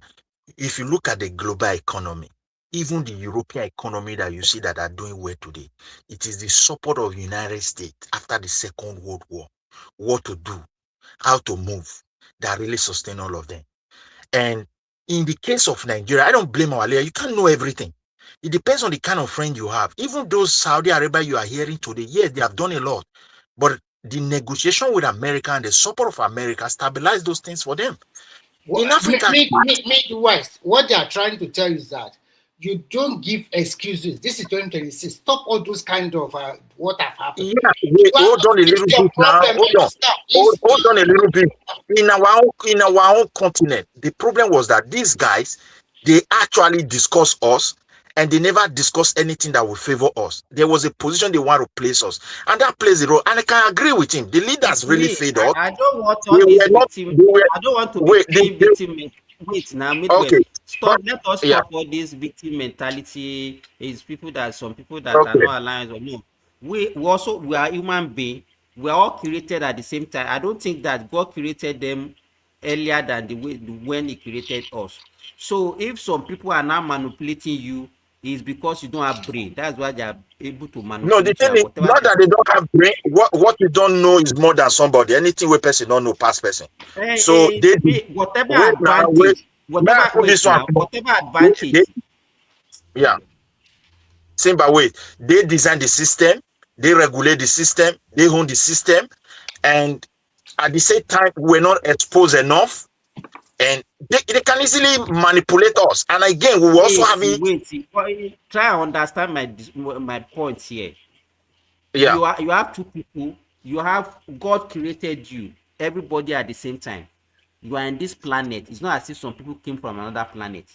You understand? Whatever they have created for themselves, that they are now imposing on you, because that means they are more reasonable, they are more brilliant than you. That's why they can create a system for you and say this is what you have to. So why did they have advantage over you? Okay. Because they create the economic system. No, that is it. Because you are drunk. You are drunk. That is it. No, so I no apology for that. I agree with you, Simba. I agree with you, Simba. Wait. Our leaders were not actually exposed enough to understand. God gave them advantage over you as if they have something that you don't have. You understand? No, I'm not talking about. I agree with you, Simba. Look at it from this angle. Our leaders were not actually exposed enough. But however, the way these guys were coming, like we are coming to help you. I think that was the time they're supposed to be suspicious of them. But however, we have eternal problem that if somebody comes to your house, let me tell you, if somebody comes to your house and deceive you, wake up. I will allow you to talk, please. If somebody comes to your house and deceive you to do something that is wrong, and you choose what you believe in, and you go ahead with whatever measure he has asked you to do, and then the thing failed and you are blaming the person. Are you not a human being? Simba, this is what happened in my own interpretation. During the time that we had a lot of money and we started giving it away, I think Nigeria was trying to prove a point as big brother in Africa. You know, that's number one. Number two, instead of them investing the money in infrastructure and research and development, like other countries were doing, they were all these technologies that you're seeing today. They didn't just drop from heaven. It came as a result of heavy investment in research and development. But Nigeria, we didn't invest in that in those days. So all the fundamentals that we're supposed to invest money in, we did not. Instead of doing that, we were doing socialism. That's part of what we were discussing yesterday. That Nigeria didn't even define. We have not even defined any economic philosophy for Nigerian people, or for the economy of Nigeria. Hold on, let me wake up. Hold on. Have we Finish this thought. Okay. So what they didn't do then, is what this current administration is trying to do now, because this government understands how economic runs, and he has lived in the West before. He understands the fundamentals. That's why he's building infrastructure, connecting Nigeria, so that cost of goods and transportation of goods and services will be cost effective. Okay, so he's investing in education, NEL fund, because you understand that after World War II, Americans gave their returned the military for people that came from war. When they came back to America, they gave them scholarship to go to school, and that helped the economy a lot. Tinubu is doing the same thing, right? Giving NEL fund. You don't have to have money to go to school now. You can get NEL fund, and you can get stipend. Wake up. Like that. Just wait. Have we really learned for the mistake of the past? Do we look at like the Nigerians? Do we look at like somebody who has learned for that mistake? I believe so. I'm talking we are not. Just don't say you believe so. Let me say we are not, and that is why. Wait, now that's why you are seeing a lot of. You can't just hold on now. Okay, so go ahead. I believe so, because if you look at what I've been saying, look at what the administration is doing, this current administration. Even listen to Assad, or what's his name, Hassan or something like that. He said Tinubu is a shrewd negotiator that is really negotiating well. You know that our lithium now, you can't just take it raw to China. You have to process it. Even our cocoa now, we have started doing so. We want to be processing some of our raw materials into certain level before we export it, adding more value. So we are learning from. Even I believe that we are even doing research and development now, sponsoring some research in Nigeria now. You can look at the technology. What the government. Wait now. I think the mistake you are making, wake up, is what the government is doing is even from what people wanted, and that is why you see the reaction that if you ask people in Nigeria, they say the government is doing nothing, because what they see understand. You leave people alone now. No. Me, I believe. Wait now. Wake up. Me, I believe in what government is doing. But wait now. But the people, you understand the way things can work very well. Let me tell you, if government is doing something and the people are not supporting whatever government is doing, it's going to be very difficult. I hope you agree with me. Simba, yes, I agree with you, but you are. So I believe now, that because let me tell you, if somebody comes today and is saying that, okay, what I want to do for you is to return subsidy, I'll give you free education, free air, free this, free that. Don't be surprised Nigerians will buy into it. Boy, it's not going to win. It's playing politics. Some Nigerians are smart enough now. They are smart enough. It's But the ones politics that now. are smart, I will understand. He is praising education based on loan, and like Otankoli say, it's free. And now somebody is coming again to come and promise us free healthcare, and you are saying no, Nigeria will not be. What are you talking about? There's nothing like free healthcare anywhere. Go to United Kingdom. Their free healthcare is inefficient. They even going outside the country to go do surgery. Okay, so there's nothing. There's nothing is free. If you think you are getting a free stuff, someone else is paying for it. Somebody must be paying for that free stuff you are getting. So there is nothing that is free. So Nigeria will understand that. Okay, but wake up. You know, it's not the same mentality. Just hold on, man. Wake up. It's not the same mentality. When that time that we are referring to, that okay, maybe we have, it's not even as if we have XX. So it's because we don't have visionary leaders that they don't know what to do. Because how can you say you have money, you don't know what to use the money for? So all Nigerians, they have housing that time, Abi. Where all our roads are very good. All our hospitals that time, they were all up to the international standard. Everything in Nigeria was up to. Everything was just you. They didn't have any clue about economy. They are just exactly. You understand? You see. That's why I said all this. And you know what? I'm going somewhere. I will allow you to talk now. And that is why somebody will come and you still be using that one as a campaign gimmick. That okay, when I was in charge of a state, I saved money. As if you have used that, as if you also have sex. That's why you are saving the money. How can the government even be telling you when you need to even borrow to do more for your people? Have you liberated all your people from poverty? Is the Anambra having the best healthcare, best schools and everything equipped? And that's why you say you are finished doing everything. The next thing for you is to save money, and Nigeria will be applauding that. That's why I said Nigerians I don't even know what is wrong with us. Yeah. So I mean, that's why I continue to say that this government is doing a lot of good works that we need to support in.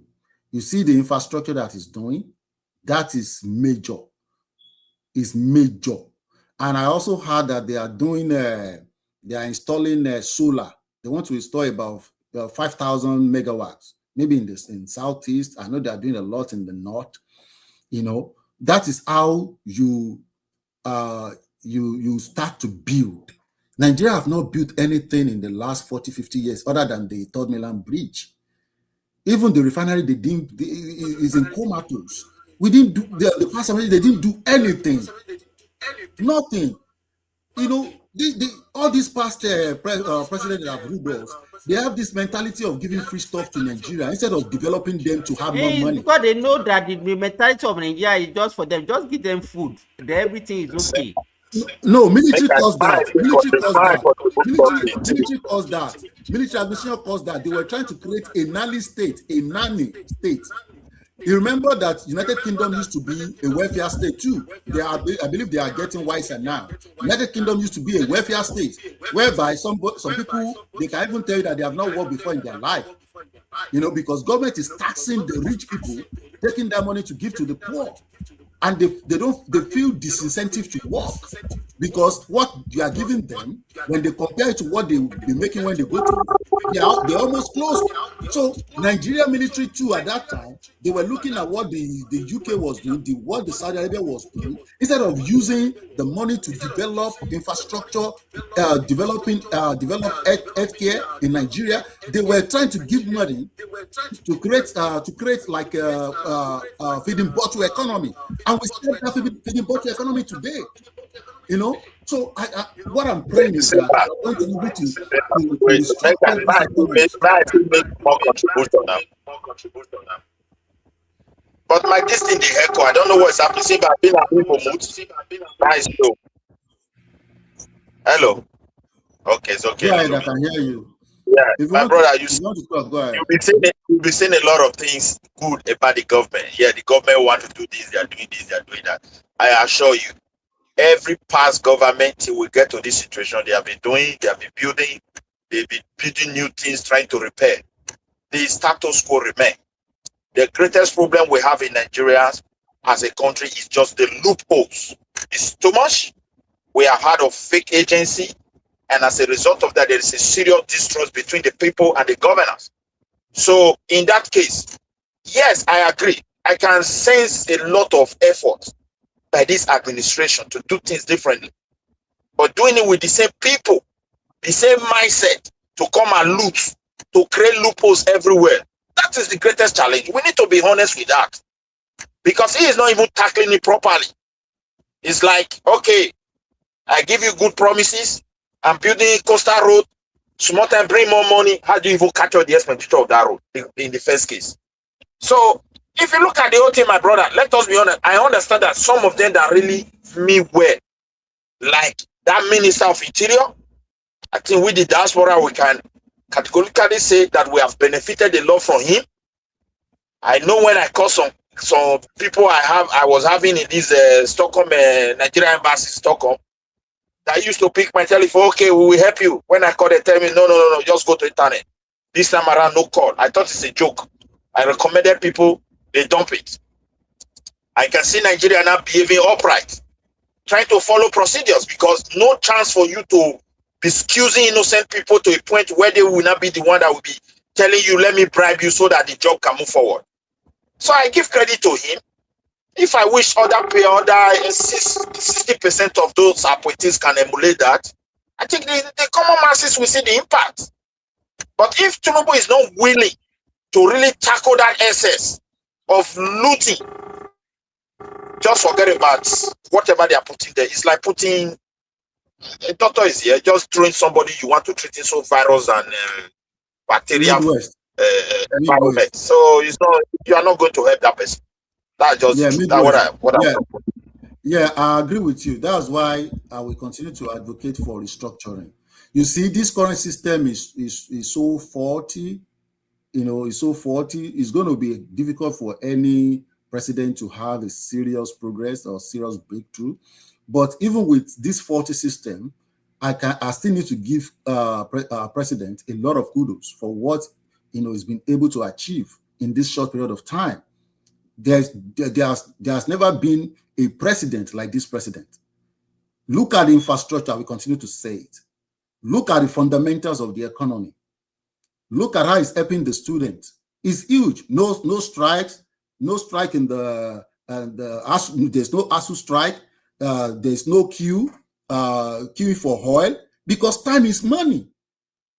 Time is money. Some people will queue for like a day. Some people will queue for like 10 hours to get fuel, to go about their business. But now that has gone. That is real value to people. They don't have to go and sit somewhere unproductive, being stressed out just to get a few liters of petrol. That is huge. Now you can take it for granted. People are taking it for granted now, which is good. Nigeria are now living better than before when you consider that. Students that are not sitting at home because of ASU strike, they are now living better now because their lot is way, way, way better than before. And now they even have stipend to rely on. I mean, that is progress. It's significant. We have to give him kudos for doing that. And also, look at the investment in agriculture. The federal government is investing heavily, massively in agriculture.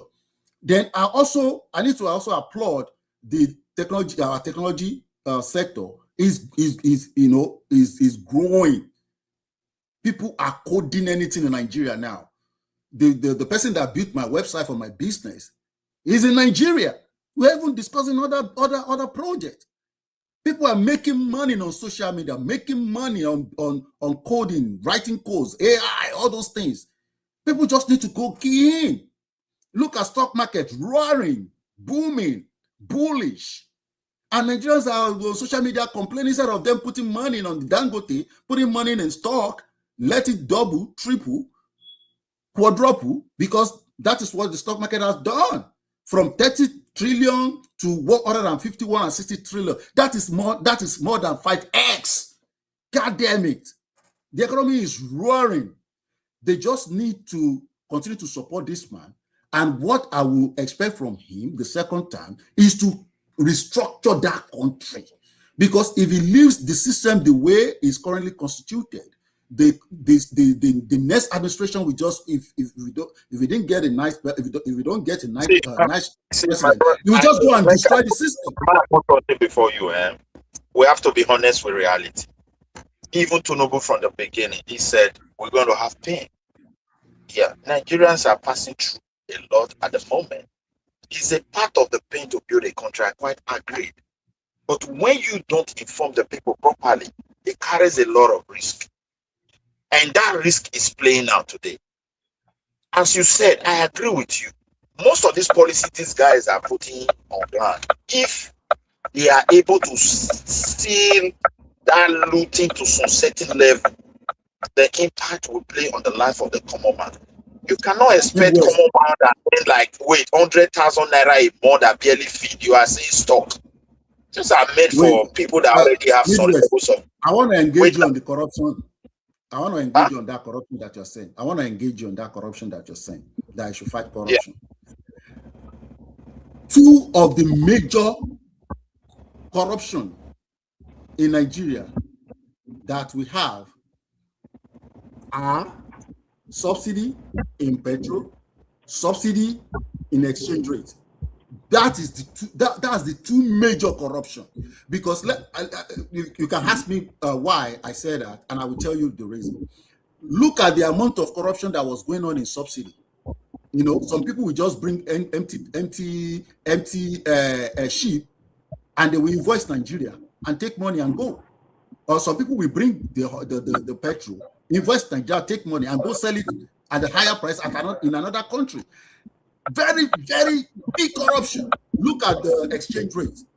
Okay, we will sell our crude oil, we get dollar for it, and some people, they will just give their cronies, their friends, okay, at official rate, and those people will take money, take that dollar to the black market and sell it double, make double money for doing nothing, fleecing our resources away. The money that should have been put in infrastructure, education, healthcare, disappear. Those are the two biggest corruption in Nigerian system today.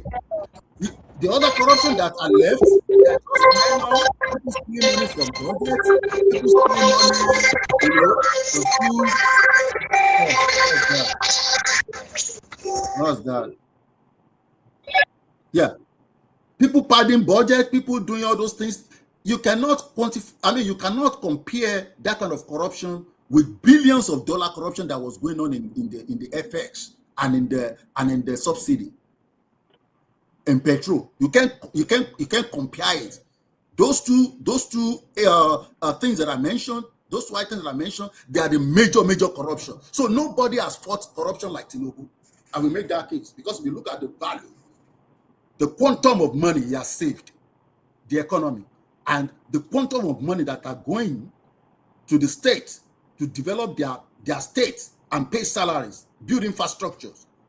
Nobody in the history of Nigeria has fought corruption like Tinubu, because he knew when he came in, he knew that was where the most corruption, most of the corruptions, that is where they were. That is why he had to remove the subsidy on those two items. So when you continue to say corruption, yes, you can use system to fight corruption. You can use technology to fight corruption. I believe federal government is now going like technological.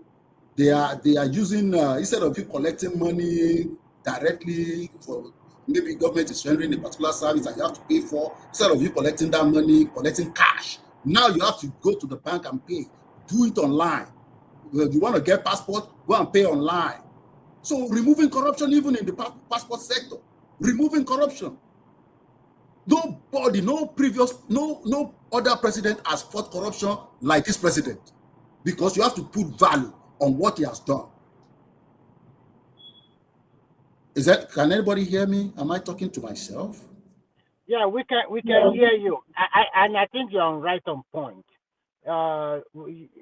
Actually, to be frank with you, every country that want every people that want their country to improve or develop, there will be some generation that will suffer or sacrifice for those things. So that is it. My generation and some generation behind me have to suffer those sacrifices, and then the generation yet unborn cannot enjoy. But even all those countries we are mentioning, even America, a lot of them were fight during the Civil War now, during the World War II. And so many diseases that rampage them. So even the so-called Europe, they suffer a lot. Even when I used to live in China, when they talk about their great grandfather or their grandfather, they suffer a lot. One congo of rice for 4 or 5 families. So, but if you are not ready to sacrifice and you are just complaining, people are hungry, people are hungry, people are hungry. Even in so-called developed country, if you don't work, will you eat? And if you rely on what they give you as what you call a social service, is it enough for you to live a life? It's not enough. Somebody should mute.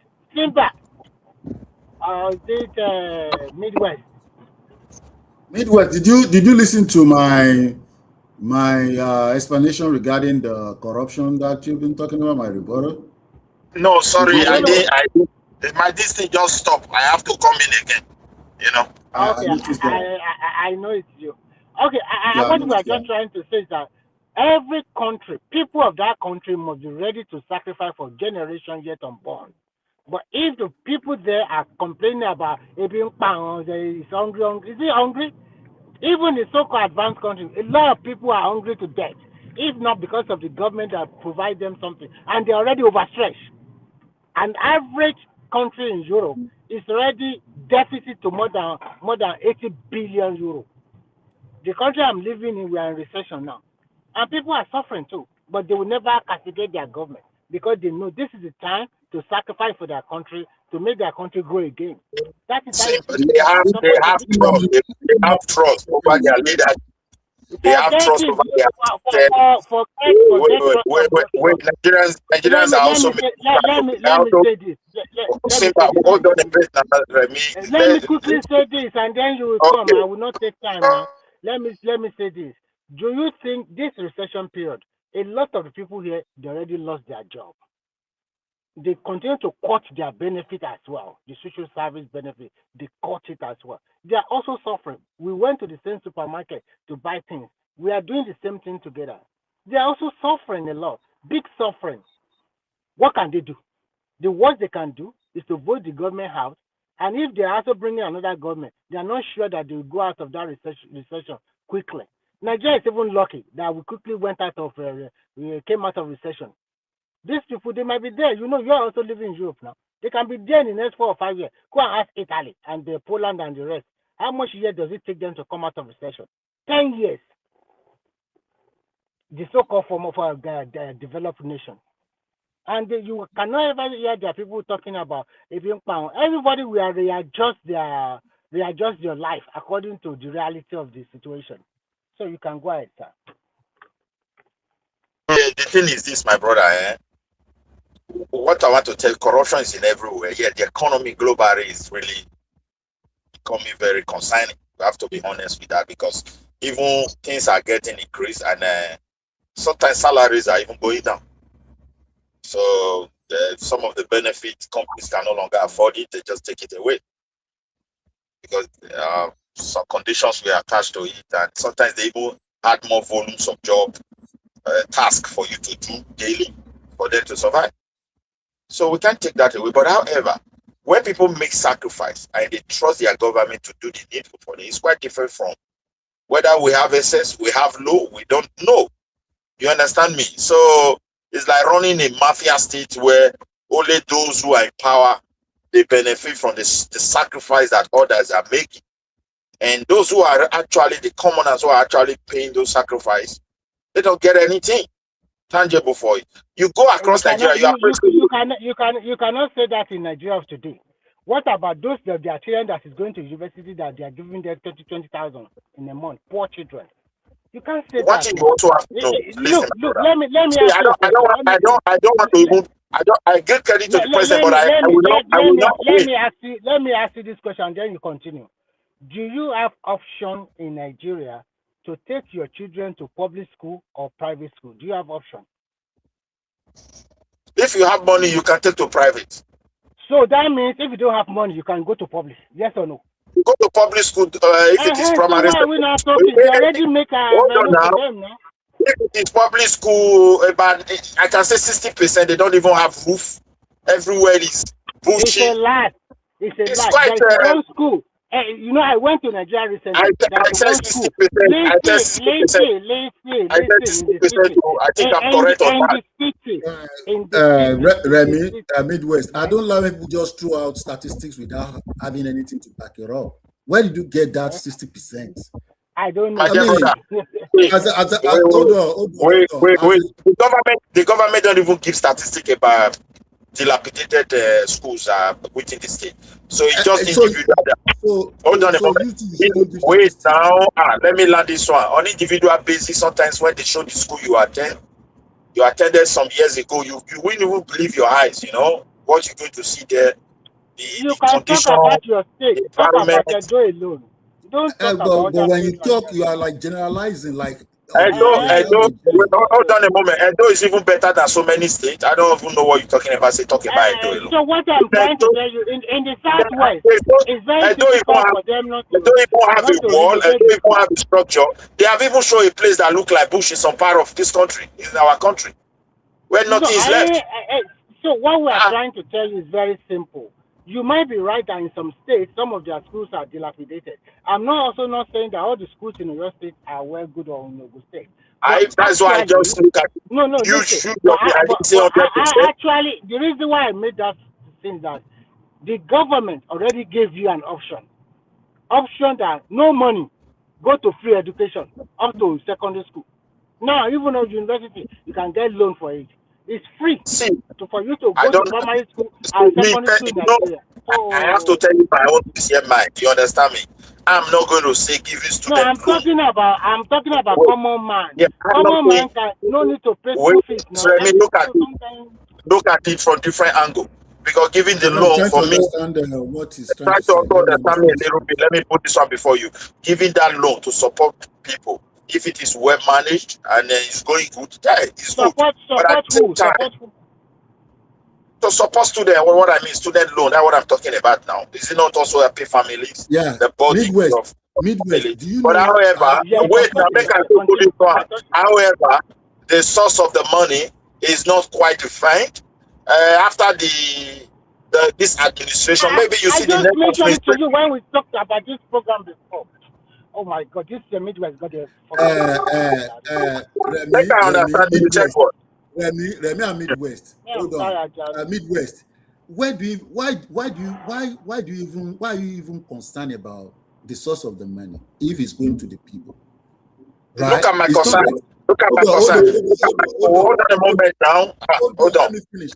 Let me finish. Hold on.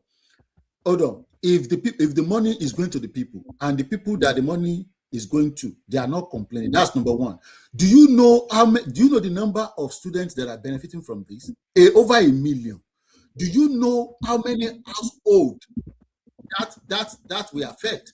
It means the parents of those students, they don't have to worry about paying their children school fees. They can use those monies to invest in or to go buy a car for themselves if they don't have a car. You hold on a little bit. We are on the same page on that because I agree with you on the benefit. But I said, well, the source of the money. The truth of the matter is that if you are financing a loan, you should be transparent about it because the next administration may come out and tell you, look, that loan is the problem of the economy. This is the source of the money. This is this. They have borrowed money. They have done this, so you have to stop. Like what happened? I know the source. You know what I'm saying? Let me land this point. Like the subsidies you just mentioned. Me, I'm not anti-subsidy. I believe in subsidy. But if you want to do it, you have to manage it good and make sure what makes you to introduce that policies, you achieve it. But in Nigeria case, they were not able to manage it. Corruption QE. And up to today, those who looted the money, they are working freely. Some of them are even, maybe perhaps they might have even been having some political appointment as we speak today. So it's not even the subsidy that is bad, but our inability to manage it. That's what I see stand upon. You can lift it, you can remove it. That is my own. Also, the educational loan now, I also believe it's good. But if the federal government is not defining the source of this so-called free, because nothing is actually free. As you said earlier, whether healthcare, we live in Europe here, it's not free. Imagine today now, everybody that is sick, every citizen of Nigeria, pay 1,000 naira. I think maybe 70% of the people in the hospital, if that money is properly managed, maybe we still have a leftover. And that's what they are doing here. We pay that money and they keep, sometimes they even have enough to go and loan for other projects out of those tax they are collecting. So it's not actually free. Where's the money from? I don't know. They know better, but the next administration. I think, let me respond to Midwest. Hold on. Midwest. So I agree with you that money is a subsidy, 100%, because that money is being used to subsidize the common man's children's education, especially because they are not there is no interest on the loan. It's interest free, so that is subsidy, okay?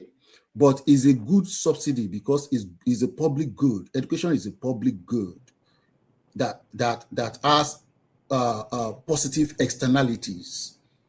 Those children that are going to school now, they can become scientists tomorrow, and they can transform the economy of the country.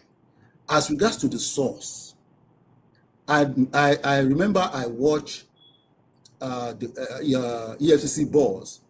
I think he attended a program that this guy that used to have this service, that he has this, I believe he's the one that coined this slogan that what God cannot do does not exist.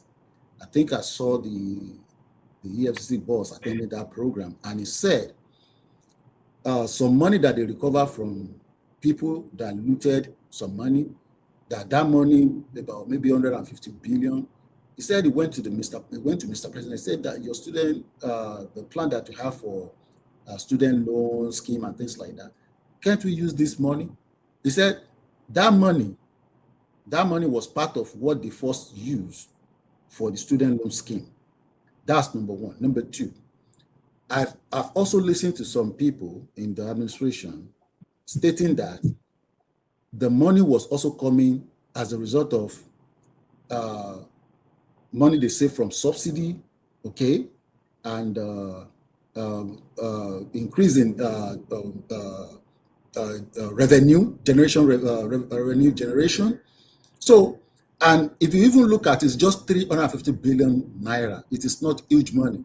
It's even less than what some people can put in their pocket. But look at the effect that subsidy is good, and it's a targeted subsidy. It's not a blanket subsidy, unlike a subsidy on petrol that is for the rich and the poor. But only the rich was benefiting the most because they have SUVs, consuming, living large. But people that don't have cars, they don't benefit. I know they benefit indirectly by, because the transportation fee were cheaper compared to what it is today. But the rich benefited the most in that regime. And the money could have gone to economic development, to infrastructure development. So look at the money. Can I interject, please? Go ahead. Let me quickly interject, please. I think no,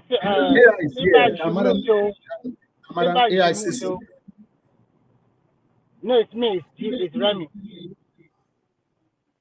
I'm asking Simba to mute, or maybe it's Midwest. Actually, when you talk about subsidy, that subsidy, everybody, you should also remember that we are borrowing money to subsidize for so many years. So even if you remove the subsidies and you not generate more revenue, how are you going to meet your expenditure? So sometimes when people are talking about why is the savings of money, blah, blah, to me, I think it's irrelevant. The most important thing is that the government was able to increase their revenue and they are able to meet some of their obligations. That is very important. And in 2027, go and bet it. I think over 2 million Nigerian students will benefit from that loan or from that stipend more. There will be more students that will enroll on it year in, year in. And I think year in, year out, sorry. And I think that the mode of repayment is very good. 2 years after you get a job, you only pay 10% of what you have borrowed. And if you don't have a job in 5 years, you are paying back nothing. And for a start, let the government do something for the people. And this is the right direction. Instead of you querying the source of the money, why can't you query that where other places that government can put money into to help the people? I am thinking about, let me say this, I am thinking about social services for people are over age of 65 years old, for poor people. If they give them stipend of 50,000 every month in Nigeria, that would go a long way. In also, yes. Remy, I think Midwest wanted it to be, they wanted to make sure that scheme is sustainable and it can go beyond this current institution. So that is why that was the basis of his concern, that he doesn't want new administration to come in and say, oh no, we can't afford this, oh this money was being borrowed. So the beauty of it is that if this man finishes 8 years and he was able to lay a good foundation and a good standard, Nigeria will now understand that the next man after this person will be somebody we should scrutinize very well, wherever they are coming from in the north. Not just anybody that will just come and be doing rubbish. And that is why it's even going to be very difficult for new administration to come in and stop it. So that's why I support total restructure, state control of resources. So that when you control your resources by the state, even not at regional now, because we already have indirect regional government by all these regional development commission, and each of them pockets about 150 billion. That's what Tinubu gave each region for a start. So at least when we have state resource control, these governors will not be going to Abuja and asking for money anymore. The people in the state that we are very lazy and those are, we don't want to ask our governor, our local government chairman, how they spend their money. Maybe by that time we will start to talk. Because you already know that it is a tax you pay in that state that the governor of that state will use. That is your input. So you have right to talk and ask questions. Let me ask you a question. Let's discuss politics a little bit. Do you hear let's ask Madam Zita to say something. I mean,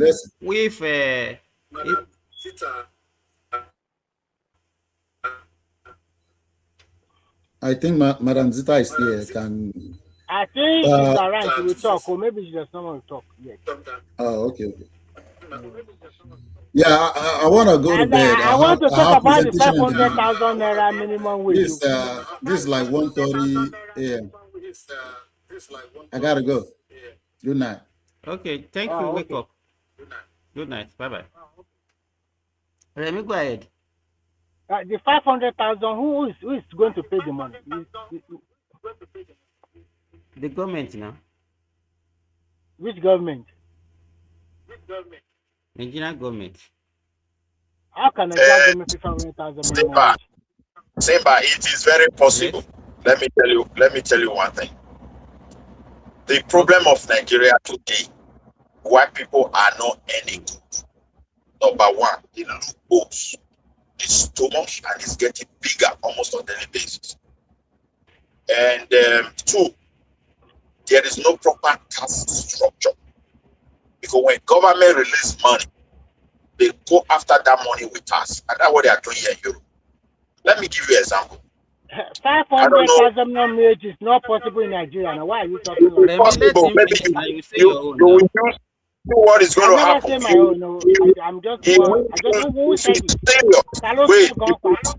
If it's serious to handle the government officials, government institutions with hot hands, nobody here to steal any money, cut down the unnecessary expensive, payment to Simba Moto a little bit.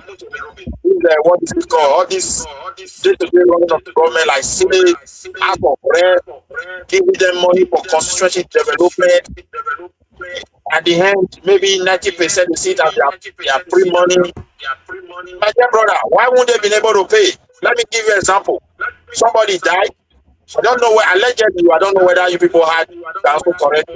I think the guy was the boss of Access Bank, way or something like that. When the man died, I heard that he has a lot of property directly. So how was he able to make that money? How much did he pay the government if the process of making that money was genuine? That's another question. Let me ask you, Midwest. Wait now, look at NFPC, the billions gone. Only who selected Forget one. about all those things. Forget. Look at your governor. Look at the governor. The waste they are doing. Now, Why you are won't you just be able to talking. pay after 1 year or a year plus if you are serious to tackle corruption? You wait. Wait. How many civil servants do you think government has? I'm not talking about federal government alone. I'm talking about both all the three arms of government that we have. I have to be honest with you. I don't know. But I also heard that they have ghost work. If you don't wait now. So how do you now know? If you don't know, how do you now know it's possible? Is it based on assumption? First of all, no, not based on assumption. The government agencies, most of them were created to even make money for the government. That's just the first case. Government even make profit for them. We watch the service they are renting. I don't know of Nigeria. I don't know of where other people live, but most of the country here, you go to the office, you go and do one or few things before you know they send you letter to go and pay this. Or sometimes you even pay before going there. So I don't understand why our own is free or sometimes they just write off. Is it not you say you wait now, Midwest now. Before you say something is possible, before you can say you want to pay something, all these things that you are seeing, those are the problems that you think why we have. Until when we corrected all those things and we now discover that okay, after blocking all those loopholes and we make more money, that is when you can say that is when you now say okay, the money that I have, this is how I will spend it. You can't be making budget on something that you don't have now. So why did you say it's possible when you don't even know how much, even blocking all those loopholes, you don't even know how much you are going to make? Then you're already spending the money that you have not made. So I don't even know why you say. My brother, the country is making money. The money is too much. Most of the funds they budgeted for projects for this, being looted openly, no consequences. You know why? I think let me just hold on, please. Sorry. I think the major problem that we have is that we talk a lot based on assumption. Okay, the country makes so much money. I don't even know the so much money that the country is making. Tell me how much is even the budget? No, let me ask you. How much do you think is the budget of Nigeria in dollars? I don't give a fuck about that. The reason is this. Let me answer you. You want me to answer you? I think that wait, hold on a moment. You always argue about this budget. Wait. The cleaner that clean the office of the governor, like where I live. Okay, the minimum, maybe any like $3,000. Okay, let us exaggerate. I can say $2,000. Convert that money, you are talking about 3 million naira for a cleaner. How much do you pay cleaner in Nigeria? You have to look at what your government is spending before you pay those. Before you measure it with other people. Let me say something. Let me say something. I don't think the lowest employment in that office now. So that should not be it. Let me tell you something. Any country you live in, that is what we call purchasing power of the currency you live in. That 2,000 euro is collecting at the end of the month. You have to factor how much is it paying for rent or mortgage from that money. How much is it paying for his car loan on that money? How much is it paying back on his credit card on that money? How much is he spending daily expenses? By the time they factor everything into consideration, it's not even about what he spend the money on. So in Nigeria too. Is okay, go ahead. Probably, I don't think even with no wait now, Remy, let me finish this. But probably you are living in Sweden and go and look at the budget of Sweden, which probably maybe Sweden, I don't even know whether the population more than maybe 25 million, and compare the budget. 30 million people. Okay, so I compare the budget of Sweden to Nigeria with over 230 million people. Even the budget of Finland of roughly not up to 6 million people. Their budget for next year is going to about 97 billion. Maybe because we are spending naira. You don't want to come from now. Wait, when you make budget, you talk of expenditure and the money you go to make. I gave you an example of the lowest at state. You don't understand my point. Wait now. In part of the expenditure, how much are they collecting in all Europe are almost the same thing. Someone that is training, I'm not talking about the professionals that they have to put them in all sectors to help it. Okay, now if it's any like 3 million compared to you want to compare to Nigeria, so my dear brother, we have to compare that way now. We have to look at let me make the comparison for you. Midwest, just hold on.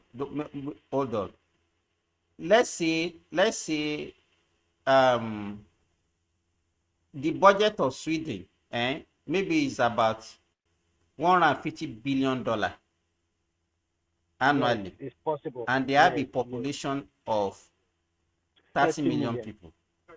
Yes. And then in Nigeria, with a population of 230 million people, we have a budget of $40 billion.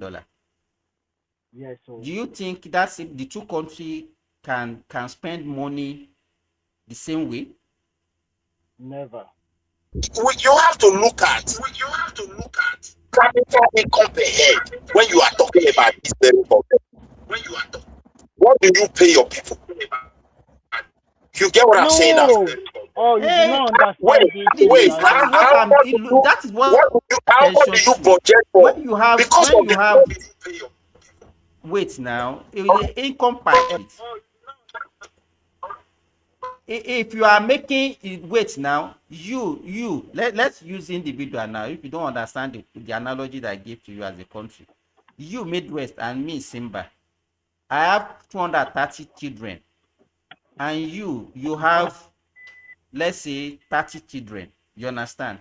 You are making 150,000 naira. Me, I'm making 40,000 naira. You understand? And then you now say that, okay, my children know the same money that you are giving to your children is what you are expecting me to also be giving to my own children. I have 40,000 naira. You have 150,000 naira. And you have 30 children. Me, I have 40,000 and I have 230. And you say that, okay, I should be doing the same thing that you are doing. How is that one possible? I don't understand your analogy. But we are talking about two different countries. So I don't know whether you are. No, Midwest, I'm not coming to it as well. It's very easy. It's trying to tell you that he has 230 children, and the money is making about 40,000 naira a month. Do you think that 40,000 naira is enough for him to feed all those 230 children? And you have 30 children, and you are making 150,000 naira in a month. Who will enjoy more between Simba children and your own children? You can. I'm too confused because you can't bring that to the budget of the country. No. It's a very good analogy for you. Okay, me, I don't believe on that because I believe what the government is paying today, 70,000 naira minimum, and why someone is paying 3 million naira. If you compare the money, you want the budget to be the same level. Okay, let me tell you something, Midwest. The total number of civil servants in Nigeria, including state and everything, they are not up to 10 million people in Nigeria. They are not up to that.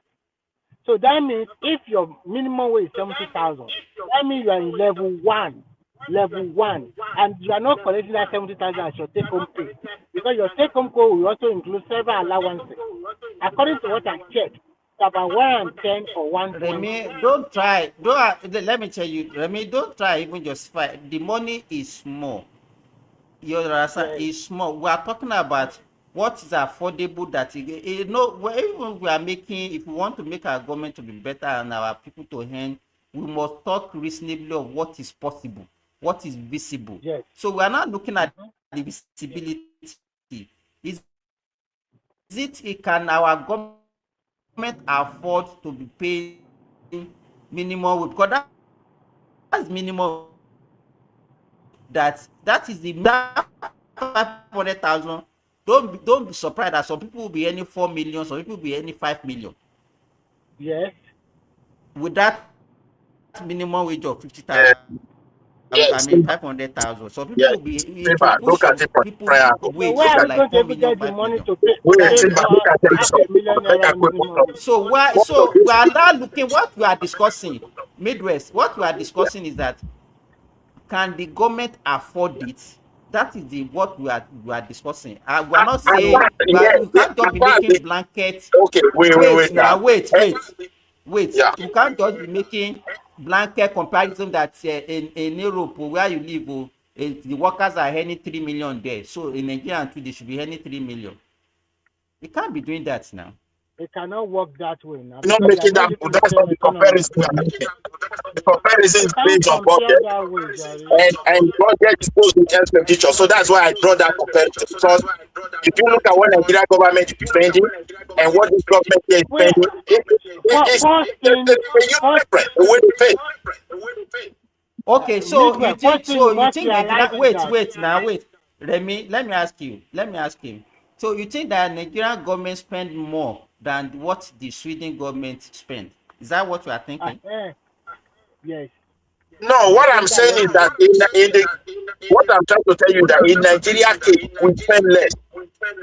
You understand me? And that's how our budget is also less. That is the reason why we spend less now. You cannot tell me a bag that have a hole because it cannot sustain something because it doesn't have a hole. Does not mean something is not going there. So that is my own point. Okay, no problem.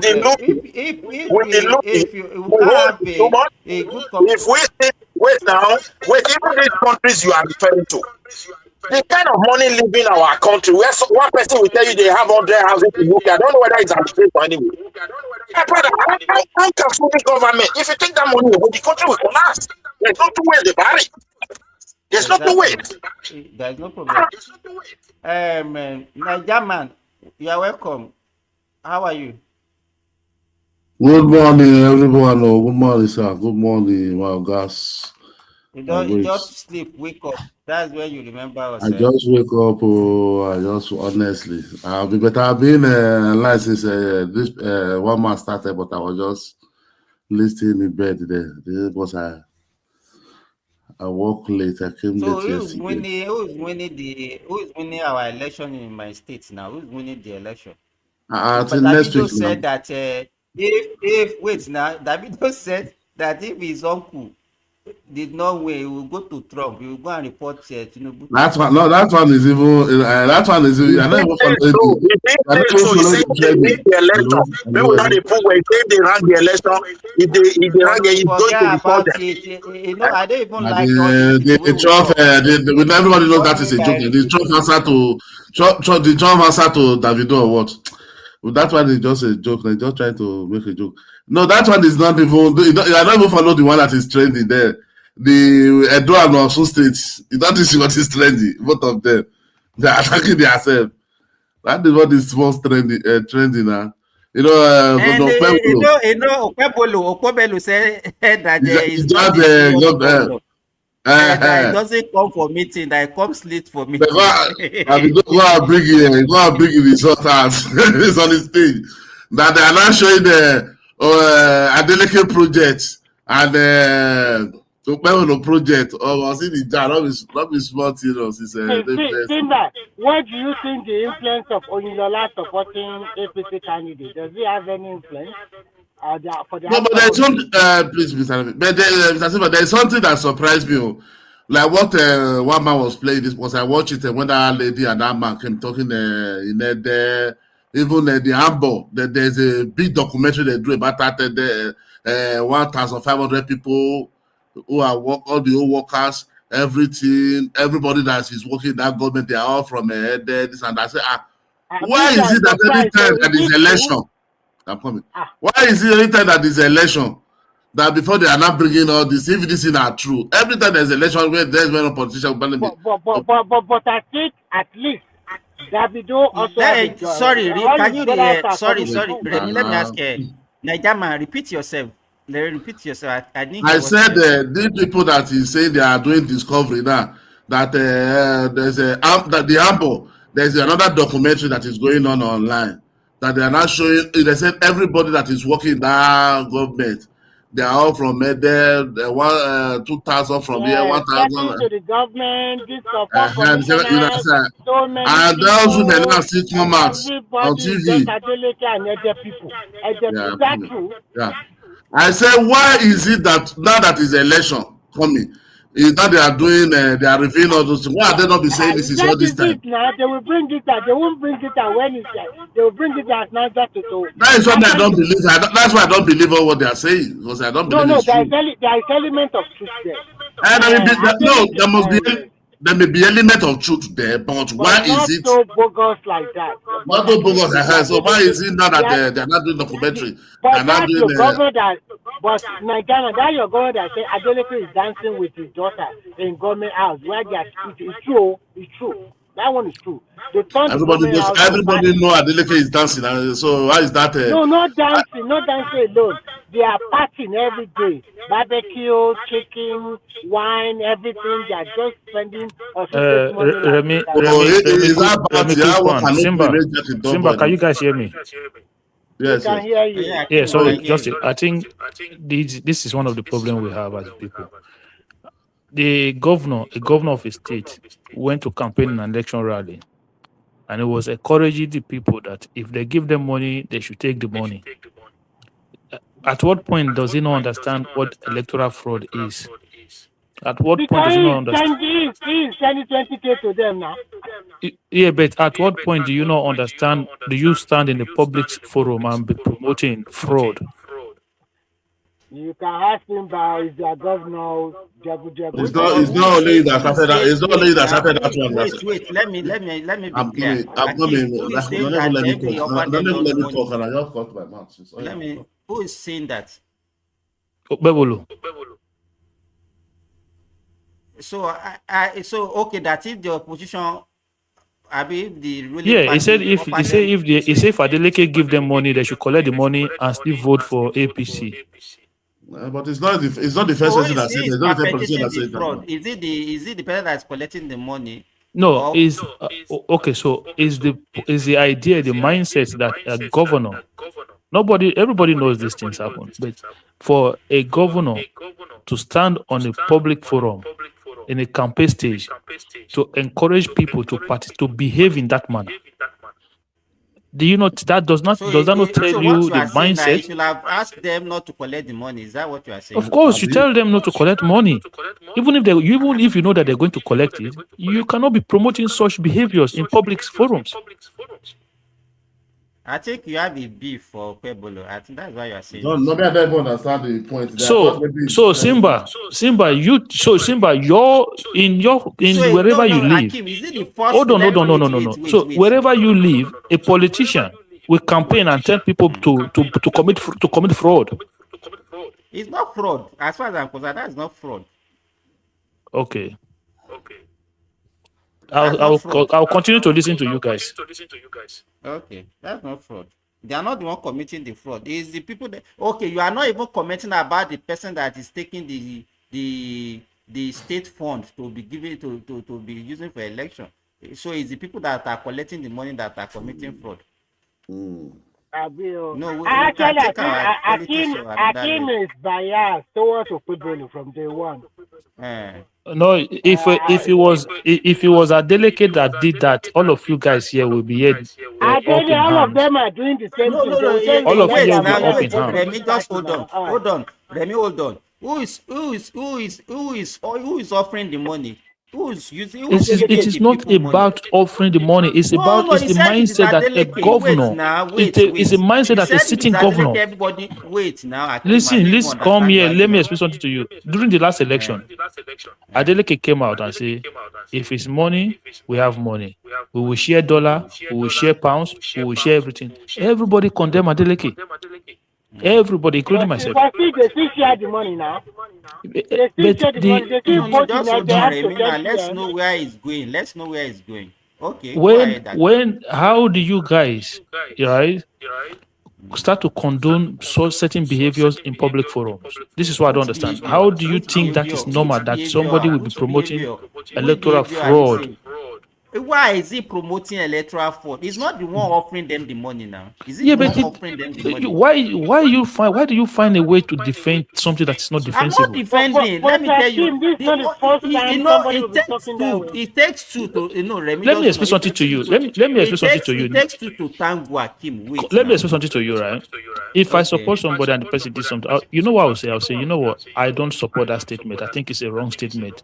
And I'll move on. It does not stop me So he supporting the should have person. just told them that they should have rejected the money. Is that He what should you are have saying? told them, he should have campaigned for his That party. they should not take money. Hold on.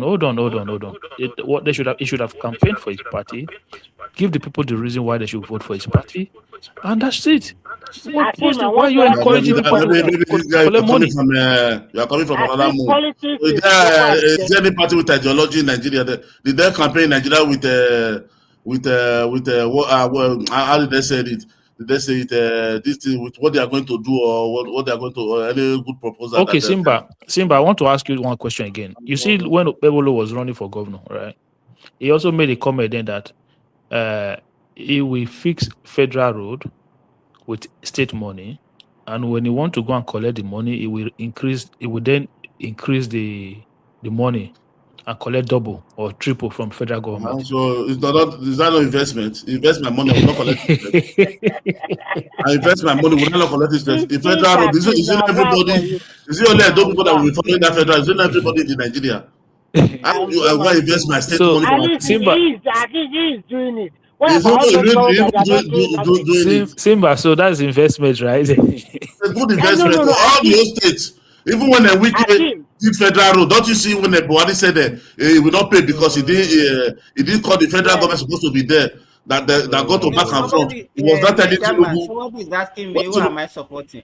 I'm not supporting anybody. I'm just looking at the way. When Tinubu come to campaign, he was not telling Tinubu, I know Tinubu will pay us back money. Whoever wins should continue. So I don't have any. But who has a better chance of winning?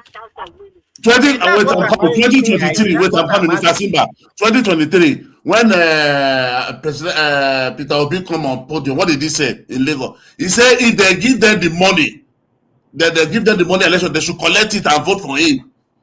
That was the president. I don't know why they come here.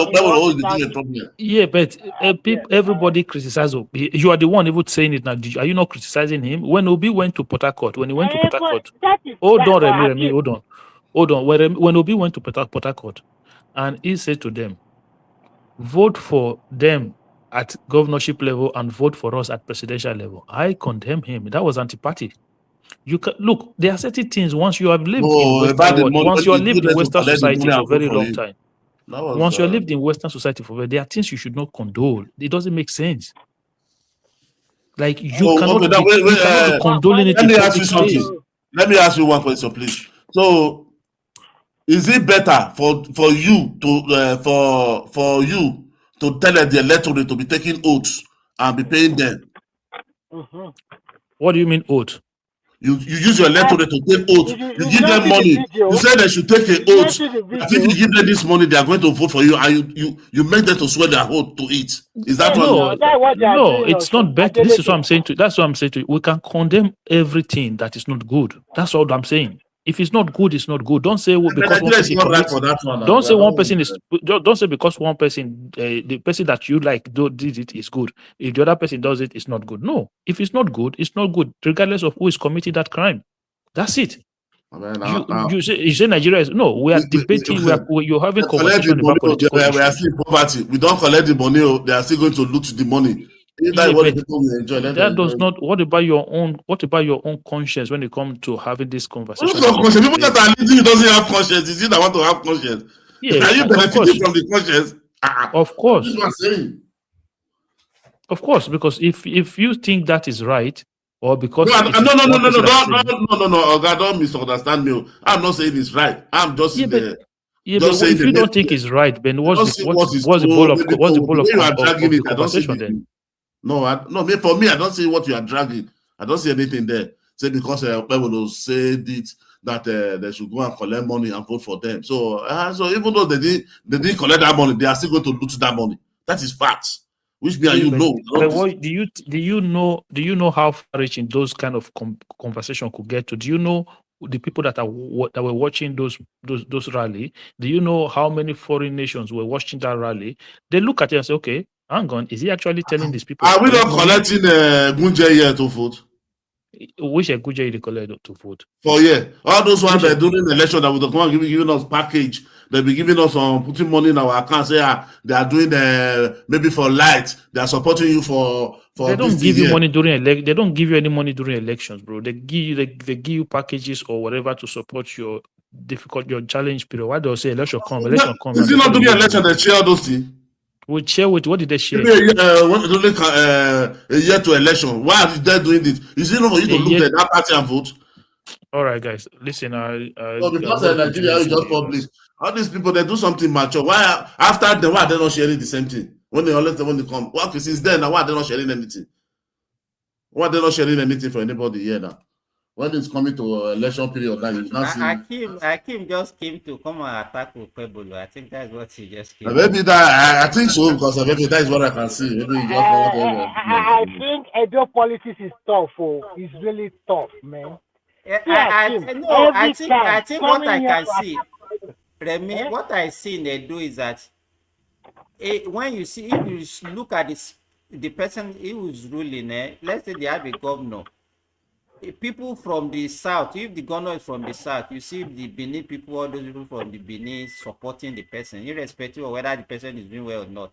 And then if you see somebody from the maybe central or north, you see people from the central and the north supporting the person. I think what is from Medo Central. So if you look at the demography, most of the people that will be supporting Ekpebolo, and then the southern people will be against him. That's what you are seeing. I don't think that, but this guy is not from Edo State now. No, this guy, the guy is not from Edo State now. So why is he? I don't think that. Showing what the schools. Who? The person that just left and I said the person that just left and I said Hakim is from Edo now. Hakim is from Edo now. Hakim, that is not from Edo South now. Maybe it's from Edo North now because all those are the other name. Hakim is not from Edo South now. It's not Hakim. Hakim, that's not be Yoruba name. No. Hakim is from Edo. He's not from Benin. I don't know, but I think he's. Maybe from Edo South. Maybe that's why Obaseki people. It's from that. No, it's not Obaseki. Obaseki is from Edo South now. But the fight is too much. The Edo people. No, you know one thing, One thing, Mr. Siba. Something wrong. Why am I going back and front? Why am I hearing myself? See, you know. Yeah. Oh my God. See, all the one, Igbenedion ruled that place. There was no development. He loot all the states. I don't see why they are not. You know that one, in Nigeria, I can testify to that because as at that period I was living in Edo State. So that in fact the whole place was just like in fact Edo was terrible. Even insecurity that time in Benin during Igbinore time, you cannot even come out at 6 p.m. in the evening. That is why this country started. They are the one doing that election, all these things. I don't know. The people who have worked in that Edo State, they are not really from that Edo South. Look at Abu Sali. You can still see legacy in that place. Look at even this Okpebolo. I don't know why English become a yardstick. And you are living in Spain, you are living in Italy, and then speaking English. Why is it another man language become a yardstick of a wisdom or to empathy to rule people? No, Nigerian use English. That's a measure of your intelligence now. I don't understand. It's only in Nigeria. Even if you are spilling out rubbish, you want to speak another man language eloquently that will not make you more intelligent or what? God. I understand though. That is the problem I have in that country, honestly. Our father that were able to talk what they did, there was no English there. They were able to say what they did. They were all creative, making artifacts. Did they speak English? You that speak English now, you are still working under somebody. You are not able to be creative to yourself upon the old English and the masters. You finish university, you are still working. You are still. I don't understand what is wrong with that our country, honestly. It's just that colonial mentality. We have been colonized, so we measure our standard based on something that is not natural to us. That is everything foreign. Our name, our judgment, our language, our thinking is everything, and that's why when you even see people now, anything they want to, whenever they are making an argument, they say even in US, even in Europe, even in UK, everything is our curriculum, everything is here, bro. You know that's why you see. And the worst thing, Mr. Simba, if you take these people now, you don't give them appointments, make them one commissioner, one minister, they'll fail woefully. Because they will just only know how to speak English, only theory, no practical. They will go to America, go and bring copy and paste. You want to come and implement it in Nigeria? How will that work? That's the problem we have got. So that's the problem we have. They always want Nigeria to become America overnight, or Europe to become Nigeria overnight. You have to think about the local policies itself. All these people, they find a way to also bribe us. Even in America, did you see that their last election when Donald Trump was bribing them? When Elon Musk was giving each one of them $100. Is that not bribing? No, America here is not bribing. Don't you wonder how people that support Trump, they will support Trump, defending Trump, they will not against Tinubu? Tell me the difference between two of them. Yes, so anyway, you just want to say, are these people normal? Sometimes I look there, are these people normal? Another thing that is raining now is like now Trump is our president now. Any little thing Nigeria, so we go and report to But all the charges Trump faces, everything, nobody want to say that one again. Yes, Trump does not even have Trump Day now. He does not have Nigerian time at all. Because in November, if Democrat win that senatorial something, he's in deep trouble. They might even impeach him. Who cares about Nigeria? You have to care about yourself. What is another? You see, people condemning Nigeria came out. Go to they are condemning student loan. You want to put students on debt, but we all come here. Our children, us, we take loan. We have loan here in our head that we used to go to school. And we said it's good though. We have loan. Loan is in everybody here. Majority of them. But your country now, because your country want to do it, is bad. It's bad.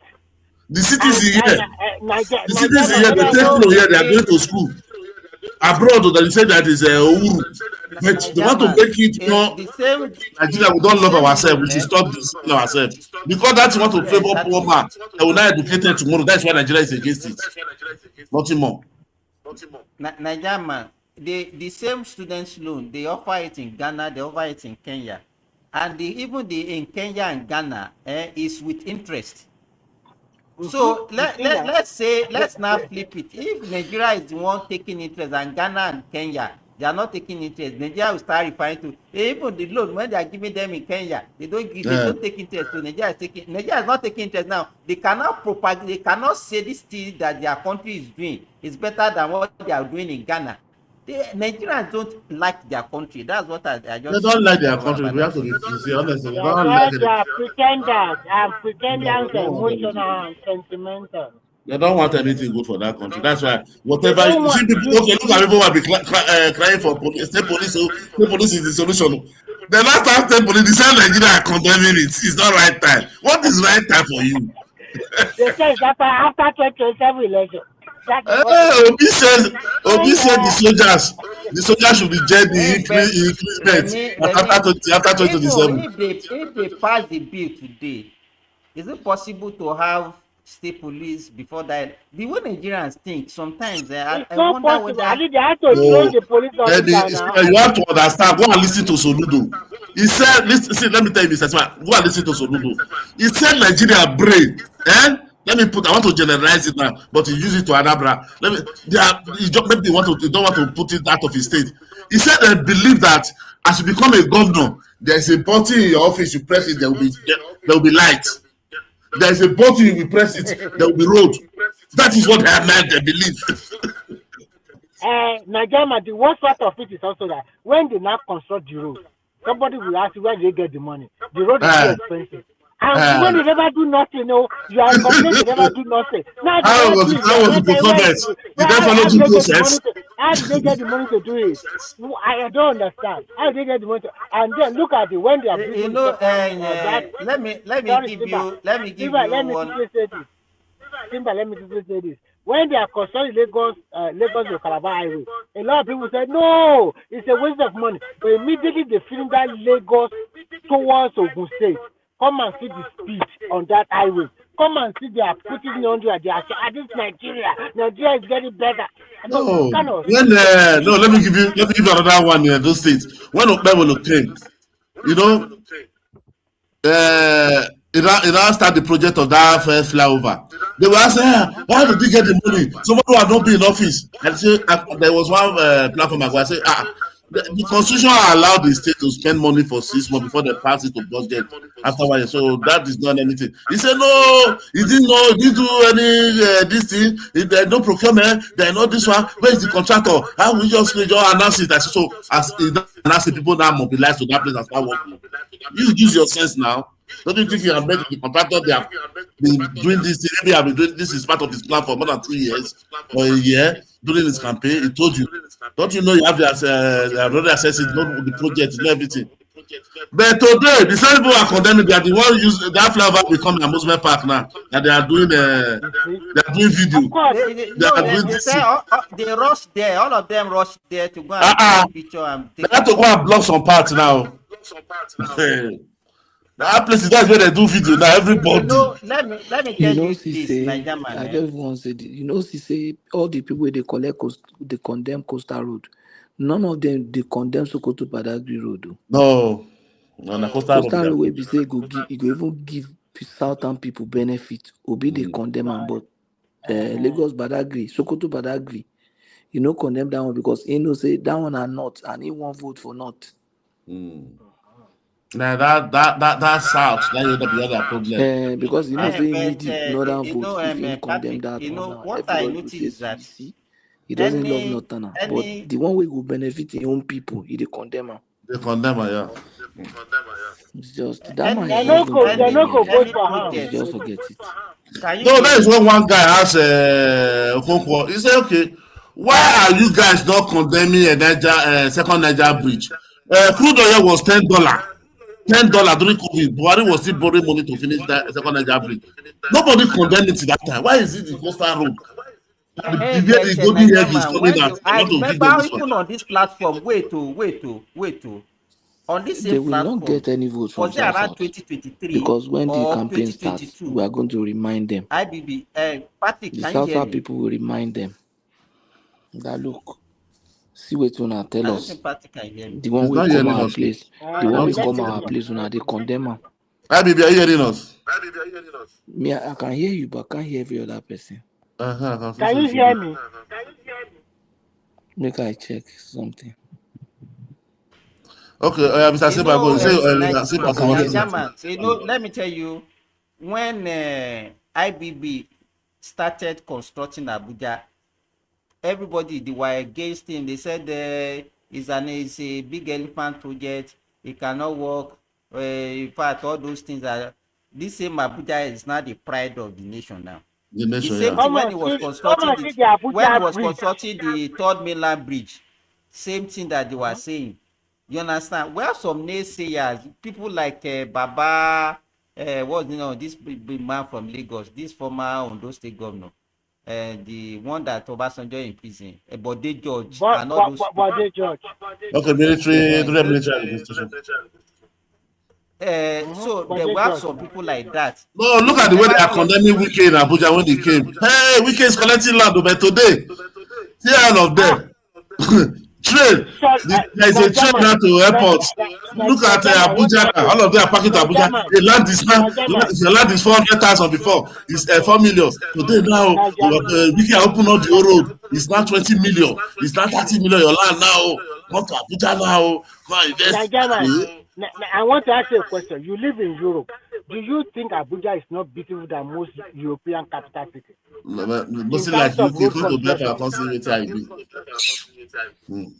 Europe, wetin? Abuja is beautiful more than many Europe. Look, we are not lying here. Come and see road in Abuja. Come and see road network. How can you get that kind of road interwoven network in Europe? Even all the old senator, all the old ministers that who have been in Abuja before we kick in, they will be ashamed of themselves. They should be ashamed. They should bury their head. They'll say we are just looting. We didn't see this guy.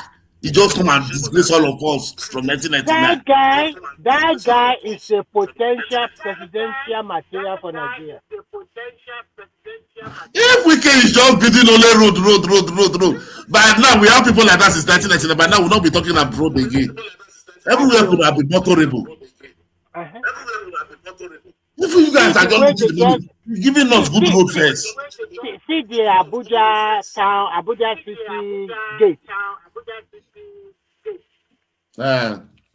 Amen, man. It's not that going there taking photo, doing this, taking. Nigerian people are just they are hypocrites. Okay, how would you call them? He said the IGR of Abuja was what they came in. I think it was 4 billion. Now they are 40. They are 40 collected. They are 44 billion now. 44 billion. Do you know? You know what? Some people are even saying Nigeria. Does it really make sense? Something was 4 billion, and somebody increased it more than 10 times. And some people are not saying it's because of the valuation of naira. It's because of the valuation of naira. I just look at them and say, so you people don't know matter. Are they paying dollar to you that is changing to naira there? So people that pay tax, they pay dollar to you, go and change it to naira, put it in account, become increase. Why people get sense like that? Why they are brain they like that? I think the government are trying. It's once we don't like the person that. You know what you don't know. What made the age to raise is that those the loud minority, their voice is louder than the major. They are just online now. Majority of the people will vote for APC. Go and put it down. That is why the loud is too much. The little minority apparently they said their voice is louder than the majority or something like that. The silent majority. That is what they just believe it's politics of age. That's the problem. Do you see the interview with Adenyoju and Sheyin Okubaloye? Yeah. Adenyoju now accused Sheyin that is it not your candidate? He's telling him to be not your candidate because you already made yourself feel that way. They will start to accuse you more now. They say no, it's not my candidate. I'm just a journalist. I'm just asking questions. You know that man cannot win. He told him, and that is the truth. Every Nigerian knows that Obi cannot win. No, Sheun is people is losing the trust that people used to judge him as being fair, but you see now most people are not attacking him now. You see the way even Keyamo attacked him. Yes, no. Keyamo said, "Why don't you ask Obi?" It's no longer fair. Sheun is no longer fair. And that's not good for him. Well, that's people for you. Everybody can be bought one way or the other. We know that our rights, they have been bought in that one. Now they are just doing stupid work there. There was even a video trending where Obi met that midget man, that short man, in the elevator. Actually, Nigeria is improving, to be frank. It might be slow, but things are Rupa is a very short guy. He's a very short guy. I know now, it's very short. It cannot be more than 4 feet. I'm telling you. And his mouth, and his mouth, really, sometimes I just... before, before, I think, was it before the 2023 election? There was a video that surfaced now that it was dancing, that some people would chop whatever. It was dancing, it was... well, leave Nigerian journalists with their problem. You will know that do you know why he cannot find a wife? I think he cannot spend money as well. He cannot spend money on women. He cannot. If you have a daughter, can you give your daughter to Rufai? Can you? No, I know. Can you give your daughter to Rufai? No, I know. I won't give, but at the same time, he is that kind of people who is very stingy. They cannot spend money at all on anybody. So that does not matter now. No, it's not even about money. Such a person, they will be to me, no, in their private life, they'll be very, very mean. Yes, they are going to be very, very evil as well.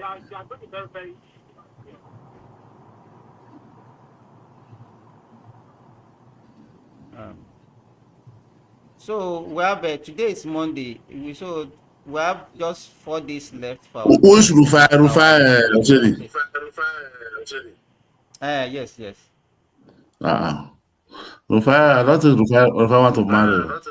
Nobody wants to marry him, Jare. No, but all these people, why they are not married? All these people that say these medical facts. All this is support, all those ladies, all those girls. I think they say it's the best now. I don't rush him. I mean, they are the Russian. They know the Russian. I cannot spend money. I don't tell them. People like that will not spend money on girls, okay? He won't spend money on them. He will be so stingy that nobody wants to hang out with him. Who is he? If not because of the politics with their... So the topic, I don't even hear the topic. Sowore come up with this 500K minimum wage again. Now, sure, I want to pay minimum wage of 500,000. Well, why are these people just? I said people doesn't love Nigeria. After smoking, but they don't. They know that this is what Nigeria would like to hear. But how will the money come? They will not tell you. They will say there is money. There is money. How? So me now should go and be paying my. How much am I making in my poultry? So I go and pay my staff, worker, 500,000. $500,000. I will not go sell 1 crate of egg for 50,000. We might tell you after 1 year, you understand me? Also, we will be able to pay that money.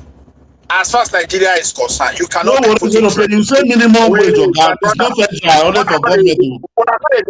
Make allow my point, because Nigeria is like a bag where people are putting treasure into a hole. It's too much. We have to be honest.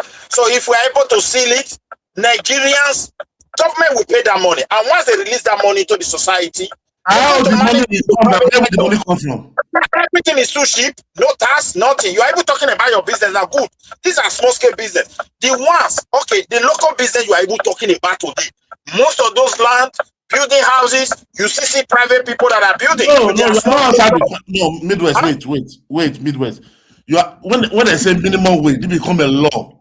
It become a law. Not only government that we paying, everybody that is employed people will be paying. So how we need now? See 500,000 to pay somebody. That's what you have to. I don't think Nigerian minimum wages have cut across small scale business or maybe private sector. You say minimum wage become a law. It's going to make a law. Become a law. Wait, hold on a little bit, my brother. I understand that 500,000 naira may sound very big. If you look at history of countries across the globe, even the United States and everything, there was a time they were suffering. Nobody believed. When the president told them, look, I'm going to make sure nobody is poor in this country. But people were doubting it. When it came to power, he started working towards it, and it happens. First of all, if you're able to see the loopholes, whereby somebody is saying somebody went to UK, you are not answering the question, my brother. Somebody went to UK to go and buy 100 houses. And then this and that, a commercial bank manager. I don't know whether it's true. hold on, make I tell you something now. You answer the question. Let me ask you a question. When you hold on a little bit, let's assume that one is. Let's look at the Miefele. Let's look at NPC. Let's look at all security. I beg. Okay, you can say whatever you want to say. Don't doubt it. We should go back now. Be looking for money of a Miefele. What I'm asking you, when government now passes, I say now, maybe she's not a president. When it passed minimum wage, that is the standard of the country. You cannot pay anybody less than 500,000. You can pay 510,000. That is how it works in Nigerian level, because most of these minimum wages, 70,000. The private sectors are not bound to pay 70,000. You can see employ people and pay 15,000. Get me, how much are you paying? You don't even register their employment self in the first place. No. That is when it becomes a law. You cannot say private government put 70,000. You are going to pay 20,000. I don't understand why you are bringing law in. Like 70,000 minimum. This become a law. When they make it 500,000, become a law now. He's not going to promulgate it on his mouth now. So I'm going to pay people working under me alone. 70,000 is it not a law? Let me also learn from you. Is it a law? It's a law now from 30,000. Is it not a law? Are private sectors not employ people less than that money? No, they are paying. They cannot. What Midwest is saying is that even with the passage of the 70,000, majority of the private sector are not paying up to 70,000, and it's true.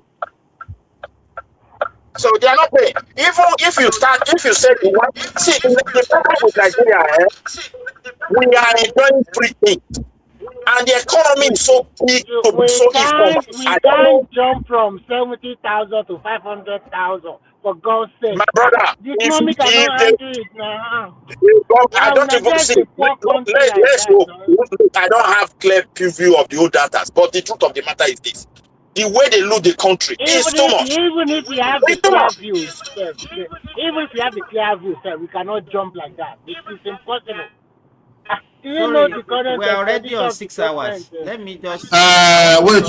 We have I don't have calculator. I don't know if anybody have calculator. The federal government civil servant alone, I think it's about 1,000 plus. The total over in Nigeria, both state and not the civil servant is about 1 million. 1 million plus. The total 1 million or 1,000. 1 million. 1 million. Sorry, 1 million. How much are the civil servant bringing to the table? Are they just there doing just collecting free salary? Huh? Let me explain to you. I don't know why people will not let you. Don't let me explain. 1 million, okay, you don't look the revenue. You are not going to say this one. Look, you go and check the revenue that is coming. Then times that 500,000 a month and what is coming. And tell me how. You cannot just say we go and look for a Miefele. You lose money last 10 years, go and bring you 1 pay salary. This man look money 50 years ago, want to pay salary. No. You have to work with what you. That's why. How is the money coming? That is, we don't with Nigeria. We just profit. You don't understand me when I talk about Miefele. I was talking about the looting. Today is still happening. You can't take it away. Okay, this administration, once they pack their load, the next one we start telling you this one happen within the central bank, this one happen within the state, this one happen within the loan, which half the time we praise it, we appreciate it. Are they really checking it that people are not looting? Look at the construction high coastal way. It's good, but we are still using the same old method where some few people. No, Midwest. Huh? Midwest, the funding of the coastal highway. Private people are making money. Okay, no problem. At the end of this administration, we will discover that they are paying different. Midwest, listen, please. The coastal highway, 70% of the money is a private investor. It's not even your government.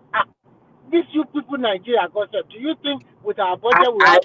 I pray for it to remain like that. What I'm saying, let next administration come in and they will be telling us what they're This is what I don't like. They will say that I pray. You are in Sweden. You are able to give statistics how they spend their money, but you have never gone to a state or federal government procurement website and print paper and read and come and give us. This one is here. This one is here. I don't know why Nigeria we are like this, but we are other countries want to do it. They will know everything that happened in all Europe and America. Tell them in Nigeria. Even they ask this Midwest, who is your local government chairman? Even the chairman of NROS, Nigeria Revenue Service, was on TV for 1 hour 30 minutes yesterday.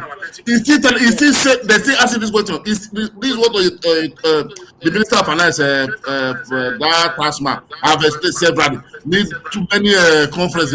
There are all too many about this thing. Explain it. Minister of Work have explained it to for how many years till tomorrow. The NROS chairman yesterday see explain this thing again. The coastal highway is not federal 100% fund. It's PPP. People are sorting money private. People are subscribing more to it these days. Yeah, you see what I'm saying. Exactly. You know what, Nigerian people, Nigerians don't know that it's an investment that even foreign investors are investing because they are going to make their money. Yeah, it is seen by what I'm talking about. Look, beside the coastal road, the federal government is spending huge money to put federal road and so many places. We cannot take that away. But if they are not actually capturing this expenditure, the oversight is weak. At the end of this government, we're going to see a lot of Nigeria. I want to say one thing here. No, it's as simple. I want to say one thing. Tomorrow now, when people are becoming a billionaire, they will start accusing all of us. We have loot money in Nigeria. Nigeria stock is booming. No Nigeria, all of them are shouting us. You are not investing, they're making money. People are not investing, they're making money. You're talking about stock. Stock is for those making money from them. You are there looking at for those that also have some extra money. There are people that cannot even feed. Go and tell them stock. New population. So you that have put. Everybody must not have to put to business. I appreciate you for telling Nigerians that look, there's opportunity here. You that have everybody money, must not have money to put there. You that have put. Everybody must not be rich. I don't doubt that. But when we discuss about the benefit of the common man, for example, at the end of the month, they cannot barely eat, and you are telling them talk, it doesn't make sense. Who is the common man? What is common man? What is common man? People that Dangote sell flat, Buma employee. Are they not common man? People are collecting student loan. Are they not common man? Who are the common man? The civil servants. Are they not common man? Who are the common man that we are talking about?